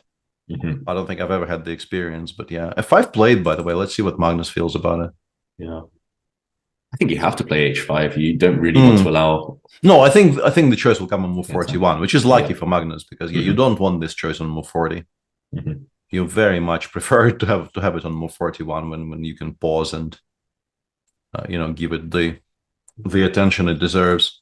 But what's the choice, really? Taking on f4, king I was h3? kind of wondering about g4, but I think the problem is you lose to this. Because this actually stops h8. One move. Yeah. This actually stops h8, and I think this you just straight up lost the game, because unless h5 played. Queen e2, how does black? Well, a3, I thought. h6. But I can do a2 already, yeah. I think. Yeah. I mean, king g2 maybe, but king g2. I'm hesitant to even touch g4. But probably something like this will work, right? Like queen a1, queen b2, and then I should be faster. Too fast. Yeah, that does work. So Magnus actually got to move 40 here. Nordibek has 2 minutes to settle on a move. f4 looks very logical. If it's not f4, there's maybe some argument for queen g4. I think he made a very long move, so it looks like queen h8. Queen h8, yeah. So he is trying to force this endgame. The one I was forcing less, I think, with the move queen g4. Because I was sort of losing touch with the a-pawn a little bit. Yeah, this could be very clever. I think he's going to get it by force, right? Queen f7, just a3 doesn't really help white at all, I guess. Yeah, unless you can actually take on f5. Oh, sorry, not queen f6, of course. Is it ever possible that we can do this and queen we lose to queen b2? A2. Yeah, queen b2, a2. Surely there aren't enough checks. Check. And we go to like a6, and eventually the checks probably do run out here, I would assume. Yeah. Magnus has already decided that he is not like move 41. He could have actually spent a bit longer on this, but decided not to. This is not. I mean, I'm sure the engine just gives zeros here after king g1. Honestly, like my experience with these endgames is, as soon as you get something like this, the engine just instantly says, "I will hold it." The question is, like, will the person having to demonstrate how hold it? Because the kings are equally unsafe, and you can even like if you get your king active enough, you can start maybe in some good cases just offering queen trades in order to win the f5 pawn. So it does feel like, at least for this moment, white's got the ideal scenario. There's no checks. You're guaranteed to give a check on the next move. Black, I don't know how you get the queen back. Maybe you have a job on to even prevent an immediate perpetual. You have to defend f5. I guess because of queen f4. Yeah, check. I thought queen g4 was doing at least some of, but maybe you have I thought coming. Yeah, I thought maybe like if you actually try to give a perpetual, you might force me to make a lot of moves I want to make. But if I keep, then again, like, whoops, queen b3. Yeah, and if king c6, we can give a queen before queen d5, queen d3, yeah, queen d3, not queen d5, queen d5, yeah, queen c5. Yeah, queen d5, queen c5 would have been a mistake. Yeah. If you win that pawn, then it's a definite draw. Yeah, I guess if we want to do that, the way to do it is correctly pointed out in f3 maybe in the in the chess24 chat. Yeah, the queen f3, and then walk this way. Yeah, Suat Atalik in chess24 chat says it's anything but a draw. What I meant is, Suat, is that it's 0-0-0 if white is being defended by a machine. Which I can see against, which I can see Sese is claiming it's zeros. Yeah, I have the tab open. I'm not really consulting it very often, but I have the tab open. I can see it says zeros. But I absolutely agree that in practical terms, this is very, very far from a draw. Like it might end up being a draw, but it will be a difficult and a very torturous one, and you might go through lost positions along the way because it's almost impossible to play it as well as you have to play it. That's the only claim I'm making. I'm not saying this is easy. I'm saying this is drawn with best defense. Yeah, agreed. Meanwhile, Richard Rapport is still going against Gukesh. We thought that game was about to end. It should have ended with a threefold repetition. Interesting. Okay, so they repeated, and then Gukesh played king f1, to which instead of king e8, which I thought was an automatic response, Richard went with g5 followed by e5. And then by not going back to d8 on move 40. He really likes chess. It's very admirable. Both of them clearly do. They both turn out repetitions now. And I guess he goes knight c4 here, and he is claiming that It's going to be a draw after rook b1. His best case scenario is this gets traded for this, and then he somehow wins the h6 pawn, which I think is still a draw. But yeah, he probably also doesn't get that. Like rook b1, knight e3, fe, you go rook c5, rook b4, rook c6, and I go like rook b5 here. Yeah. And you never actually get to take on h6 for nothing. I mean, zero risk for black. It's not like we're claiming he is suddenly going to lose this game. But yeah, should get still that be result a draw. either way. Should still be a draw. Is there a way maybe to go rook b8, c6, c7 is just immediate? It's even easier. Yeah, it's even easier. Mm-hmm. Okay. Meanwhile, the queen is making decent progress here against the pieces because Parham actually just decided to completely forgo the pretense of pushing the c pawn and is just trying to give mate, which I think is a good idea in general in chess. Like if you can give mate, it generally ends the game, so why not? Yeah. It looks like he's quite likely to do that as well. Yeah. Like so far the h2 square is protected, so you can actually remove the h pawns and not face immediate mating threats. But then you will, at some point, like the c pawn will start going and you will struggle to control both those ideas and the ideas of queening the pawn. Plus bishop f5 might become a winning threat as well. Yeah. Levon versus Vincent. I thought Levon was just straight up winning, but Vincent found a way to continue. And honestly, this does not look immediately obvious to me at all. So it went rook e5. He's won a pawn, I guess. Lev went as we expected, bishop f4 and queen d2. And Vincent very, very correctly immediately played h5, bishop g5, h4, distracting white from their best setup. And then after bishop takes h4, I thought knight g4 check was the only move. And then I thought white is completely winning because after the trade, white goes knight e4, then goes g5, then goes queen f4, and everything collapses. But he did play queen e3, a move I completely missed. And now the position is this. And I'm wondering just how clear is this? Or I can do it in the other orders. I know. Can I do it in the other order? Bishop g8, rook b3. Let's assume that you can. Yeah, let's assume that I can. So my argument here is that if I don't lose in the next three moves, I think I have decent drawing chances. Like if this bishop gets over to b6 and the pawn on d6 is still standing, I have decent drawing chance. My problem is I think I lose to bishop f5 specifically. Yeah. Because the only square is e8. I go knight e4, bishop e7, c5. And I think we've lost move by move, regrettably, for Vincent. And white does stop the b pawn in these lines later. g6 though? But I guess even bishop c8, right? Even cd6, maybe? Is this so clear? Oh wait, sorry. I mean, it also looks kind of promising, but I don't really want to get involved. I thought I could stop f6 in time. Yeah, this is not obvious at all. But bishop c8, I suppose, yeah. And the problem remains the same, that dc loses us the e8 bishop to d6 and d7. Just doesn't, like, we're sort of one move away somewhere from establishing a perimeter. F5 here, maybe? Yeah. Just to get that e8 bishop breathing square. And just bishop d. Well, you just take but then you're two down. You're probably not saving this, even though this offers some hope. Bishop, I don't know, b5 or some square to not trade it straight away. It's not great though. It's not great, shouldn't be. And this is I'm guessing this is why Vincent hasn't just blitzed all of this out already, because otherwise I think you very clearly go for this and you think that you're probably actually saving the game. Could we try and finesse that somehow with take on f3 and bishop e7 to create a threat of knight takes d5? Clever. I mean, clever. Just process of elimination.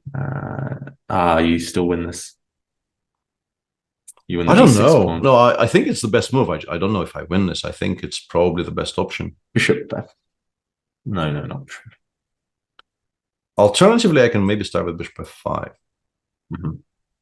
Provoke, or maybe even force bishop e8 and then play. And knight e4. Knight e4. Mm-hmm. Yeah, it feels like it must be winning it. Yeah, this one doesn't look right.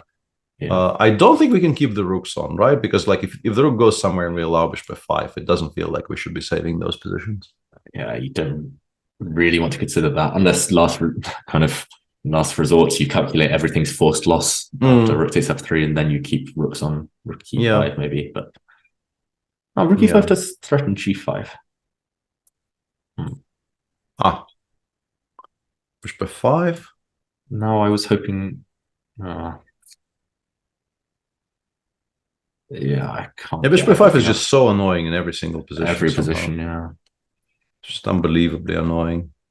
I mean, we can play bishop e8 or whatever, but even, no. I was going to say even bishop c8 with knight f5 to follow, but that actually blunders g5.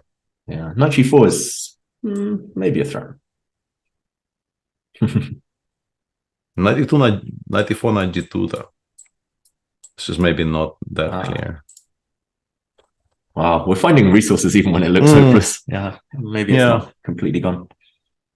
Yeah, it's still a game. So let's do a bit of a roundup and then perhaps take our well-deserved second break of the day. The queen ending is exactly as we expected it to be, and I will give the same speech yet again. 2 moves draw here according to Sese. Queen e8 check is much stronger than king h2, but really only 2 moves you can, like, nobody plays queen h4 in this position. Like, you know you can't play queen h4 in this position. So, yeah. The engine will hold this. Whether Magnus will hold this is a whole other question. I don't have an answer for it. This one we've been ignoring for a while. I assume it's a draw, but Anish has been reluctant to make a move here for a while now. My understanding, like I tried figuring out what he could be afraid of and what would be my solution. I think I go g3 here. King f1 straight up actually loses to rook a1. Maybe he is worried about a 4 check. No, but then after king f5. Oh, it's super risky. That's super risky for white, right? This is not how you play for a win. This is, I mean, maybe you still have a draw, right? Maybe you like just in time to start giving checks from behind, and the king probably still goes back to e4 only because allowing king e3 is not right. But yeah, this is not how you play for a win. So I assume the idea is to play rook d7, and then we just take, we put the rook on b5, and then we put the rook on e5, and we kind of look our opponent in the eye a little bit. Yeah. Because I like eventually something like this happens and I just chill, right? I don't think black ever loses this. It's not even difficult. Yeah, I think you're right. D3 looks. Yeah, so no. Then the question is, why hasn't this been played yet? Maybe he's also thinking about king f5, trying to just playing for a win or play for a win. I don't know. Just to be ambitious, march the king in. Yeah. I think this must be it because I think d3 is a comfortable draw, not even a difficult draw. So this has to be it. Here, maybe there's a bit more risk involved. For example, if b5, take, king e4, rook g. Wait, rook g5 isn't possible there. That's interesting. Where? Sorry, b5, ab, take, king e4. I was worried about rook g5, but just d3 anyway, maybe. Oh wait, not d3 anyway. No, sorry, rook a1 comes. Yeah, it gets to a1. Okay, so maybe this is what he's worried about, and king d3, he's doing. I mean, I assume this is still a draw, actually, like some position like this, and then king c3, d3. And he's played king f5. No, he is actually trying to play this for a win. Kudos to him. Fair play. Yeah, kudos to him. I did not expect that. I kind of didn't really appreciate that could be the evaluation that, the draw is so easy that there's absolutely no reason to beg for it. In fact, let the young man show where it is. Yeah, I mean, it has still to be equal, but yeah. Solid decision there by Anish. Vincent still thinking after rook f3. Gukesh still thinking after knight c4. I'm not entirely sure what other options are here apart from the things that we already shown. Is he actually trying to calculate bishop takes g5 or something? We've sort of completely ignored this existed. And just allowing the b pawn to. Yeah, but like getting the b pawn to b2, allowing the b pawn to get to b2. I guess that's c6. I mean f6 and the bishop takes c6 and like how badly do we want to lose with white? Like, I mean, come on. Do we really need to lose this game? Is it required somehow? This is already living on the edge. No, I think this might be gone, honestly. Like b2, rook b6, knight a3. Like every variation I'm trying to calculate here, you just end up losing the rook to this specific setup. Like maybe the bishop with bishop c1, but it's not a huge improvement. Yeah. Rook b1, just get out of there. Yeah, just play Move rook on. b1. And after a long thought there, Jordan played h4, and bishop d5 was the reply by Parham. This looks bad. Like the question is whether you can hang on somehow, but this just looks bad. Looks totally gone, right? Just why can do? I mean, I guess you go knight f6, and I'm still not in time to immediately pick up on h4, but bishop will go somewhere. Like, I don't know, bishop c6 and then g5 might even become a threat, or what have you. Yeah, I'm expecting Parham to win this very comfortably. He's done everything right since he kind of got in that queen versus pieces position. That was a nice tactical flurry as well. Okay, so Magnus has not played queen e8 check, and Sese has actually revised its opinion. Okay. We apparently have lost this with white to queen e2 check and then b5. Whoa. Okay, queen e2, king. We can't go forward. Can we go forward? I don't know. Let me count. It says something like, I think it gives a check from f1 to stop queen f4 check, and then it goes b5. And now b5.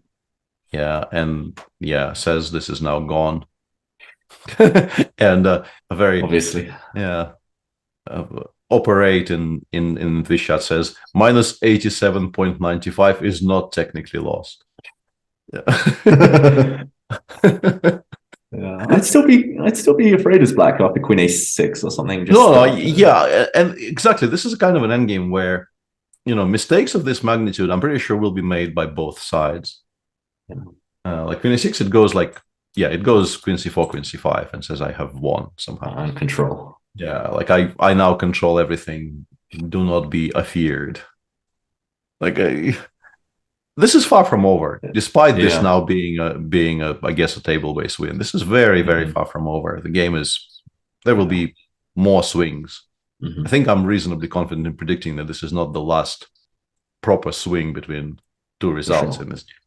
Yeah, it's also slightly counterintuitive to drive White's king up the board. It's not 100% clear that you actually want to help White's king hit the f5 pawn. Unless you realize you land on c5 and you're just in time with the pawn to run. Yeah, no, this is, it's a mistake, but also I think it's a somewhat understandable mistake, because once you realize this is not a perpetual, which I don't think it is, you also, I think, as White, feel reluctant to actually drive the king towards where it wants to be, because the king, like the way to convert these types of positions is definitely to get the king further up the board so that some of the checks can be met with interposing your own queen, and perhaps replying the checks with check becomes a theme.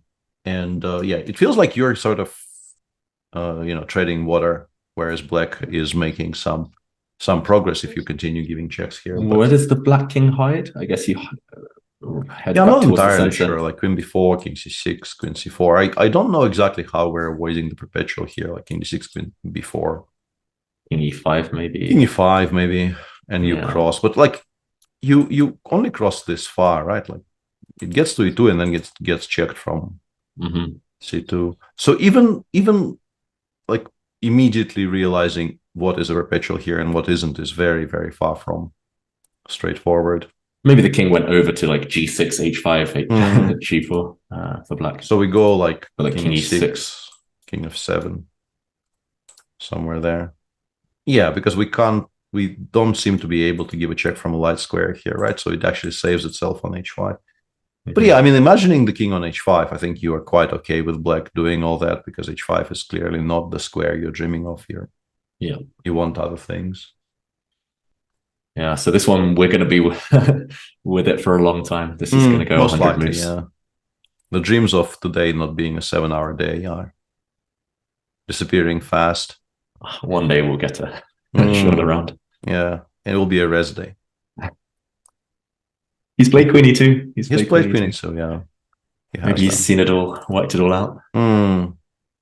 All right. On this note, let's take a bit of a breather, and then we'll be back with what we assume is a conclusion of round 5 of this exciting tournament. Yeah. See you soon, everyone. Think about it later. Feel it now, now, now, now. Think about it later.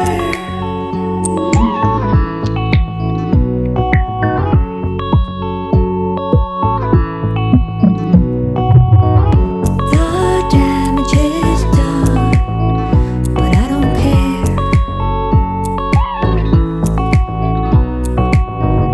You're worth the cost.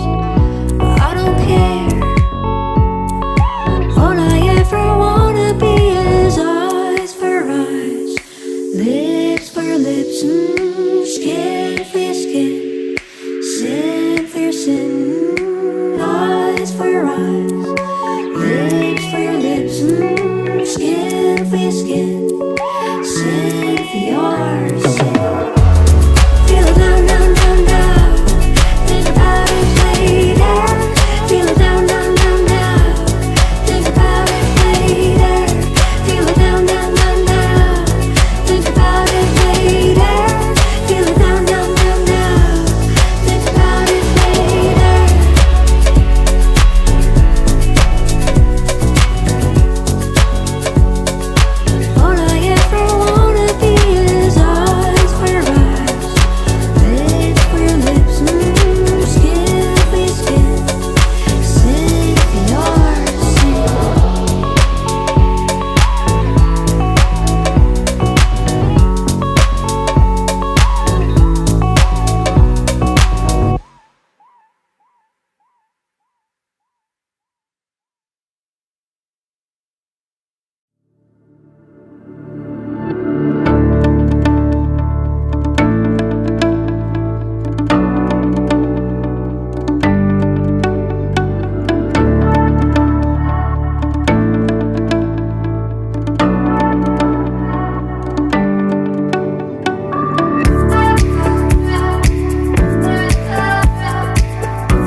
Hello and welcome back to the final segment of our coverage of round 5 of the Masters in Tata Steel Wijk 2023.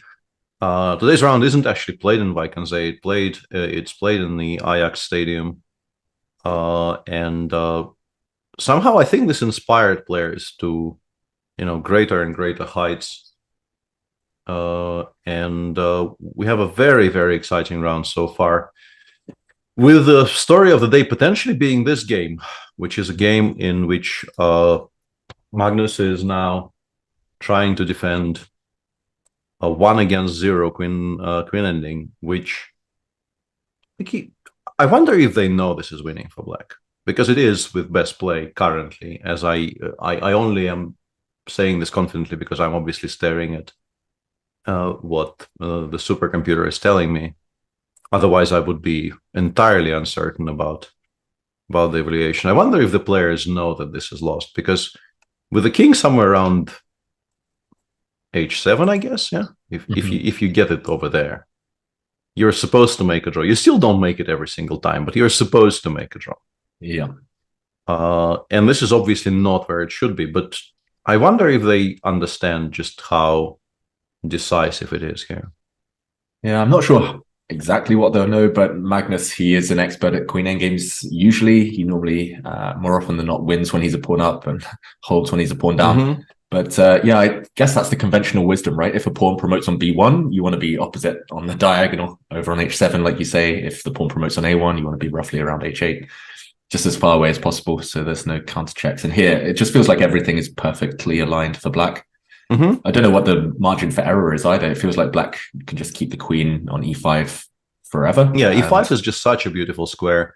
The white king is far enough that you can never offer a queen trade, because black will always be in time to put the king in front of the pawn. So like if you play something like queen e2, the win is very comfortable. You don't touch the b pawn until you've planted your king somewhere around like a3 or b3, whichever way you can, and then you can start pushing. This is well established, and that means that white can't really trade queens pretty much ever. Mm-hmm. And the queen on e5 is also so good at shielding the king from checks once the checks do start.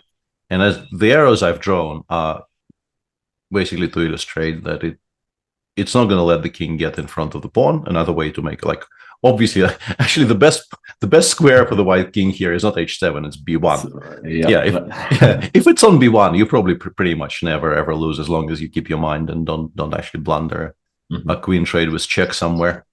But the king is cut off both along the e file and also along the fifth, so you can't try to sort of sneak it towards h7, at least not very easily. Yeah, that's why I've got to say around move 41, 42, Magnus had the opportunity to start running with his king up the board. I'm not sure whether it would have saved anything. The computer, you mentioned, still thinks it's winning, but king h3 to me would at least be hoping to get the king to h7 far away and it's interesting that he chose to play king g1 here, because unless you see something that just, I don't know, trades queens and queens the b pawn, which, like, queen g4 check doesn't actually win here. The white king is in just inside. Yeah, just inside the square after everything gets captured and black plays b5. So yeah,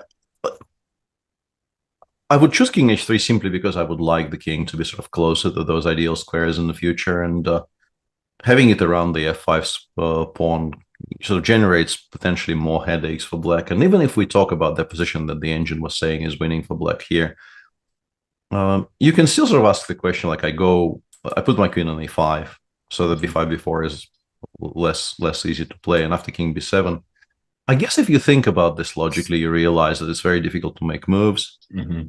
But still, like, I think we're still in time to trade queens here. Like, do I lose to queen b6 check? Like, if we lose to king b6 check here, that's regrettable. But king e4? King e4, king c4, king e3. G4 maybe? We promote with check. Oh wait, black promotes with check. Black promotes with check, but I think we go king e3, king c3, and now it's equal. So yeah, this is the trick. So, and this is why I was even sort of floating this argument, is that on this end, on this square, this is a check. Yeah. But we do have time enough to threaten king d2 here to force the king away from b1 check tactics, and then this is just a draw with b1 g8. So yeah, I would have gone for this, and I would have, I don't know, play king g6 here and say, show me. Yeah. Show me how you're making progress from here, because you in this position, black still needs to constantly pay attention to the fact that f5 is somewhat loose, and you have much less freedom to just move forward. But yeah, he's gone king g1, and as you said, he is pretty good at endgames in general and queen endings more specifically. So I would always trust his instincts about this over mine, but it's a bit of a weird one. It is a bit strange. And now in the game position, the pawn's already on b4. The black king has an easy route forward, I guess, to c3, to b2, and I just don't foresee. Yeah, the black king wants to be somewhere here specifically, and then checks will be very, very difficult to give to the king on b2 when there's a queen on e5. Eventually, you'll get to the situation where you still have to calculate. You will have to kind of peek out to continue pushing the pawn, and then you will have to avoid checks. But the calculations aren't impossible. Yeah, it feels like Abdusattorov has done everything right, and it's just step by step now, just move by move. If Magnus can't find any checks, any defensive setup, then it's maybe my prediction of 100 moves was wrong. It looks quite straightforward. It could be fewer, yeah. Yeah, it could be fewer. Meanwhile, we'll see if Magnus can cause any problems. Levon's made a committal decision against Vincent. Yeah, but I guess what he's claiming here is that I'm not intending, and they actually went through the line that we were showing, rook f3. Let's show how they got here. So Vincent did play bishop b7, your clever suggestion of creating a threat knight takes d5, and Levon made a couple of interesting ones here. First, he did not play knight e4. Perhaps he didn't like bishop f5, actually.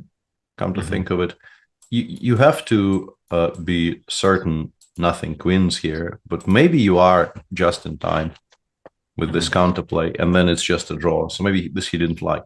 But more interesting, at least to me, is the moment after bishop f5, bishop e8, where once again this was an option.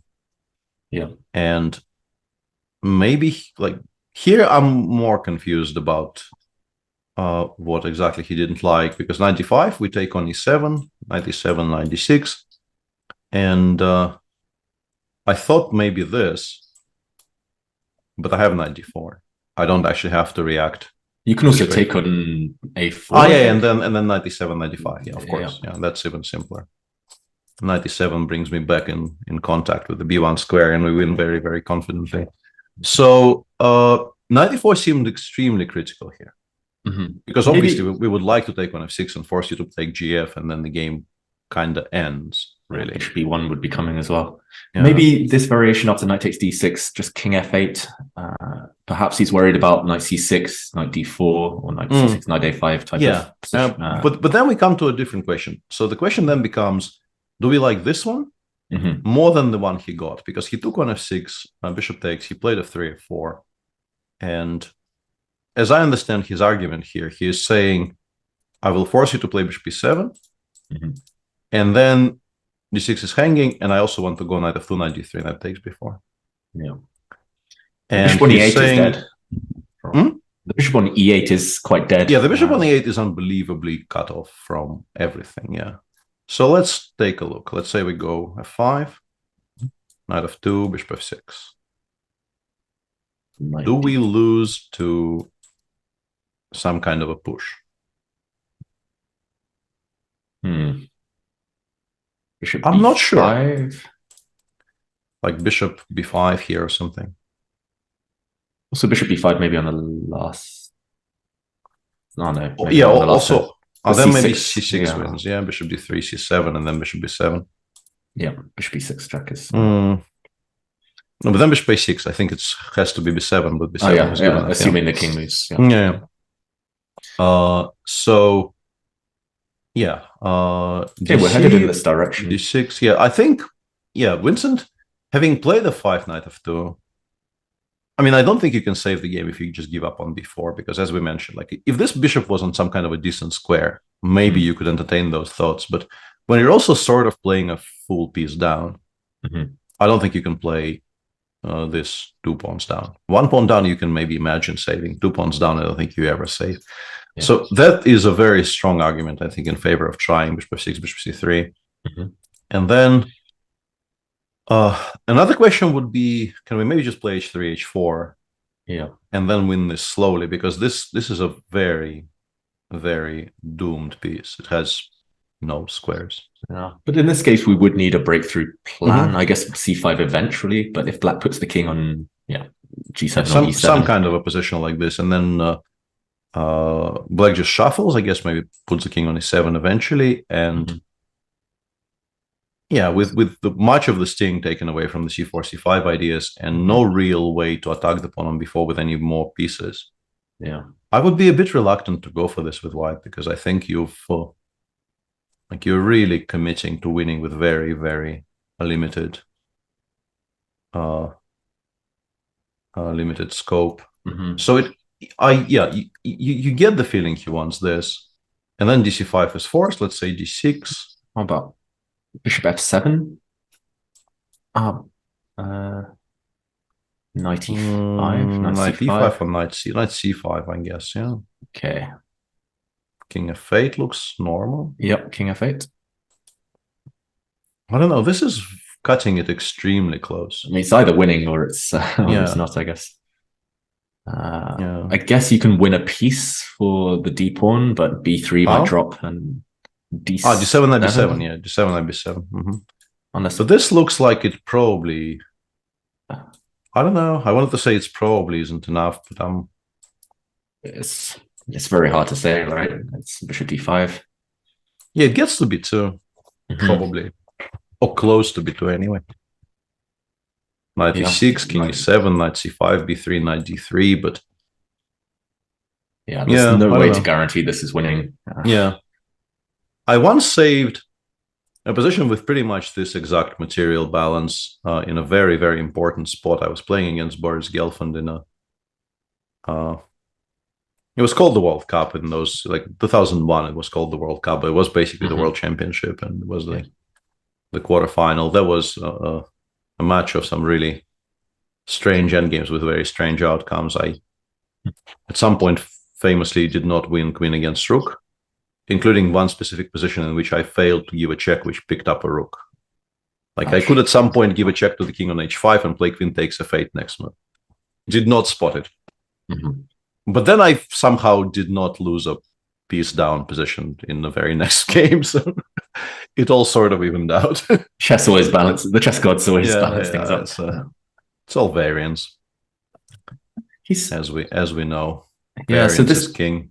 This type of position, maybe black holds because the white knight is so bad, but he's played bishop d8. Yeah, he's played bishop d8, which I think indicates he wants to put it on a5, which is a kind of a better version of the same, all things being equal, because you're also controlling the g8 square. I just did not see this was a square on the board I could use, to be honest. It's so ugly, parking both your bishops on passive squares. On so like knight d3, we're playing bishop a5, then we're bringing the king over to f6, and we're passing for the rest of the game, pretty much. I think we've committed to passing for the rest of the game. But how does white win? Because if I play c5, passing will suddenly stop. We will suddenly have squares for our pieces. Yeah. I'm still slightly curious about c5, because when we play knight b7 later, it will gain a tempo. Not sure when we play knight b7, but if we get a chance. d6. Something like this, I don't know. Yeah, it's maybe just about holding. Something along these lines. It's very difficult for me to. Yeah, this needs to be calculated much in much more detail, because it might allow black out of the box. Yeah, I think you pretty much only do this if you've spotted how it wins, because otherwise, like, you give me a tempo here, I'll play bishop b6 and I'll start pushing stuff back, and white will just suddenly become a draw. Maybe white needs to kind of prepare this. Black's just shuffling with king e7, king f6 anyway, so I'm not sure how. So what would be the best setup? Like, you can put the bishop on e6 and then this one never moves. Like, you can get some kind of a setup like this where Black legitimately only has king moves, which is quite remarkable. Like you genuinely cannot move anything else, and yet still we're not certain this is winning for white. Yeah, I just don't see any way in for the white knight ever, which is frustrating. Yeah, I really don't see a path. There might be some lines where we can kind of swap the h pawn for the f pawn, but that sort of revives exactly. the bishop on e8. So I'm really reluctant in general to do that, or to even think of that as a winning plan. Yeah, very curious. I think we'll leave this in Levon's hands because Levon will sort of trust him to find an idea if an idea exists. We have only one other game running. Everything else finished. This is a position in a game between Prague and Anish, and after king f5, Prague very quietly just removed the final pawn off the board on the queen side, and before rook d6. I think pretty much anything sensible you do here is a draw, like king e4, a6, rook a4. White doesn't really have any way forward, but white also definitely doesn't lose after king f1. You just give a check, go back, and we continue the shuffle. I don't think it's possible to, like, if we lose a tempo somehow, like if we imagine this is with white to move, I still don't think there is a threat. Like, I think I can go king h2 quite safely. I do not imagine rook a2 to be strong enough. Like, yeah, the king just sort of never crosses. The absence of the e3 square here is felt quite keenly. But also, if you want, you can just go rook a4 now. Yeah, this is always a draw. Yeah, and hold this with your eyes closed and your hand tied behind your back and blah blah. Yeah, not a very exciting position. Yeah, this game won't go on for too much longer. I wouldn't expect so. Yeah, it's interesting that Prague after king f5 took so long to come to a decision. Maybe he was actually genuinely looking for a way to play this for a win. He was wondering maybe that, king f5 is a bit too arrogant and there might be a way to punish it. But no, it's fine. And what he's done is, I think, perfectly sensible. Removing everything from the queen side just makes all the assessments much simpler. And whatever Anish decides to do here is, perfectly good enough. Yeah, king e4, a6, I guess, just immediately solves it. Otherwise, rook d4 might have been a threat. But no, I mean, if you actually pass for 3 moves here, you might lose. But it's unlikely to be the decision Prague takes. Yeah. So where do we go? Do we go to Magnus holding this grim endgame? I think we could actually do a bit of a public service announcement and cover a couple of games from the challengers which were played yesterday. In particular, maybe some of the decisive games which happened at the top. I'll just mention some results. There were some rather normally played games, like Vaishali drew against Adiban in some kind of a Maratsi, where looks like they played a kind of a perfectly logical game. There was looks like a theoretical draw in some QGG between Donchenko and Shupi. Ervin drew against Velimir Ivic in some theoretical Slav. Max Farmadam and Mishra made a draw in the what I just call the E3 B3 line. Like this has become very, very serious. A lot of very strong players are doing this. And I think people are paying attention. And Mishra actually showed something I haven't seen in this position. He played c5, bishop b2, and then after cd4, knight d4, he just went e5, knight c6. I'm guessing very comfortably equalizing straight away, because after knight c6, I'm guessing knight takes e5 is just unplayable because of bishop b4 check. And if you cannot play knight takes e5, then really what can be your claim for advantage possibly here with white? But then we had some very exciting events elsewhere. I'll just briefly mention that an absolutely horrendous tournament continues for Yargos Pehach, where he lost one more game here to Jawahir Sindarov, playing like a semi-correct Scandi and not really equalizing properly at any point, and then losing some kind of a unpleasant endgame where white was in time to generate pressure against the c5 pawn, and somehow this never really held for Pehach. At the very, very top of the leaderboard, Amin Tabatabai, in a very important game, I think, for the context of the tournament, Amin Tabatabai lost a very sharp battle to Mustafa Yilmaz. For a change, just a straight up classical Carlsbad, which you don't see very often these days, do you? Yeah, it's definitely out of fashion. I don't think for any specific reason. Still seems to hold up, but it comes and goes, right? Yeah, people either play knight takes d5, or I think they have become very attached to this idea of playing bishop f5 and just getting a very ugly looking but a very solid position and never losing it. Yeah, queen f3, bishop g6. Yeah, but instead of this, like, it started off as a very classical Carlsbad, and then by move 14, we had this on the board somehow. Modern chess, Peter. Yeah, modern chess. Very more, yeah. Like White played bishop f4 instead of bishop takes e7, I guess, and then combined the idea of playing knight e5 with the idea of playing knight a4, and Black decided to use the time given to make progress. I wasn't watching this very closely, but I think the engine was suggesting that f6 and then f takes e3 even was even stronger than what Mustafa did originally. He played g4, e4, f6, and then White managed to set up a kind of a decent-ish looking blockade where, I mean, the bishops are still going to be quite strong, but at least you have this kind of a sturdy setup with them blockading knights on c3 and e3. And they were shuffling for a while, and then eventually, I guess, the pressure against the d4 pawn started to be very telling. And Amin went for a kind of a long forcing sequence here, which maybe he thought was going to save him. He played d5, cd5, rook d5, bishop d5, rook d5 again. And this lost in a somewhat study-like fashion. After rook d5, knight d5, queen f5, obviously the point was to take on f6 here.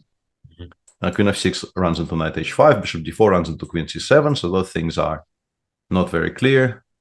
King f7, knight d5, also a very nice geometrical motif here, using the fact that rook d5 runs into queen b3. And then Black won by playing I'm guessing maybe starting with rook d5 was also fine. Maybe it's a transposition. But basically in this position, he found a very cute way to unpin the rook. Starts with e2, forcing White to go back from the best square on the board. And then check, check, check. White still has only squares at every single point of this very forcing sequence. Now, if you go to g4, h7, h5 forces you to either get mated or move the knight away from the attack on the rook, and then, of course, you lose. So king e4, and now queen d4 check, and White resigned because suddenly there is going to be a check from d1, which forces White to trade one of the pinning pieces. And then we have the game which really prompted my decision to cover the challengers, the game between Thomas Bertsen and Elina Roberts, which was a kind of a tragic game for the young Dutch player. She was completely winning out of the opening. Thomas went for a kind of a gambly line here with White, which sort of existed forever, but I don't think it has a very good reputation. I don't know anything about this at all. Do you?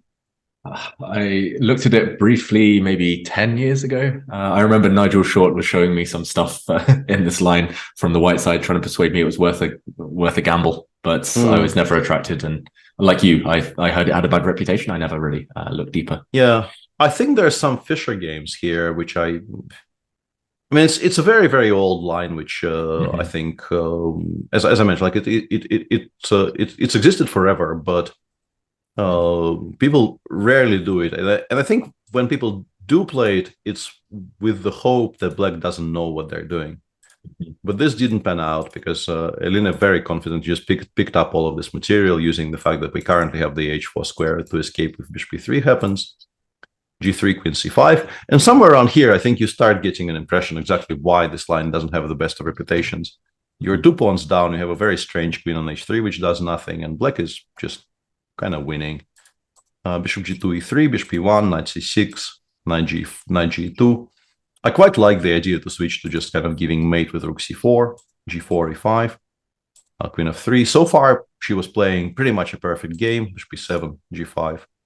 Bishop g4, queen f1, knight g4. I started watching somewhere around here. I was doing some other stuff yesterday, and I switched the live transmission on somewhere around here, and I thought this is fantastic. She will win again. She will beat a very strong player again, and will be on a plus score going into the rest day. And then things went kind of pear-shaped. Thomas played king b1. Rook takes c3 here is very strong, but what she played is also completely fine. Knight e2, knight e2, rook c2. Bishop f3 is sort of the only way not to resign. Bishop f5, bishop c6 is sort of the only way not to resign. And this is where I think her kind of youthful exuberance maybe got the better of her a little bit. Because from a practical standpoint, you take with the queen, white takes your bishop on f5, you take on e2, white takes on f6, you take with the queen. And then let's say after queen h6, you just trade it on g6. And you are like 3 up, and one of them is on e3. And even if one of them drops at some point, you just win very, very easily, and you also really no longer have to think about things very much. Instead, she took with the b pawn, I guess, because it also gives you an additional b file to give mate on the other side of the board. But then and she was also running on half an hour, I think it would have made no difference. Yeah. But I think she had maybe 5 minutes at this point for the rest of the first time control, and this is move 22. Queen f5, rook e2, gf, bishop takes f6. Black is what 4 up now? 4, I think. I'm guessing, yeah. It is winning. It is winning, but suddenly, because white has the c2 square covered, there are suddenly some counter threats. King f8, I think, was still correct. Bishop c3. And here, I think rook b8 was the only move that was winning, which was found, creating a very cute idea of rook b takes b2. And then queen c2, queen takes b2. Very nice. Thomas played king a1. Rook f2 is still fine, queen takes h7. But by this point, she had so little time that I think she just kind of automatically played e2. And suddenly and heartbreakingly, there's just no defense against queen d8, d7 that does anything. And after queen d6, white even had a very kind of a stylish finish with bishop c4, bishop takes c5. If you play king e7 in this position, black is still winning, but it's sort of less clear by this point than it used to be some moves ago. Yeah, maybe we can just show the checkmate at the end there. Bishop takes c5, so queen takes... After bishop c5, white only has the final 2 attackers, but they combine perfectly by cutting off the f5 square from the king, and you get mated in the very center of the board. So this was a bit of a heartbreaking loss for Eline, but she still, like every day, she impresses me more and more with her play. She seems sort of entirely unafraid.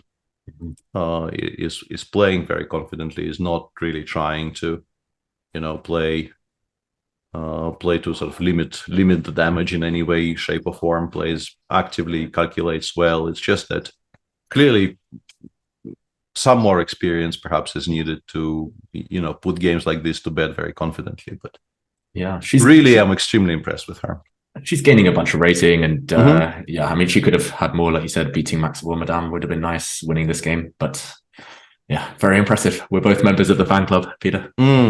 Good, yeah, and she'll be back in action tomorrow, so we are certain to be providing more coverage to the challengers in general and Elena in particular. So let's go back to our tournament. This has been agreed drawn as expected, sort of exactly in the way that we expected, with rook a1, rook a4 here, forcing a very, very easy draw for Anish, but also nobody really is better, so why not?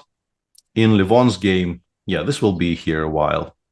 Knight d3, bishop a5, and Livon now has to sort of nominate a plan and then execute it.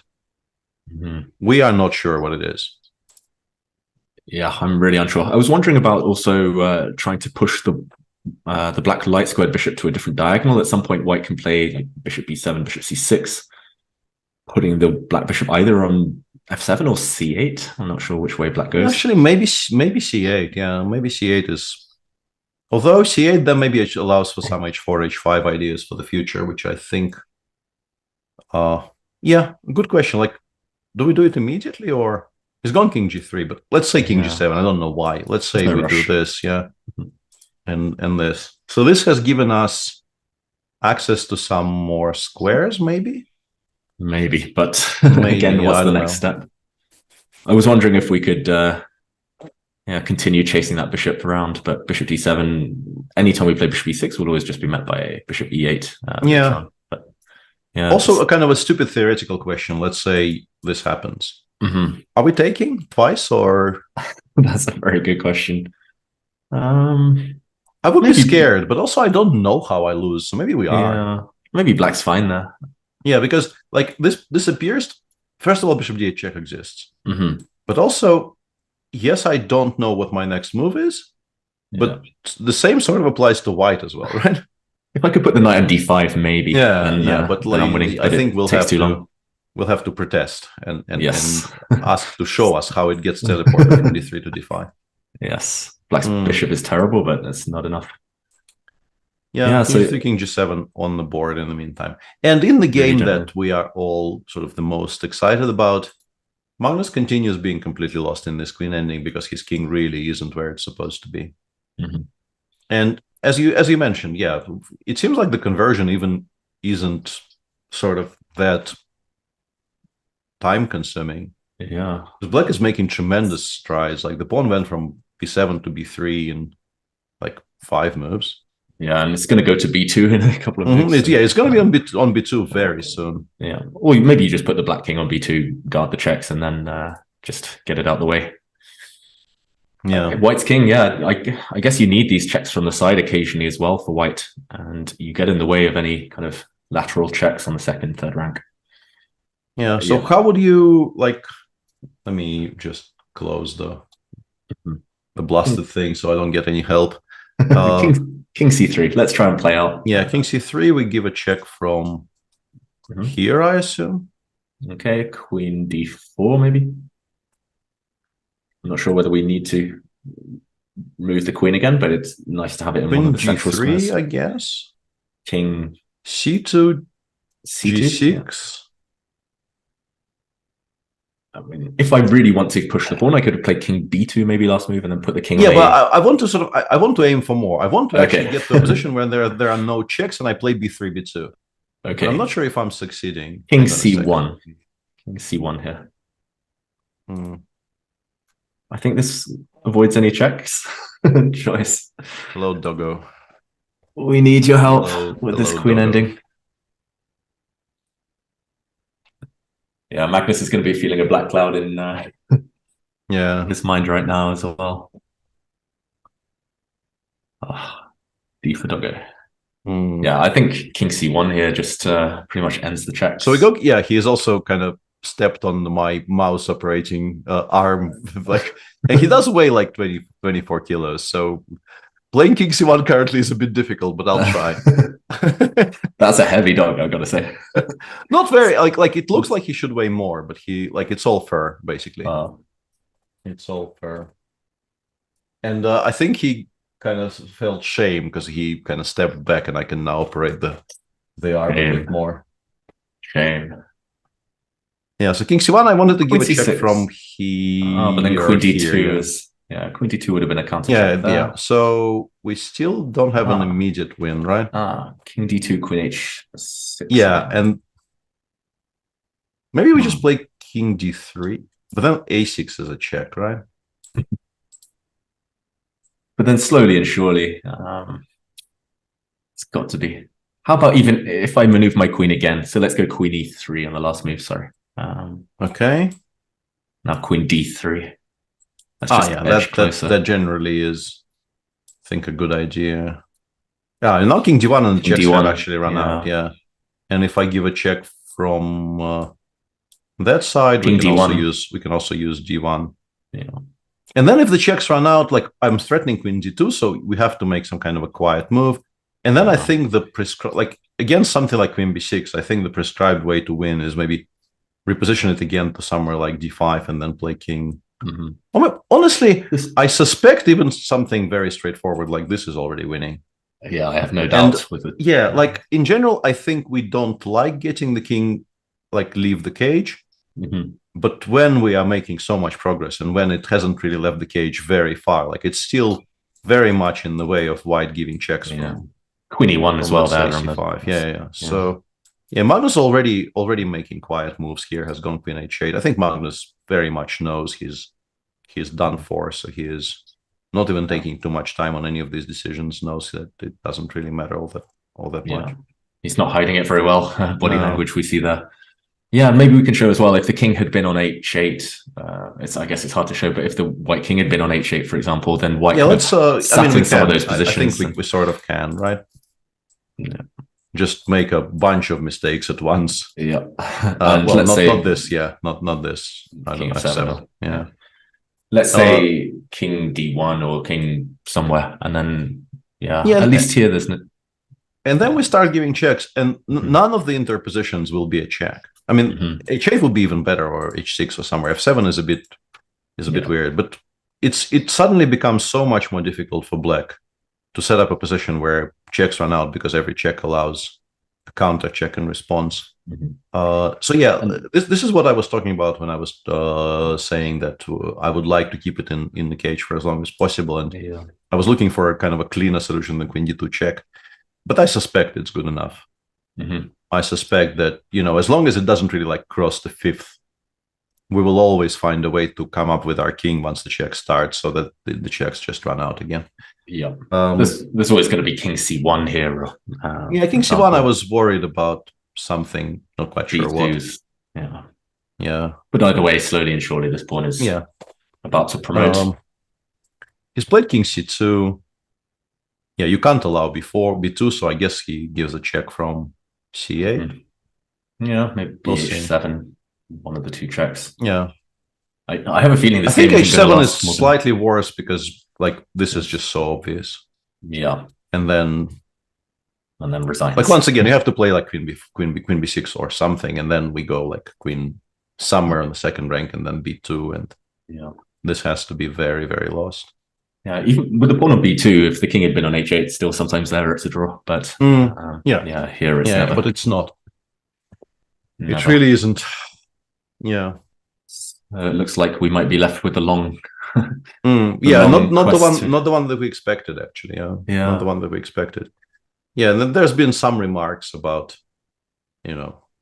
whether the debate will start whether Nordebek today looked tense enough. But I don't think this is happening. Yeah, it's quite interesting that Nordebek, this will be the second time he beats Magnus if we count the World Rapid, and both of them have come in very similar queen endings. Queen d1 actually kind of forces this immediately because there are no checks which don't allow a check. So if you want to play king d1, white will have to reply with a quiet move, and then we probably just find a forced way to win straight away. I don't know what I'd even try here. King h1, try and stalemate myself. But I have a feeling I'm just losing to... Yeah, king d1 played, Yeah. Nicely done by Nordebek. He hasn't put a foot wrong. We can say this queen ending. It's impressive. Very, very impressive. Computer-like precision. Abdul Satorov. Yeah, you have to say that, once... he made mistakes maybe in the run-up. Machine definitely disagreed with some of his choices in this very, very unusual middle game / endgame, because I don't know what exactly to call a position like this. It's a bit of both.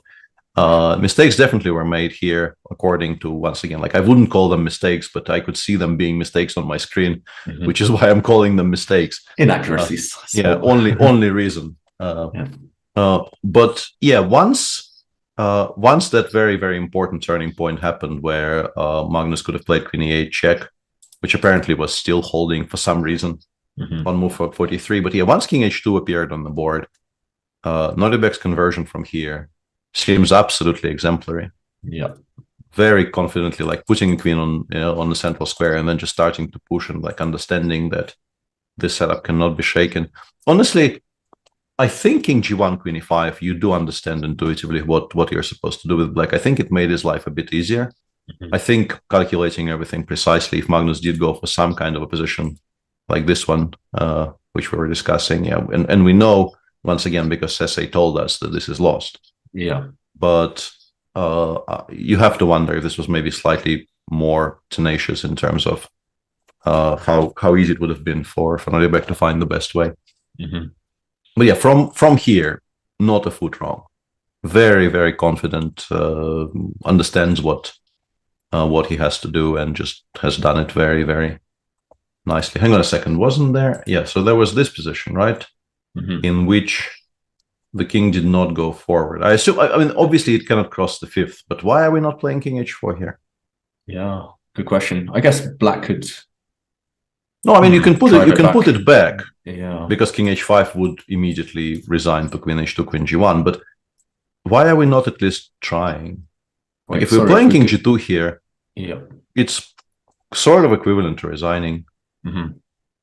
Yeah, I guess black maybe would have gone, I don't know, queen d4, queen d3, force the king back to the second. I mean, in a way, the fourth is also quite a bad spot for the king to be in, because very often, like something like queen d, if I just play b3 here, maybe I just win. Because like eventually with the black king on like c4, d3 squares, all the checks will start running out into queen d3, queen e4 interpositions. And at least you're closer to the dreamland, I guess. Yeah, slightly. And we know that no mistakes were actually committed by black, so it was still winning. But from Magnus's perspective, I wonder why he didn't at least try to get the king to where it's supposed to be. Ah, wait, king h4, queen e1. Ah, sorry, yeah, okay, I'm losing my mind. Yeah. Okay. And thank you. White queen drops off. Thank you. Yeah, but I mean, the sentiment's the same. He just couldn't get his queen to where it wants to be. Yeah, queen and here you like, even let's say queen d2, b2, I think is winning, right? Queen d2, and we can choose a square, but... Oh, yeah, which one? Yeah, I think it actually might be f1, because it takes away some of the squares from... But then maybe we just do this, and then we put it on d2 again after we get checked. Yeah. And then something like this happens, like you give a check, and I eventually just come out and play queen c3, and then the checks should run out. Although, honestly, I feel like I'm not doing it right. I feel like in some position like this, I have actually... Yeah, I've actually created problems for myself. Maybe. Feels like it must still be winning, but at least some work to do. Yeah. Queen d2 played, by the way. Yeah. So, yeah, I think what I'm trying to argue for is that king back here provides better drawing chances than king to the third. Because in all of these positions, as you can see, I'm constantly playing queen c3 and moves of that kind. And with a king on like g3 or h3, you just resign here because all of that will be a check. So I'm pretty sure the king has to go to the back rank here. You're still losing, but you're maybe losing slightly slower. Yeah, maybe after king f1 rather than push b2, just king c2, and again or king c2 here. There's always just king c2. Yeah, that's a clever move. Yeah, and then we want to put the queen on c3 and play b2. Yeah, c3 or d3, and there's always there's always blocks. Yeah, this one is ending very shortly. Maybe we should stay on it until the end. Yeah, I think so. This is move 60, so they will get more time. It's not the last 7 minutes of Magnus's time here. So if he wants, he can tank for 25-ish minutes here almost, but I don't think he will. There's really not very much to debate. All of your moves lose, and really when you're sitting there with white, you don't really care if it's in 25 moves or 17. Yeah. So you just choose something. Just about setting one final trap, maybe. Or one if you can question. find one final setup which requires your opponent to think, you're quite happy. Yeah. Oof. That's going to be tough. How do you think he's going to recover, Magnus? 2 in a row. The tilt is real. Yeah, I think that will be. We were discussing how calm he seemed to be after losing to Anish, but losing 2 in a row in what is his home tournament, by and large, he's gone king g3, which I really think is just resignation. Yeah, like now after b2, your checks will run out kind of instantly. Like queen h1, king c2, you no longer have checks. It really is just basically a resignation. Yeah. I think he's also very done with this game. I think this move shows that he is very done with this game. Is no longer really interested in trying to prolong it. Yeah, understandably. I mean, this position is beyond. Yeah, I mean, he'll probably play queen h7, but now there will be a way probably to just give enough checks so that one of them is from the b file. Like I go queen d6, and then I would just like ladder myself to the b file and go b1. Yeah. Yeah, there's nothing going to save white now. For sure. No. Yeah, even king c1 next. Yeah, move. like If king g2, king c1 is pretty good. Yeah. Yeah, I mean Queen wherever h1, you go, it's queen c2, and queen d3. Yeah. Queen d3, and then something. Yeah, queen c1, king g1. And he's what is Nodebek played? Okay, he's pushed b2. Magnus left the board. He's gone to the bathroom, but I think we'll see a handshake as soon as he gets back. It's just totally hopeless now. Yeah, and very, very impressive victory for Nodebek. And once again, the kids are like day in, day out. The kids in this tournament are reinforcing the I think the pretty clear idea that the new world order is. It's not on the horizon; it's here. It's a brave new world. Yeah, it's not that the old guard is completely incapable of playing against them, but they very much hold their own against the absolute best, and they're clearly will only get better. Yeah, and it's impressive. He'll move to +3. He'll be the sole leader after Giri drew. Still early days, long tournament, but he's, I think, looking the most impressive from the bunch. So far in this tournament, yes, yeah. Like if we neither of us are on the CCC, but if you reopen the can of worms, which is the junior power rankings, yeah, Nodebek clearly is now the leader of the pack with this result, and the previous games in this tournament as well. Yeah, +3 after 5 rounds, including a victory with black against the world champion. Has to be quite something. I need to get back to my CCC listening days. I've missed a few episodes now. It's been a while. And okay, will we see Magnus offer his hand? Okay, he looks away. Not just yet, yeah. This is just, inertia, I guess, preventing the resignation. I think we'll see it any moment now. Queen h7, yeah, like you say, he might as well try one more move. Yeah, because like check from h1 does resign, basically. Like check from h1 is just to... Like you might as well do it now, but Queen h7 still asks one slightly pertinent question. Yeah, and he's got the same impression, Magnus, as he did yesterday when he resigned against Giri, just kind of shaking his head. Last look at the board, coming to terms with it. Yeah, I'm surprised. Normally Magnus does bounce back, especially after a rest day. He played football yesterday. He seemed to be feeling confident, feeling sharp, but that doesn't save you in these games. I can't remember the last time he lost with White, actually. Was it Hans Niemann? It was probably, yeah, I mean, that is sort of recent enough to be the answer, clearly. But I think before that, he'd gone years without losing with White in a classical game. Yeah. And he's not enjoying this at all. No, not at all, no.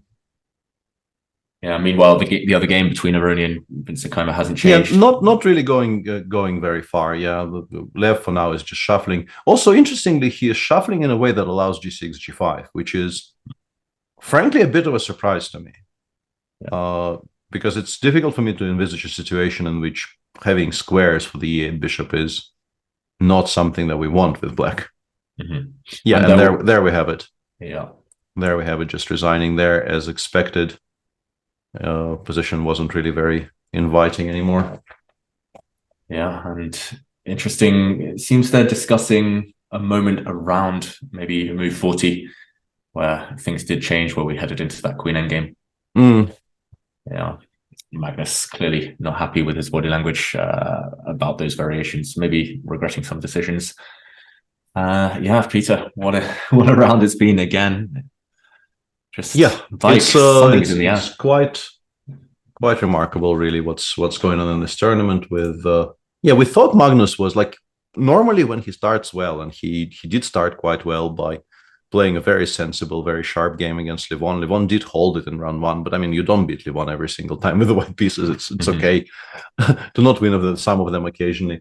And then he won a very nice, very confident game with the black pieces against Vincent in round 2. And it looked like, in Wijk in general, when Magnus starts confidently, He is very, very difficult to compete against. This is a tournament he's enjoyed over the years a great deal. A tournament he won a record 7 times, I want to think. I want to say, yeah, I think he's trying for the 8th this year. Yeah, since then it has gone very much against those stereotypical, assumptions. He drew in round 3 and then lost to Anish, and a loss to Anish you can write off to perhaps a somewhat faulty opening prep, and then failing to adjust to change circumstances. He really only made one bad move in the game. It's just that the bad move he made was so bad that there was no coming back. Those occasionally happen, but today he just got outplayed with the black pieces. I don't think you can call it anything else. Yes, he still had the draw after the time control, but overall, I think Noribek was just clearly the better player on the day. Yeah, in practical terms, it was always horrible for Magnus from the time control. And yeah, that means we're left with this game, Levon against Vincent. And you mentioned this G5 push. Maybe we can check out what happens if Vincent decides. This goes to an argument we mentioned a couple of days ago. Do you force the issue, or do you just kind of sit on your position in the knowledge that you're probably safe anyway, probably holding? I don't know. I would be very tempted, but also it goes both ways, right? Because I do feel that for me it would be very difficult to restrain myself from playing G5 if I didn't see how it loses, and I really don't expect it to lose by force. But also, I've played a bunch against Levon, and I would be quietly very, very cautious about things that he is clearly leaving open on purpose. Yeah, because there has to be a reason why Levon is not just stalemating me completely with H3, H4. There's no way he's just forgotten to do it. There is always a method to whatever Levon does in endgames, and I've lost enough endgames to him to respect that. So yeah, I don't know. It's a tricky one. Yeah, and Vincent decided after a long think to say no, not take up that invitation. Yeah, you're right. It wasn't telegraphed very subtly. And Bishop A6 after Black moved the king. We're still yet to see the idea.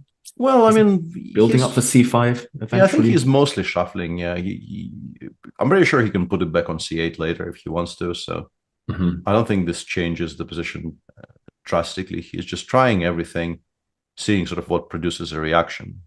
Yeah, I think that's a very solid way of playing these positions in general. You just you don't commit unless you sort of spot an idea that might work legitimately. You don't commit until maybe the 3rd time control, while asking those types of small questions, asking what seems to worry your opponent and what doesn't.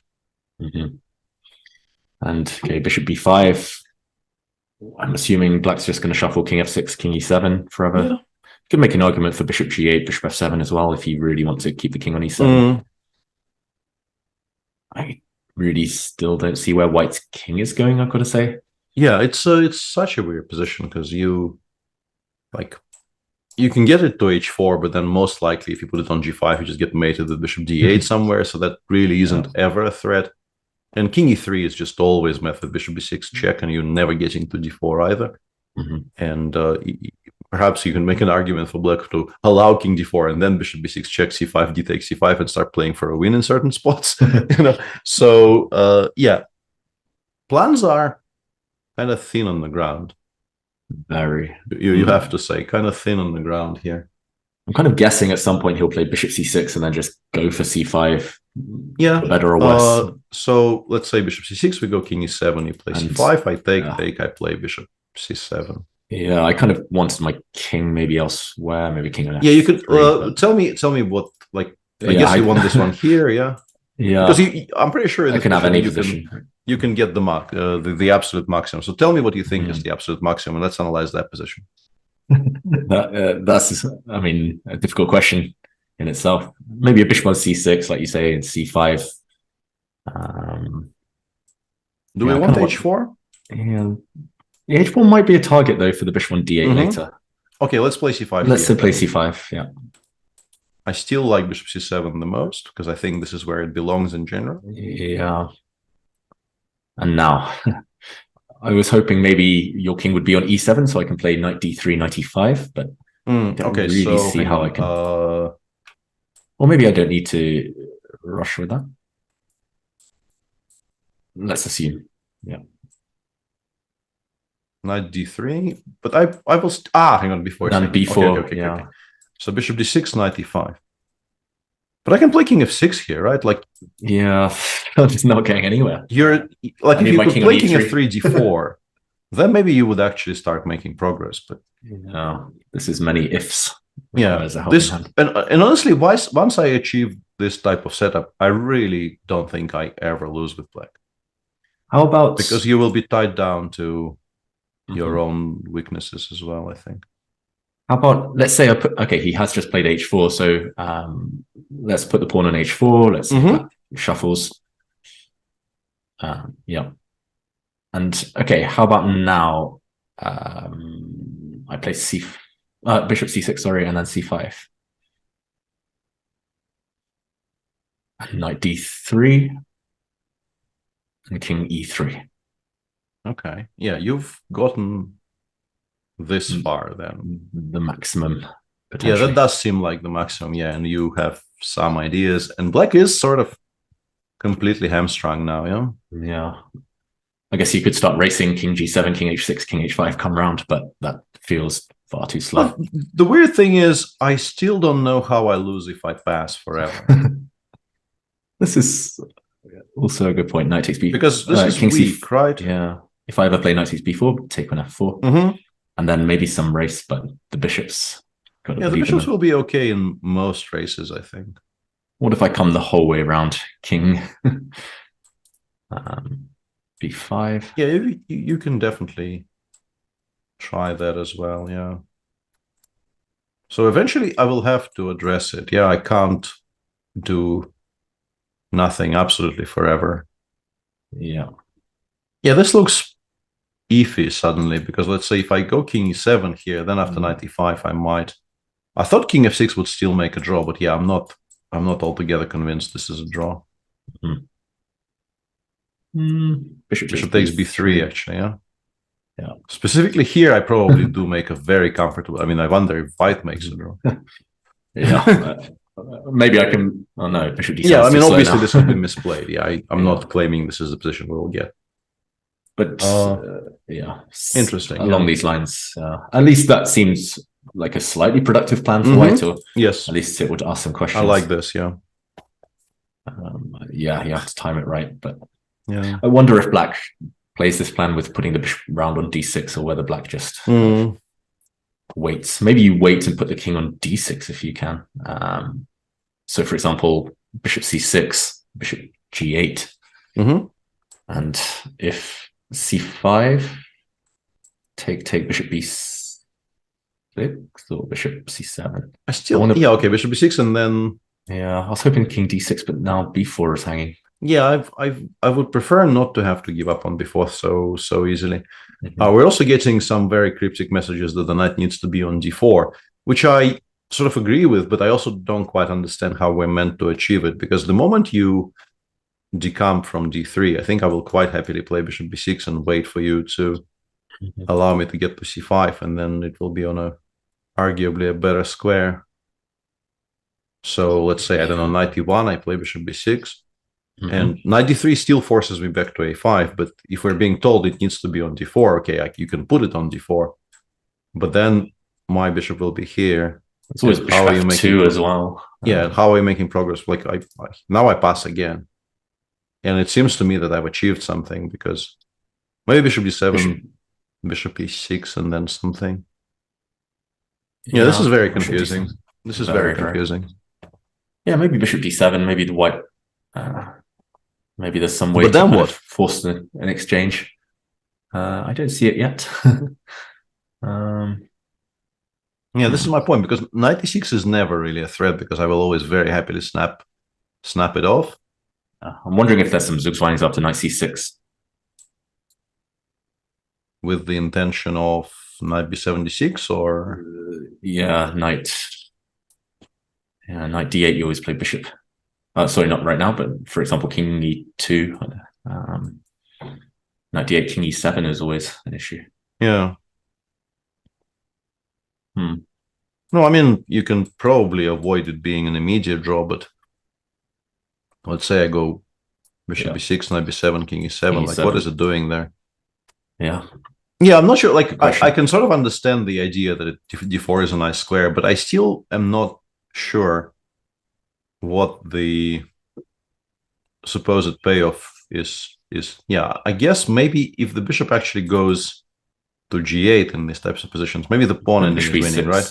Yeah. So we lose a tempo somehow, and bishop g8 probably actually loses to bishop b6. Yeah. Bishop d4, king d4. This I can believe in. I mean, this clearly is true because if we take twice, c5 is winning. Yeah.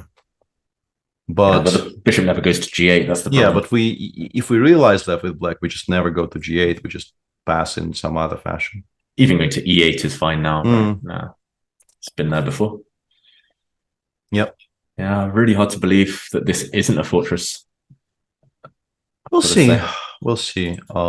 Move 16 in the meantime has been reached, so this is entering its very, very final phase with Vincent. He will have to do on 25 minutes until the rest of the game with a half-a-minute increment from here on out. But that's enough. Yeah, I mean, generally should be kind of comfortable considering how few your choices are every single time. You not very many pieces of yours will move. Yeah. From here to eternity. We'll be here for another. Yeah, and I got some confirmation from the same person, Rimsalok, who suggested the knight needs to be on d4. That I'm guessing the evaluation improves a little bit, and then you play through what it says, and it is still making no real progress. So it's not really doing very much. Yeah, the knight's gone back. Yeah, well, I mean, for now, it can return at any point. Yeah. Yeah, I still don't see the route this knight wants to take. Yeah. And he says still +1 on depth 53, which generally does suggest it's a draw, I think. Yeah, I think once you get to those depths and it doesn't bottom out, you start feeling that you know what the answer is. In my experience. Yeah, bishop b6, I'm expecting. Yeah, you can play bishop b6 and then return it to a5 if need be. Yeah, worst comes to worst, you can always kind of scare white, put the bishop on d8 in some positions, and force the white king to g3. Not sure you need to do that. Yeah. Yeah. I was for a second there. I was wondering if we can actually now do this, but I think it loses, and there's really no reason to try. I think it eventually loses to something like takes, and then I go like king g3, I play bishop d7, bishop b6, eventually I play h5, and I think there will be some zugzwangs. But that's also, nice, maybe. Yeah, but also from a very simple practical viewpoint, like nobody ever does this with black, I don't think. Yeah. Maybe we can show how that king of pawn ending wins. That's quite nice. Yeah, so like, shall bishop, we? Yeah. Yeah, bishop b6, takes, h5. And gh, king h4 is pretty straightforward. The slightly more tricky one is something like king f6. Although I guess maybe h6 is even winning now.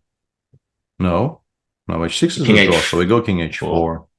And it's just a zugzwang because it comes in. Yeah. So if we go king h7, but king now king h4 and h6. h6, yeah. So the way to continue fighting here would be to play bishop b8, but then I'm guessing, although let's not blunder bishop a4 and lose, I guess, yeah?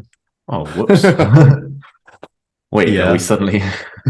Are we in trouble? Yeah, it would be extremely funny if we were actually suddenly in trouble. Right? That's probably karma. For... Yeah, that would be truly hilarious. So I guess what we do instead is we actually, like normal human beings, we do this. Yeah. And then we go king g3, we go h5, gh, king h4. King g5. 5, and then king, something. King d8. Yeah. But now I think king f5 is winning quite comfortably, right? And then back to g5, and then f5, f6, and so on. Agreed. So yeah, unneeded. And Lev actually, after some thought, just straight up released that bishop from its prison. Which is kind of peculiar because I don't really understand what the plan is now. Let's assume black waits. Yeah, Bishop. king e7, for instance. I like the idea of maybe having the f6 square for the bishop as well to really tie the knight. Or bishop c3, e1 actually. Just go bishop c3 here and start generating actual counterplay. King e3. Although, you know, we're never losing to c5, so king e3, yeah. Maybe let's not do that. I'm not sure it spoils anything, but there's no reason to do that. Let's see what white's doing. King e7 played. I like the idea of stopping bishop d7, bishop e6 if you can. Stop that white bishop getting around again. Yeah, it feels like we're going in circles at this point, merry-go-round. Just absolutely, yeah. I'm sure Levon will feel the same. The spectators clearly loving life right now. Yeah. I wonder if it was, let me just briefly check because we are sort of nearing the end of the show. If it was ever winning for Levon? Yeah, 94 gives white a very large advantage. And it does seem like that was the point where it sort of went south. That 46, move 46, which we're covered in depth. The decision here not to play 94, to which, as you correctly pointed out, the proper response is to go for this position and then to play king f8 and just king g3 and continue playing like knight c6. It goes knight b5 and it says there's never really any serious counterplay against the pawn on b3. And yeah, I mean 150 is somewhat inconclusive here. I'm certain you can still fail to win this, but he definitely prefers this to what he did. Thinks it was a much better practical choice. There's clearer plans now. I mean, any minor piece exchange should win unless black can get a blockade. And there was actually a very kind of an important point which was missed earlier, which we also have kind of blitzed past. Queen d2 is a good move here, but if he goes queen c2, I think the point the engine is making here is that like you cannot move anything at all anymore. Because h5, h4 is arguably maybe the only thing that black has going. Knight takes h5. And now that we always have knight takes h5, I don't know what the current threat is. I'm not sure, let's say, knight h5 is a threat yet, because the king will run away to e7, and I don't know if it gets mated there. But we, I think, can improve forever, and eventually we will find something. I don't know, maybe bishop c1 will just like, I don't know, if black passes here in some fashion, I don't know, queen b6, we go to bishop c1. And eventually knight h5 will definitely become a threat once we've moved enough pieces away from the f5. Or just bishop b2 take on. Or just bishop b2 and then something, yeah. So this would have been very, very strong. Queen d2 h5 is actually only +1. Okay. That's easy to miss h5 somehow. Or misunderstand how strong it is, because it seems like it's just desperation. It seems like everything else loses faster, but this should still lose. But it seems like specifically connected with this idea of queen e3, which I certainly missed. I thought the only idea here is just to play knight g4 check, but that loses. But the fact that queen e3 exists, more or less forcing white to go into this endgame, is mightily important. Yeah, maybe this ending was just drawn all along then. The two bishops, we should never doubt the bishop pair. Somehow it's just... even when one of them is basically a pawn. Yeah, even when both of them were basically pawns, when the bishop was on a5. Oh yeah, f7. That's quite remarkable. Yeah, that appears to be holding even the worst bishops as good as the best knight. The one obviously is not at all incentivized to call it quits here. I think he will continue pressing, but rightly so. The knight on g5 isn't really, generating an impression that it's going to win very much. Yeah, I don't really see where it's going. Maybe he has to come back to the plan again, putting the knight on d4, king e2, king d3, knight f3. But now the h-pawn is super weak in a lot of these lines. It's also a target, yeah. I'm wondering if black can even, for example, with king e2, I don't know, pass bishop g8. Black puts the bishop on f2, g3, and pretty much a stalemate. Okay, bishop a6, he's coming back around Levon. But where from there? Oh, Peter, this one is. I mean, I love my long grinds, but this one is hard. To Yeah, you would like get for excited there to about. be slightly more events to cover, right? Like it's. Where's the challenger section? Yeah, maybe the plan now is to put it back on c8 and push for h4, h5, as chat is mentioning. But yeah, I don't know if that does very much. Yeah, and he could have been there as well already. H5 doesn't necessarily improve things. Bishop b6, just waiting. Maybe now is a good time for chat to just throw topics at us. Yeah, would be good if if there is something you want us to discuss, we would welcome it with absolutely open arms by this point, because I don't know what else we can say about this position, to be entirely honest. Literally anything at this point. Bishop b6. Yeah, I don't see it. I think you're right. The only plan will be to play with h5, but that isn't risk-free, actually, if black gets past h-pawn. Yeah, and the first question has come in. Are you going to Astana? Extremely unlikely, no. Just I assume the world championship. I assume the world title match is being meant. I am not. Yeah. I am not involved as is, and I don't expect to be involved with anything that's happening on site. Yeah, I've been to Astana once. I think it was minus 30 degrees. It's very not cold. in April, and I'm not as worried by cold as all that, because right now, for instance, like it's been minus 20 for a couple of weeks here, and now it's like +2, and minus 20 is infinitely preferable, because like everything melted away, and like what's under your feet right now is a combination of very, very dangerous thick ice and reasonably deep puddles. So sounds like a walk in the park.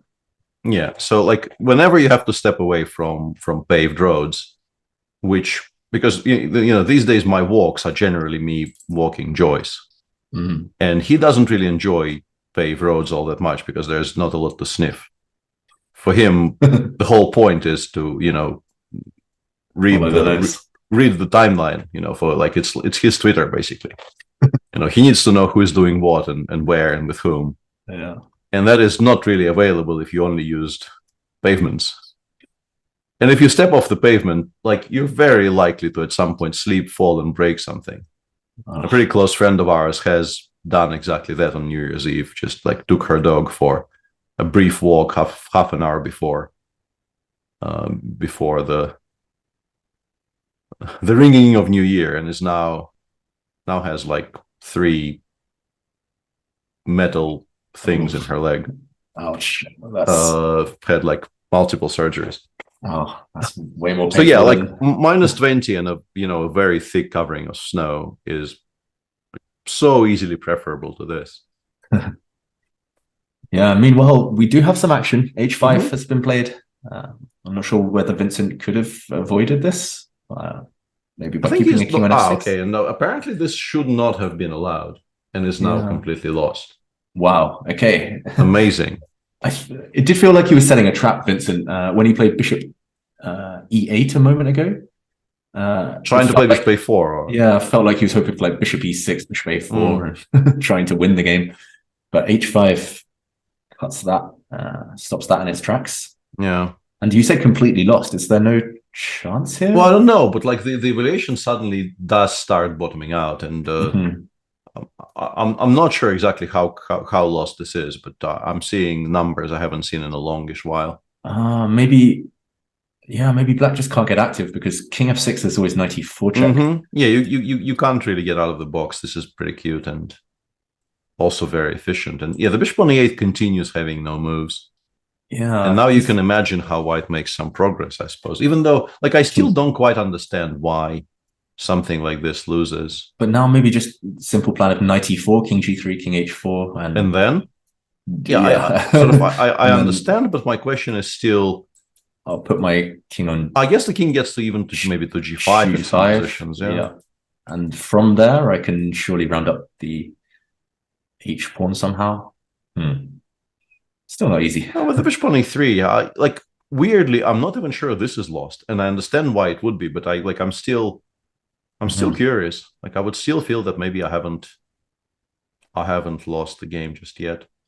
Yeah, I've got to be slightly careful of bishop a4 still, but I kind of want to play bishop. Yeah, I don't think so. Bishop e6 or.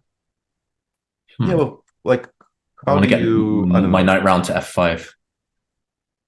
Yeah, okay. You should stop me. No. Bishop h3.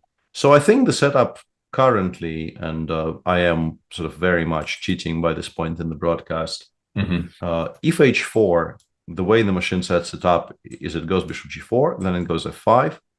This completely kills off the bishop on e8 again. And then we go king g2, king h3, and there is no way to actually stop the king from taking on h4, and this is understandably lost. What happens if we don't push h4, though? Yeah. So how do we wait? Just bishop f7, king g3. g3. I guess what we want with white is now play something like bishop c8 and then f5, bishop e6. Yeah. And then once again get the king to h4. Maybe that's achievable. Yeah, I think yeah. Having spent some time reading what the screen does, you start seeing the outlines of exactly how it will be converted if you're an engine. It basically is very much connected with the idea of pushing f4, f5, getting rid of the last few squares, and then black will just be unable to deal with the threats to the pawn on h5 and maybe f6 or c5 if the bishop is very distracted by the threat of f6 and so on. Yeah, that white knight on e4 just controls all the squares for the dark. It's a very strong piece. So it seems like a very important kind of a mistake here was not going king f6, where after h5 you would not be giving up the pawn on f5 so easily. That so seems to me the bishop e8 was a bit of a kind of an autopilot move by Vincent, which may have been a decisive mistake. Yeah, so that knight g5 maneuver, it looked kind of, I don't want to say pointless, but it looked like a bit of a bluff. But yeah, the whole idea was to get it to e4 afterwards, and looks inspired now, I've got to say. Yeah, king f6 would have been kind of a no need to calculate type of move. Just stop the one just plan. keep it on f6, since bishop a6, bishop c8 was sort of telegraphing the intention to play h5, and yeah, Vincent definitely did not have to allow it. Maybe he just thought bishop a4 was a threat. White had to react, but no, this h5 stops that. Yeah, bishop f7 played. Yeah, king g3 looks. King g3 is fine. Like it's also it's doing it in an incredibly disgusting fashion. It also goes bishop h7 now, with a very very same idea of f5 bishop g6. Yeah, it just likes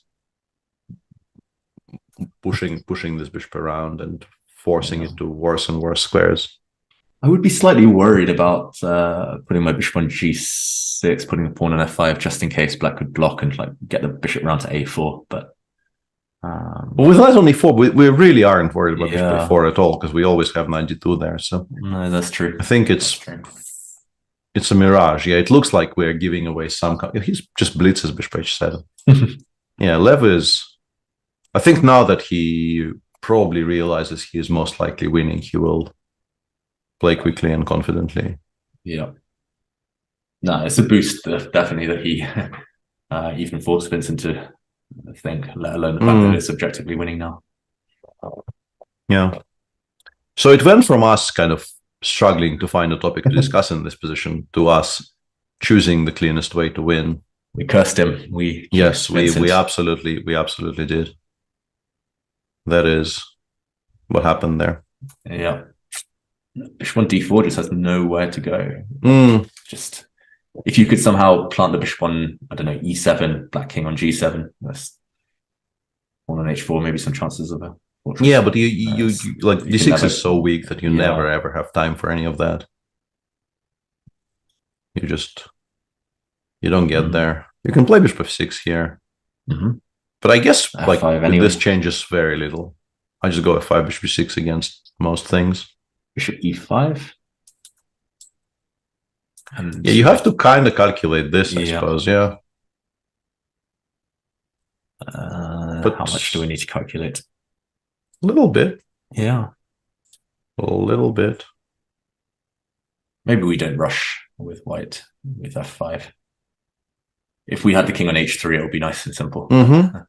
I don't know if we start. Yeah, we can go king g3 first and then go from there. Yeah, it feels like this because is black really has no moves at all. Yeah, we can play king g3 and then f5 and then bishop g6 and have the very nice h4 square for the king if we ever get checked. Yeah. Wow, it's gone from what I thought was a dead draw to quite a straightforward win. Does seem like that, which is remarkable. Yeah. Yeah, and Vincent is sitting there. Yeah, he's one of the young ones that I thought wouldn't take his eye off the ball, wouldn't kind of flinch for a second, but that bishop e8, a bit complacent. Yeah, I guess we can maybe start drawing up some conclusions about what we will see once the round is over. Mm-hmm. Najibek is in clear first, as you already mentioned, on +3 for 4 out of 5 with this very impressive victory over Magnus with the black pieces, having beaten Richard Rapport also with black in round 1 and Max Sudlu yesterday. Mm-hmm. Anish is on clear second with 3.5. There will be 3 players on 3 out of 5, Fabi, Prague, and Livon after this victory, if we assume Livon wins this. And then there will be 3 players on -2. That's Gukesh, Jordan Van Forest, who lost today, and Vincent, who is in the process of losing this one and also lost with white to Magnus in round 2. Yeah. And on -1, we have Richard Rapport and Magnus Carlsen himself, who is not really in the minus in round robins very often. Especially not in Wijk. In Wijk, this probably since that very first year when he was losing to absolute donkeys like me here. He probably wasn't in the minus since. Yeah.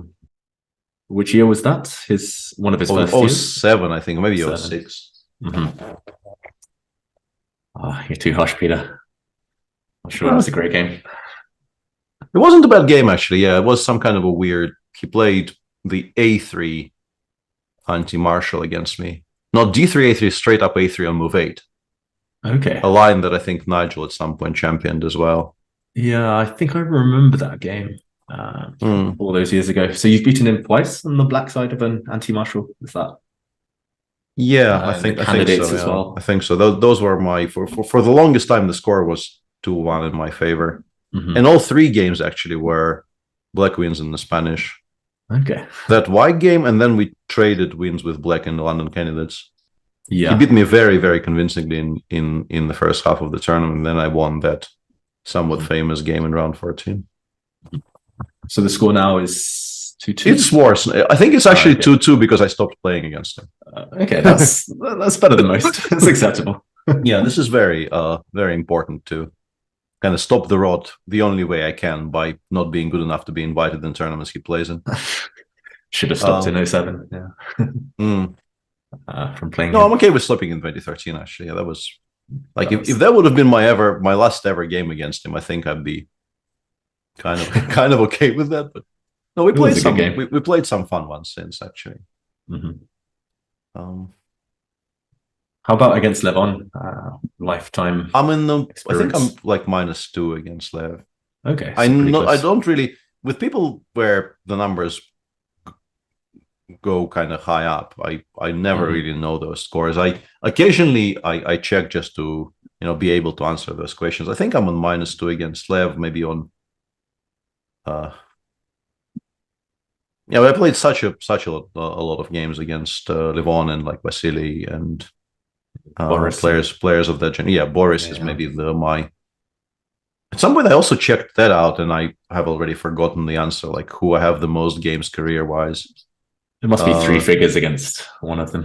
Yeah, it's either slightly above 100 or slightly below 100 against one person. And it's like Boris. I also played a ton against Sasha Grishuk. I played a ton against Kramnik. I played, Yeah. So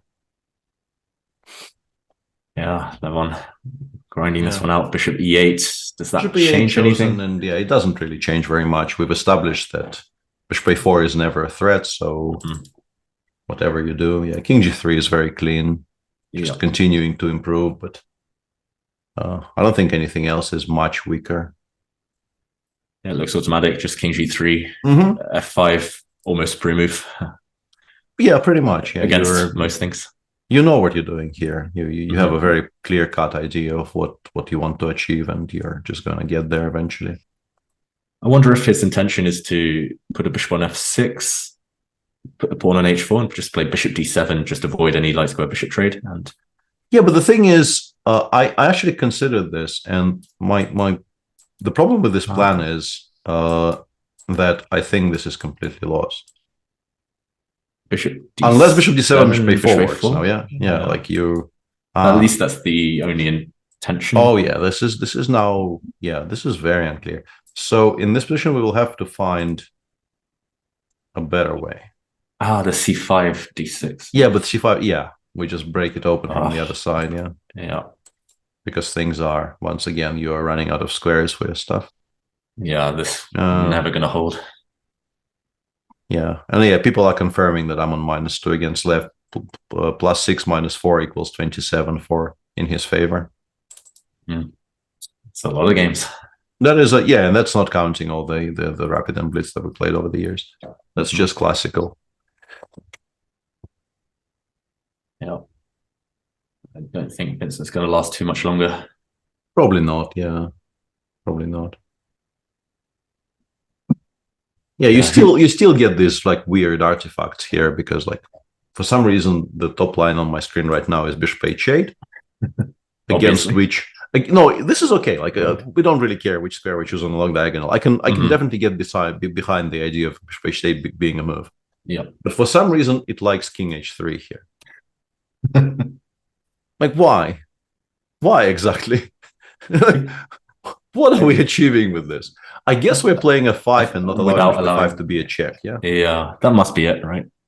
Yeah. And apparently after king h3, black becomes dispirited enough to just go h5, h4. Like, you see king h3 being played and you kind of nod your head and just start throwing things because you're so lost. Yeah, that would be awfully sadistic. King h3. Yeah.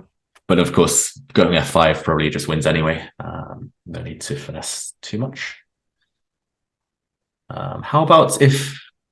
Oh, yeah, black can't keep the blockade. Just f5, g6. No, yeah, f5, h6 just comes in and you start dropping material. Yeah, it's hard to find anything positive to say about this. Talking of lifetime scores, what are your best scores against some of the top players? Do you have any clients? Well, also, chat has done some Googling and is telling me that I'm on +3 against Ivanchuk. Okay. I still have a very good score against Grishuk. Not as good as it used to be at one point, but pretty sure it's a good score overall. In the positive. In the plus. Yeah. But against the the absolute legends of the game, I think I'm in very big minuses against. Like I used to have an absolutely horrendous score against Kramnik. It's still bad, but it's improved. I haven't won a single classical game against Vishy. I'm in the minus against Gary. I think it's 1-3 with some draws. Okay. Still better than most against Gary. Well, I also haven't played, like, it was definitely going in only one direction. I did win my first ever Blitz game against him and my first ever classical game against him. And then once you start losing, you kind of don't stop. And what did stop was me playing against him. So once again, the score would have gone, I'm pretty sure the score would have only gone in one direction, but he just stopped playing tournament chess. Where was the win? Which year was Tilburg 97. Tilburg 97. Okay. Yeah. I'm trying to think if I've seen that game.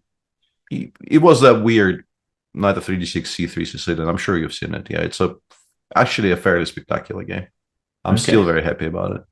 I must have done at some point. Yeah, because I played. It went. It actually it produced a kind of a famous quote, I think, by Yuri Dohoyan. Much lamented and sadly missed.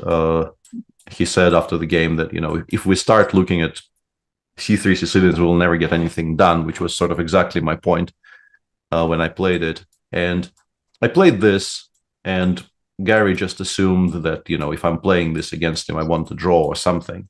Mm-hmm. And I just immediately sacrificed the pawn on move 9. Oh. And Gary being Gary, I don't think he considered the option of not accepting the sacrifice for very long, which I think is actually the best thing you can do here. Just doing this. E5 doesn't work very well, and if you don't play e5, Black just gets a very, you can even play e5 very quickly. You get very, very decent King's Indian type positions. Looks like a but he chose to take, and these positions, well, not bishop g7, knight e4, knight e4, bishop e4, knight g5, and these are legitimately very, very dangerous positions. Okay, actually, this position rings a bell now. Yeah, and he also didn't defend in the best fashion possible. I couldn't really adjust to the idea that I was actually playing this game for a win, I think, for a bit, and I ended up winning. Was this prep? I've got to ask d4. I found this idea like an hour before the game, and I analyzed it for the rest of the time I had available before I had to leave for the round. But that was 97 on Fritz 3 or whatever, so it wasn't very deep prep, but it was enough to convince me this was playable. Mm-hmm. So I was more or less on my own by move 12, but it was important that I knew that this existed and it was playable, and I was definitely not worse. You just want to know that you're not losing here with White. Mm-hmm. And that was very easy to confirm because the engine actually kind of likes it. I think it still likes it even in 2023. Oh, nice. I'm getting some information. Apparently there's a famous photo of you after that game. Yeah, I think there's a picture of me on the phone in the analysis room, calling home to inform them that I've beaten Gary. It was a happy day. Mm-hmm. Gary being my absolute idol since I was, 10 years old, or however young you want to put it. No way left played King H3. No, of course he has. Of course he has. What do you mean no way left played King H3? He is a good player. Why are we being surprised? Yeah, I guess here it makes more sense because of bishop f6 check as well in some positions. Yeah. I mean, I don't understand the shock. Some of the previous decisions, there have definitely been moves in this tournament which you just have to shrug and say, I don't understand how they found this. But King H3, Black has no moves, and before you commit to f5, bishop g6, you want your pieces on absolutely best squares, and it's better on h3 than it is on g3 because it doesn't allow checks. It just leaves Black with even fewer sources of counterplay. Yeah, and he's enjoying himself. You definitely take the time to kind of chill and be super accurate when you're enjoying yourself. And eventually f5. I like it. Everything on light squares. Very aesthetic. And bishop g6 is just going to end the game. Yeah, and now finally we're going in with f5, and there's just no defense. We want bishop g6, we want king h4. This does not hold. So if you play bishop f6 now, the problem is exactly as we pointed out. Unfortunately for Black, more trouble comes in from this direction, and now things really start falling apart because you can't really.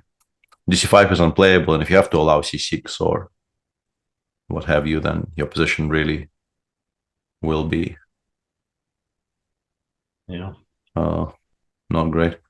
How were your encounters against Lev? I feel like I somehow remember almost none of my White games against Lev, but I played an amazing amount of Grunfelds against him with Black. I lost some, but I also won some.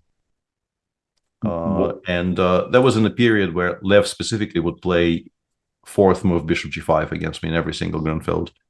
So we had this really long-standing discussions in some very sharp positions in bishop g5, and I occasionally got out of the opening fine and occasionally didn't, and these lines with queen b1 and those taking on c4, exactly those. I remember ones, some of those. I had so many of them. Yeah, I remember you won a couple of those as well. in quite nice style. Mm. And yeah, meanwhile, Yeah, Levon, and the most painful one, bishop b2 played in the meantime. I guess you just play bishop g6 here, right? There's no particular reason not to. Yeah, and then king h4, king h5, and then we go up, we collect, and yeah, if the intention is to take and play bishop f6, I mean, many things win here, but the easiest one is just to queen your pawns. Some quick counting, but yeah, it looks like white wins easily. I think the intention maybe is to put the bishop on d7, c8, and just wait. Yeah, but like it's not very hopeful, right? Bishop d7, maybe. I mean, I'm definitely not hopeful here at all, but yeah, because king white. g1, bishop c1. I thought king g5, but you are knocking me back with. Yeah, with the check. At least, yeah, you force white to come up with some plan, whether that's I don't know, playing king the whole way back. We can put it on g8. C5 I don't know what that does. Yeah.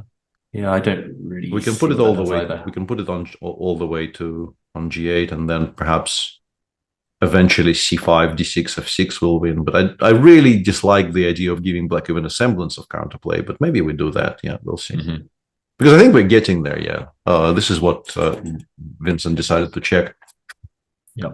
There is a question in Twitch chat about Jerzy Peszak and the Slovakian team in general. I don't know much about the current composition of the Slovakian team. As for Jerzy, I think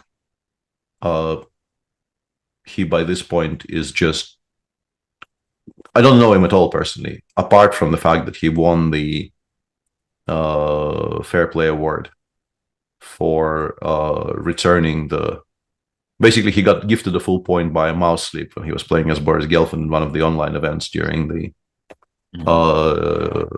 pandemic, and he resigned in the next game to not win that way, even though I think a qualification spot for the World Cup was at stake at the point. So it wasn't like a nonsense online game. It was something that was very much at stake there. So well played to him. I think he still ended up beating Boris in qualifying. But yeah, I don't know much about him, but it feels to me that the way his very early rounds here went, by this point he must be kind of severely disappointed / on monkey tilt. And Wijk is not a very welcoming place where when you're in that state of mind. So this will be a kind of a difficult tournament for him. I really hope he wins the game kind of soonish to get back to a kind of a happier mental state, because Wijk can be a very lonely place when you're not playing well. But I mean, I like his approach to chess. It's just that here it's not paying off, and even when it was sort of paying off, he ended up losing that absolutely winning King's Gambit against Amin, where he was a piece up by move 8, and what that does to your general well-being, I can only imagine. Losing that position. Yeah, style-wise as well, is like you say, it's a lot of fun to watch, but when it goes badly, it can go very badly. So is Boris still active? Boris is still very much active in all formats. He went to play the World Rapid and Blitz, didn't do so well, but he did go and play, and he's doing some coaching. We are possibly playing in the same round robin later this year, but that is, I don't think the field is announced, so I'm not going to commit too firmly to that. But am I allowed to ask where? Zygerman. Okay, nice. Sweden. Yeah, I mean, I kind of only mention it very tentatively because for me, any kind of long-term planning, and this is May, like I do any sort of long-term planning past my next walk with Joyce, very unwillingly these days. Fair enough. Meanwhile, should we try and crack this fortress that we've got in front of us, or the attempt from Vincent? Yeah, I mean, honestly, at some point c5 I think will win. It's just that I kind of dislike the idea of giving black anything at all. But yeah, I'm like, if we sort of, he's gone king. I wonder, maybe he wants to bring the king back to like d3 and then play c5. But my idea would have been something like this. I assume black passes, right? So we can quite confidently do this. Yeah. And then eventually I wanted to play like c5, d6, f6 in some order. Maybe even immediately like this. And potentially comes at the cost of a few pawns if I can survive the next few moves. Yeah, but the question is, does black have a way not to resign straight away? Can I take? I don't think I can take. I don't know. I was trying to calculate this because knight d6 you're taking on f6, and that might be. But here maybe I can just play bishop f7 check and take on d6 and bishop. And take on d6 now and bishop. Yeah, this is very clean. This is very, very clean. So yeah, like, and if you can't take on d6, you have to go back to d8, I assume. I just want to go f6, f7. No, but then I take on b3. No, losing the b3 pawn, I am very much not in favor of. But bishop b6, maybe bishop f7 again, just to bishop f5. Bishop f5. Yeah, and take on c5. Yeah, but like this is now very, very wrong territory. Yeah, we may have actually thrown it by this point. So very understandable that Levon decides to do something else. And yeah, what he's done is very clean, actually. I like this a lot. He put the king on g4, and now he played bishop h7, creating a double threat of king g5, king g6, and also bishop g8, bishop e6 if we want. And those two, I think, are going to be unstoppable. If black's bishop was on d7, maybe you could hope to stop this idea of king g5. How? G6? No, but not really, right? Maybe not, yeah. Because I get to d7 and I get to play f6 check. I think this just wins, yeah. This is very clean. Yeah. And his technique's been, just super patient, but super effective. Yeah. Just correctly not wanting to give a single sniff for Vincent here. Yeah, at least if the bishop was on d7, you could play bishop e3. Bishop e3 here, maybe. Yeah. But even king h5, like, I'm just getting to g6 and then the game ends, right? Well, I want my bishop on d7, but yeah, it's never going to hold long term. Yeah. Oof. Yeah, nice win. Most likely now. h5. Yep. Yeah, you're right. I think this is. Vincent is also very low on time. Yeah, so this is going to be the straw that breaks the camel's back.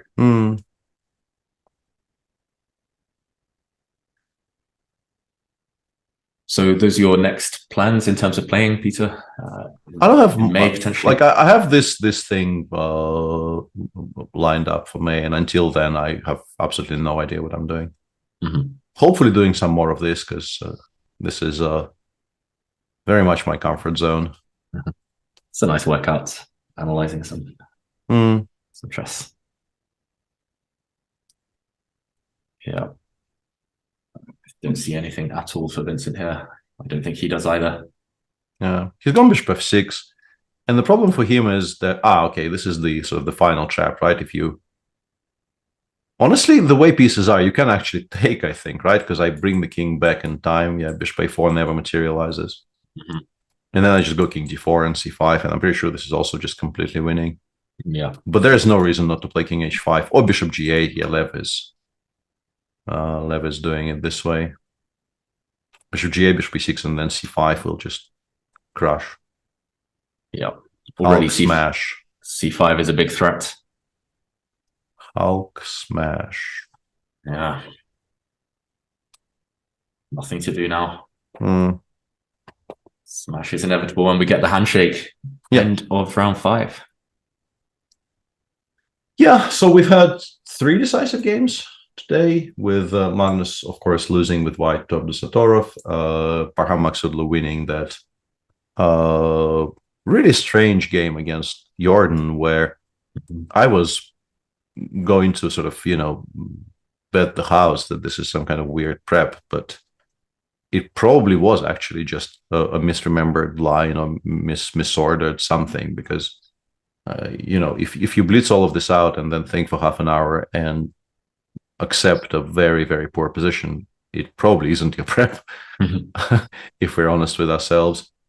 And Levon just on our screens just finished that long victory over Vincent Keimer, and they're still discussing it good-naturedly, as you expect from this field. They're all, I think, on good terms with each other, and you do see that quite a lot. Yeah, and here we see the standings with Abdusattorov now out in the lead. Bit of a chasing pack, but Anish Giri is the closest. Yeah, still too early to talk about standings, right, Peter? There's long way to go. Yeah, and so many rounds yet to go. We still have 8 rounds in the tournament, so half a point lead for Nuremberg is by no means safe. And honestly, Magnus is on -1, but there is enough rounds here for him to mount a comeback. So you wouldn't rule it out necessarily. But of course, -1 after 5 is not where he wanted to be, and not where, honestly, we expected him to be after the way he began.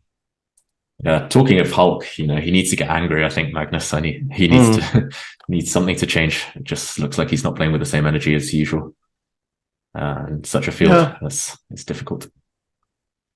Definitely. And once again, like the temptation to engage in some psychobabble about whether, he really lost any passion for classical and what have you, I think is to be avoided.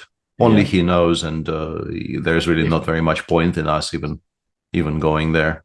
If he's playing, he's chosen to play classical chess. He wants to win, clearly, and I'm sure he'll launch a comeback. But disappointing game.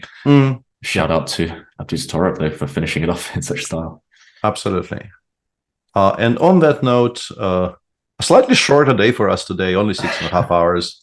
We're slacking. We are very, very grateful for a breather we're getting there. We'll be here tomorrow, same time, same place, with round 6. In round 6, the most obvious pairing to look forward to. Abdusattorov is playing against one of his closest pursuers. He's playing against Pragnananda, who's tied for 3rd. Magnus is black against Jordan van Foreest. Giri is white against Arjuna Gaisi, also a very interesting pairing. As usual, like all 7, whichever game you pick out of the 7 would be a headliner in most other events. So tune in tomorrow, 2 p.m. Central European time, for round 6 of Tata Steel Masters and Challengers. The Challengers also return tomorrow. See you then. Yeah. See you, everyone.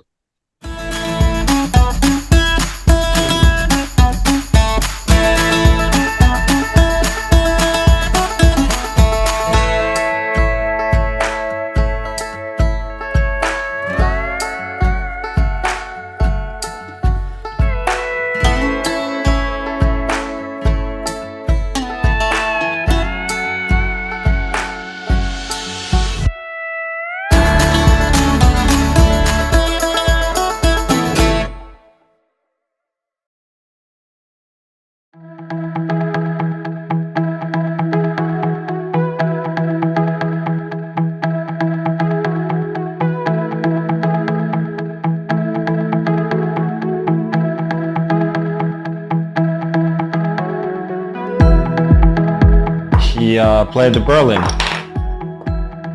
which I sort of expected, but I didn't really know what to do against, because in reality very few people do.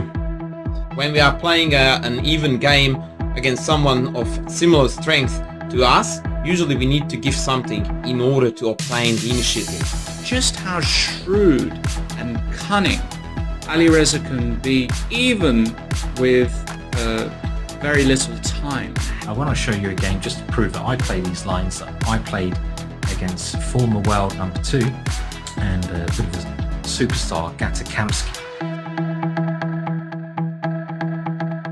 Chessable, the definitive solution for studying chess.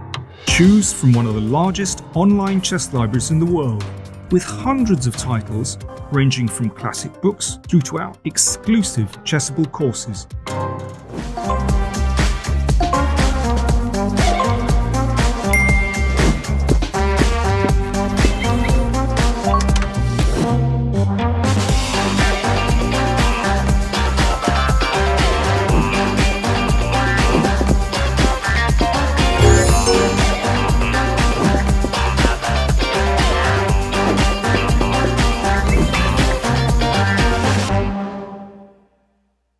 Time to take control of your journey towards chess mastery. Magnus Carlsen introduces Chessable, the definitive solution for studying chess. Move Trainer uses the science of spaced repetition to identify your strengths and eliminate your weaknesses. There's no need to set up a board, remember which page you're on, or keep track of all the moves you miss. Move Trainer empowers you to go from the opening to the end game with confidence. It's a seamless, effective, and fun way to study chess. Choose from one of the largest online chess libraries in the world, with hundreds of titles ranging from classic books through to our exclusive Chessable courses, including over 100 free courses. Get expert insights from International Master John Bartholomew, Grandmaster Sam Shankland, International Master Christoph Sulecki, Grandmaster Simon Williams, World Champion Magnus Carlsen, and hundreds of other instructors. Get started now and join our growing community of over 100,000 chess enthusiasts at chessable.com. Chessable, take control of your journey towards chess mastery. Welcome everybody. My name is Jan Nepomniachtchi, former world chess champion. Are starting a new course here for Chessable. A very special Chessable course. Master your chess with Judith Bolger. You know what? I learned a lot.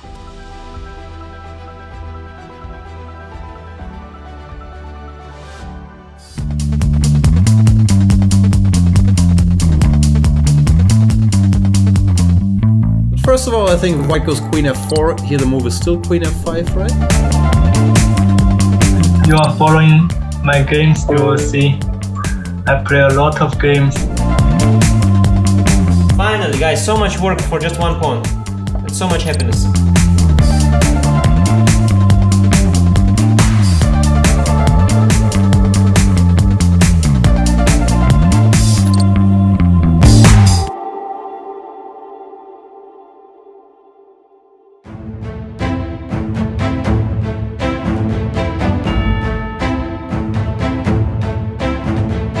Gains that confidence, plays a few good events, stops looking inwards into his own insecurities. I like the no expectation part, so like that's something that has gotten better because sure, it's like not my full-time job. It's definitely good for chess in India, and now there is Olympiad also, so there'll be more people following and taking up chess as professional sport. Yeah.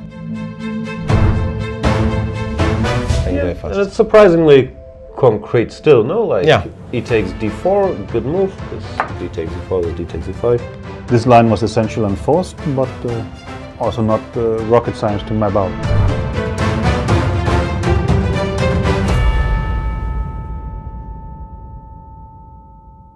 I'm ahead of the game.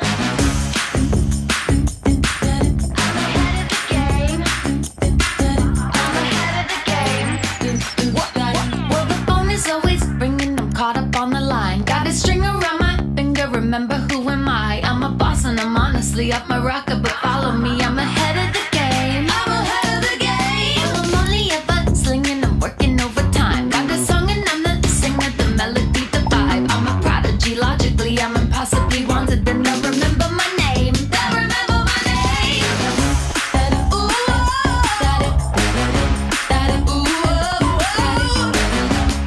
Well, I'm ahead now. I'm ahead of the game. I'm ahead of the game.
played the Berlin,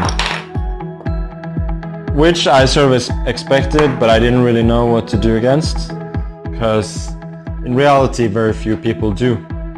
When we are playing an even game against someone of similar strength to us, usually we need to give something in order to obtain the initiative.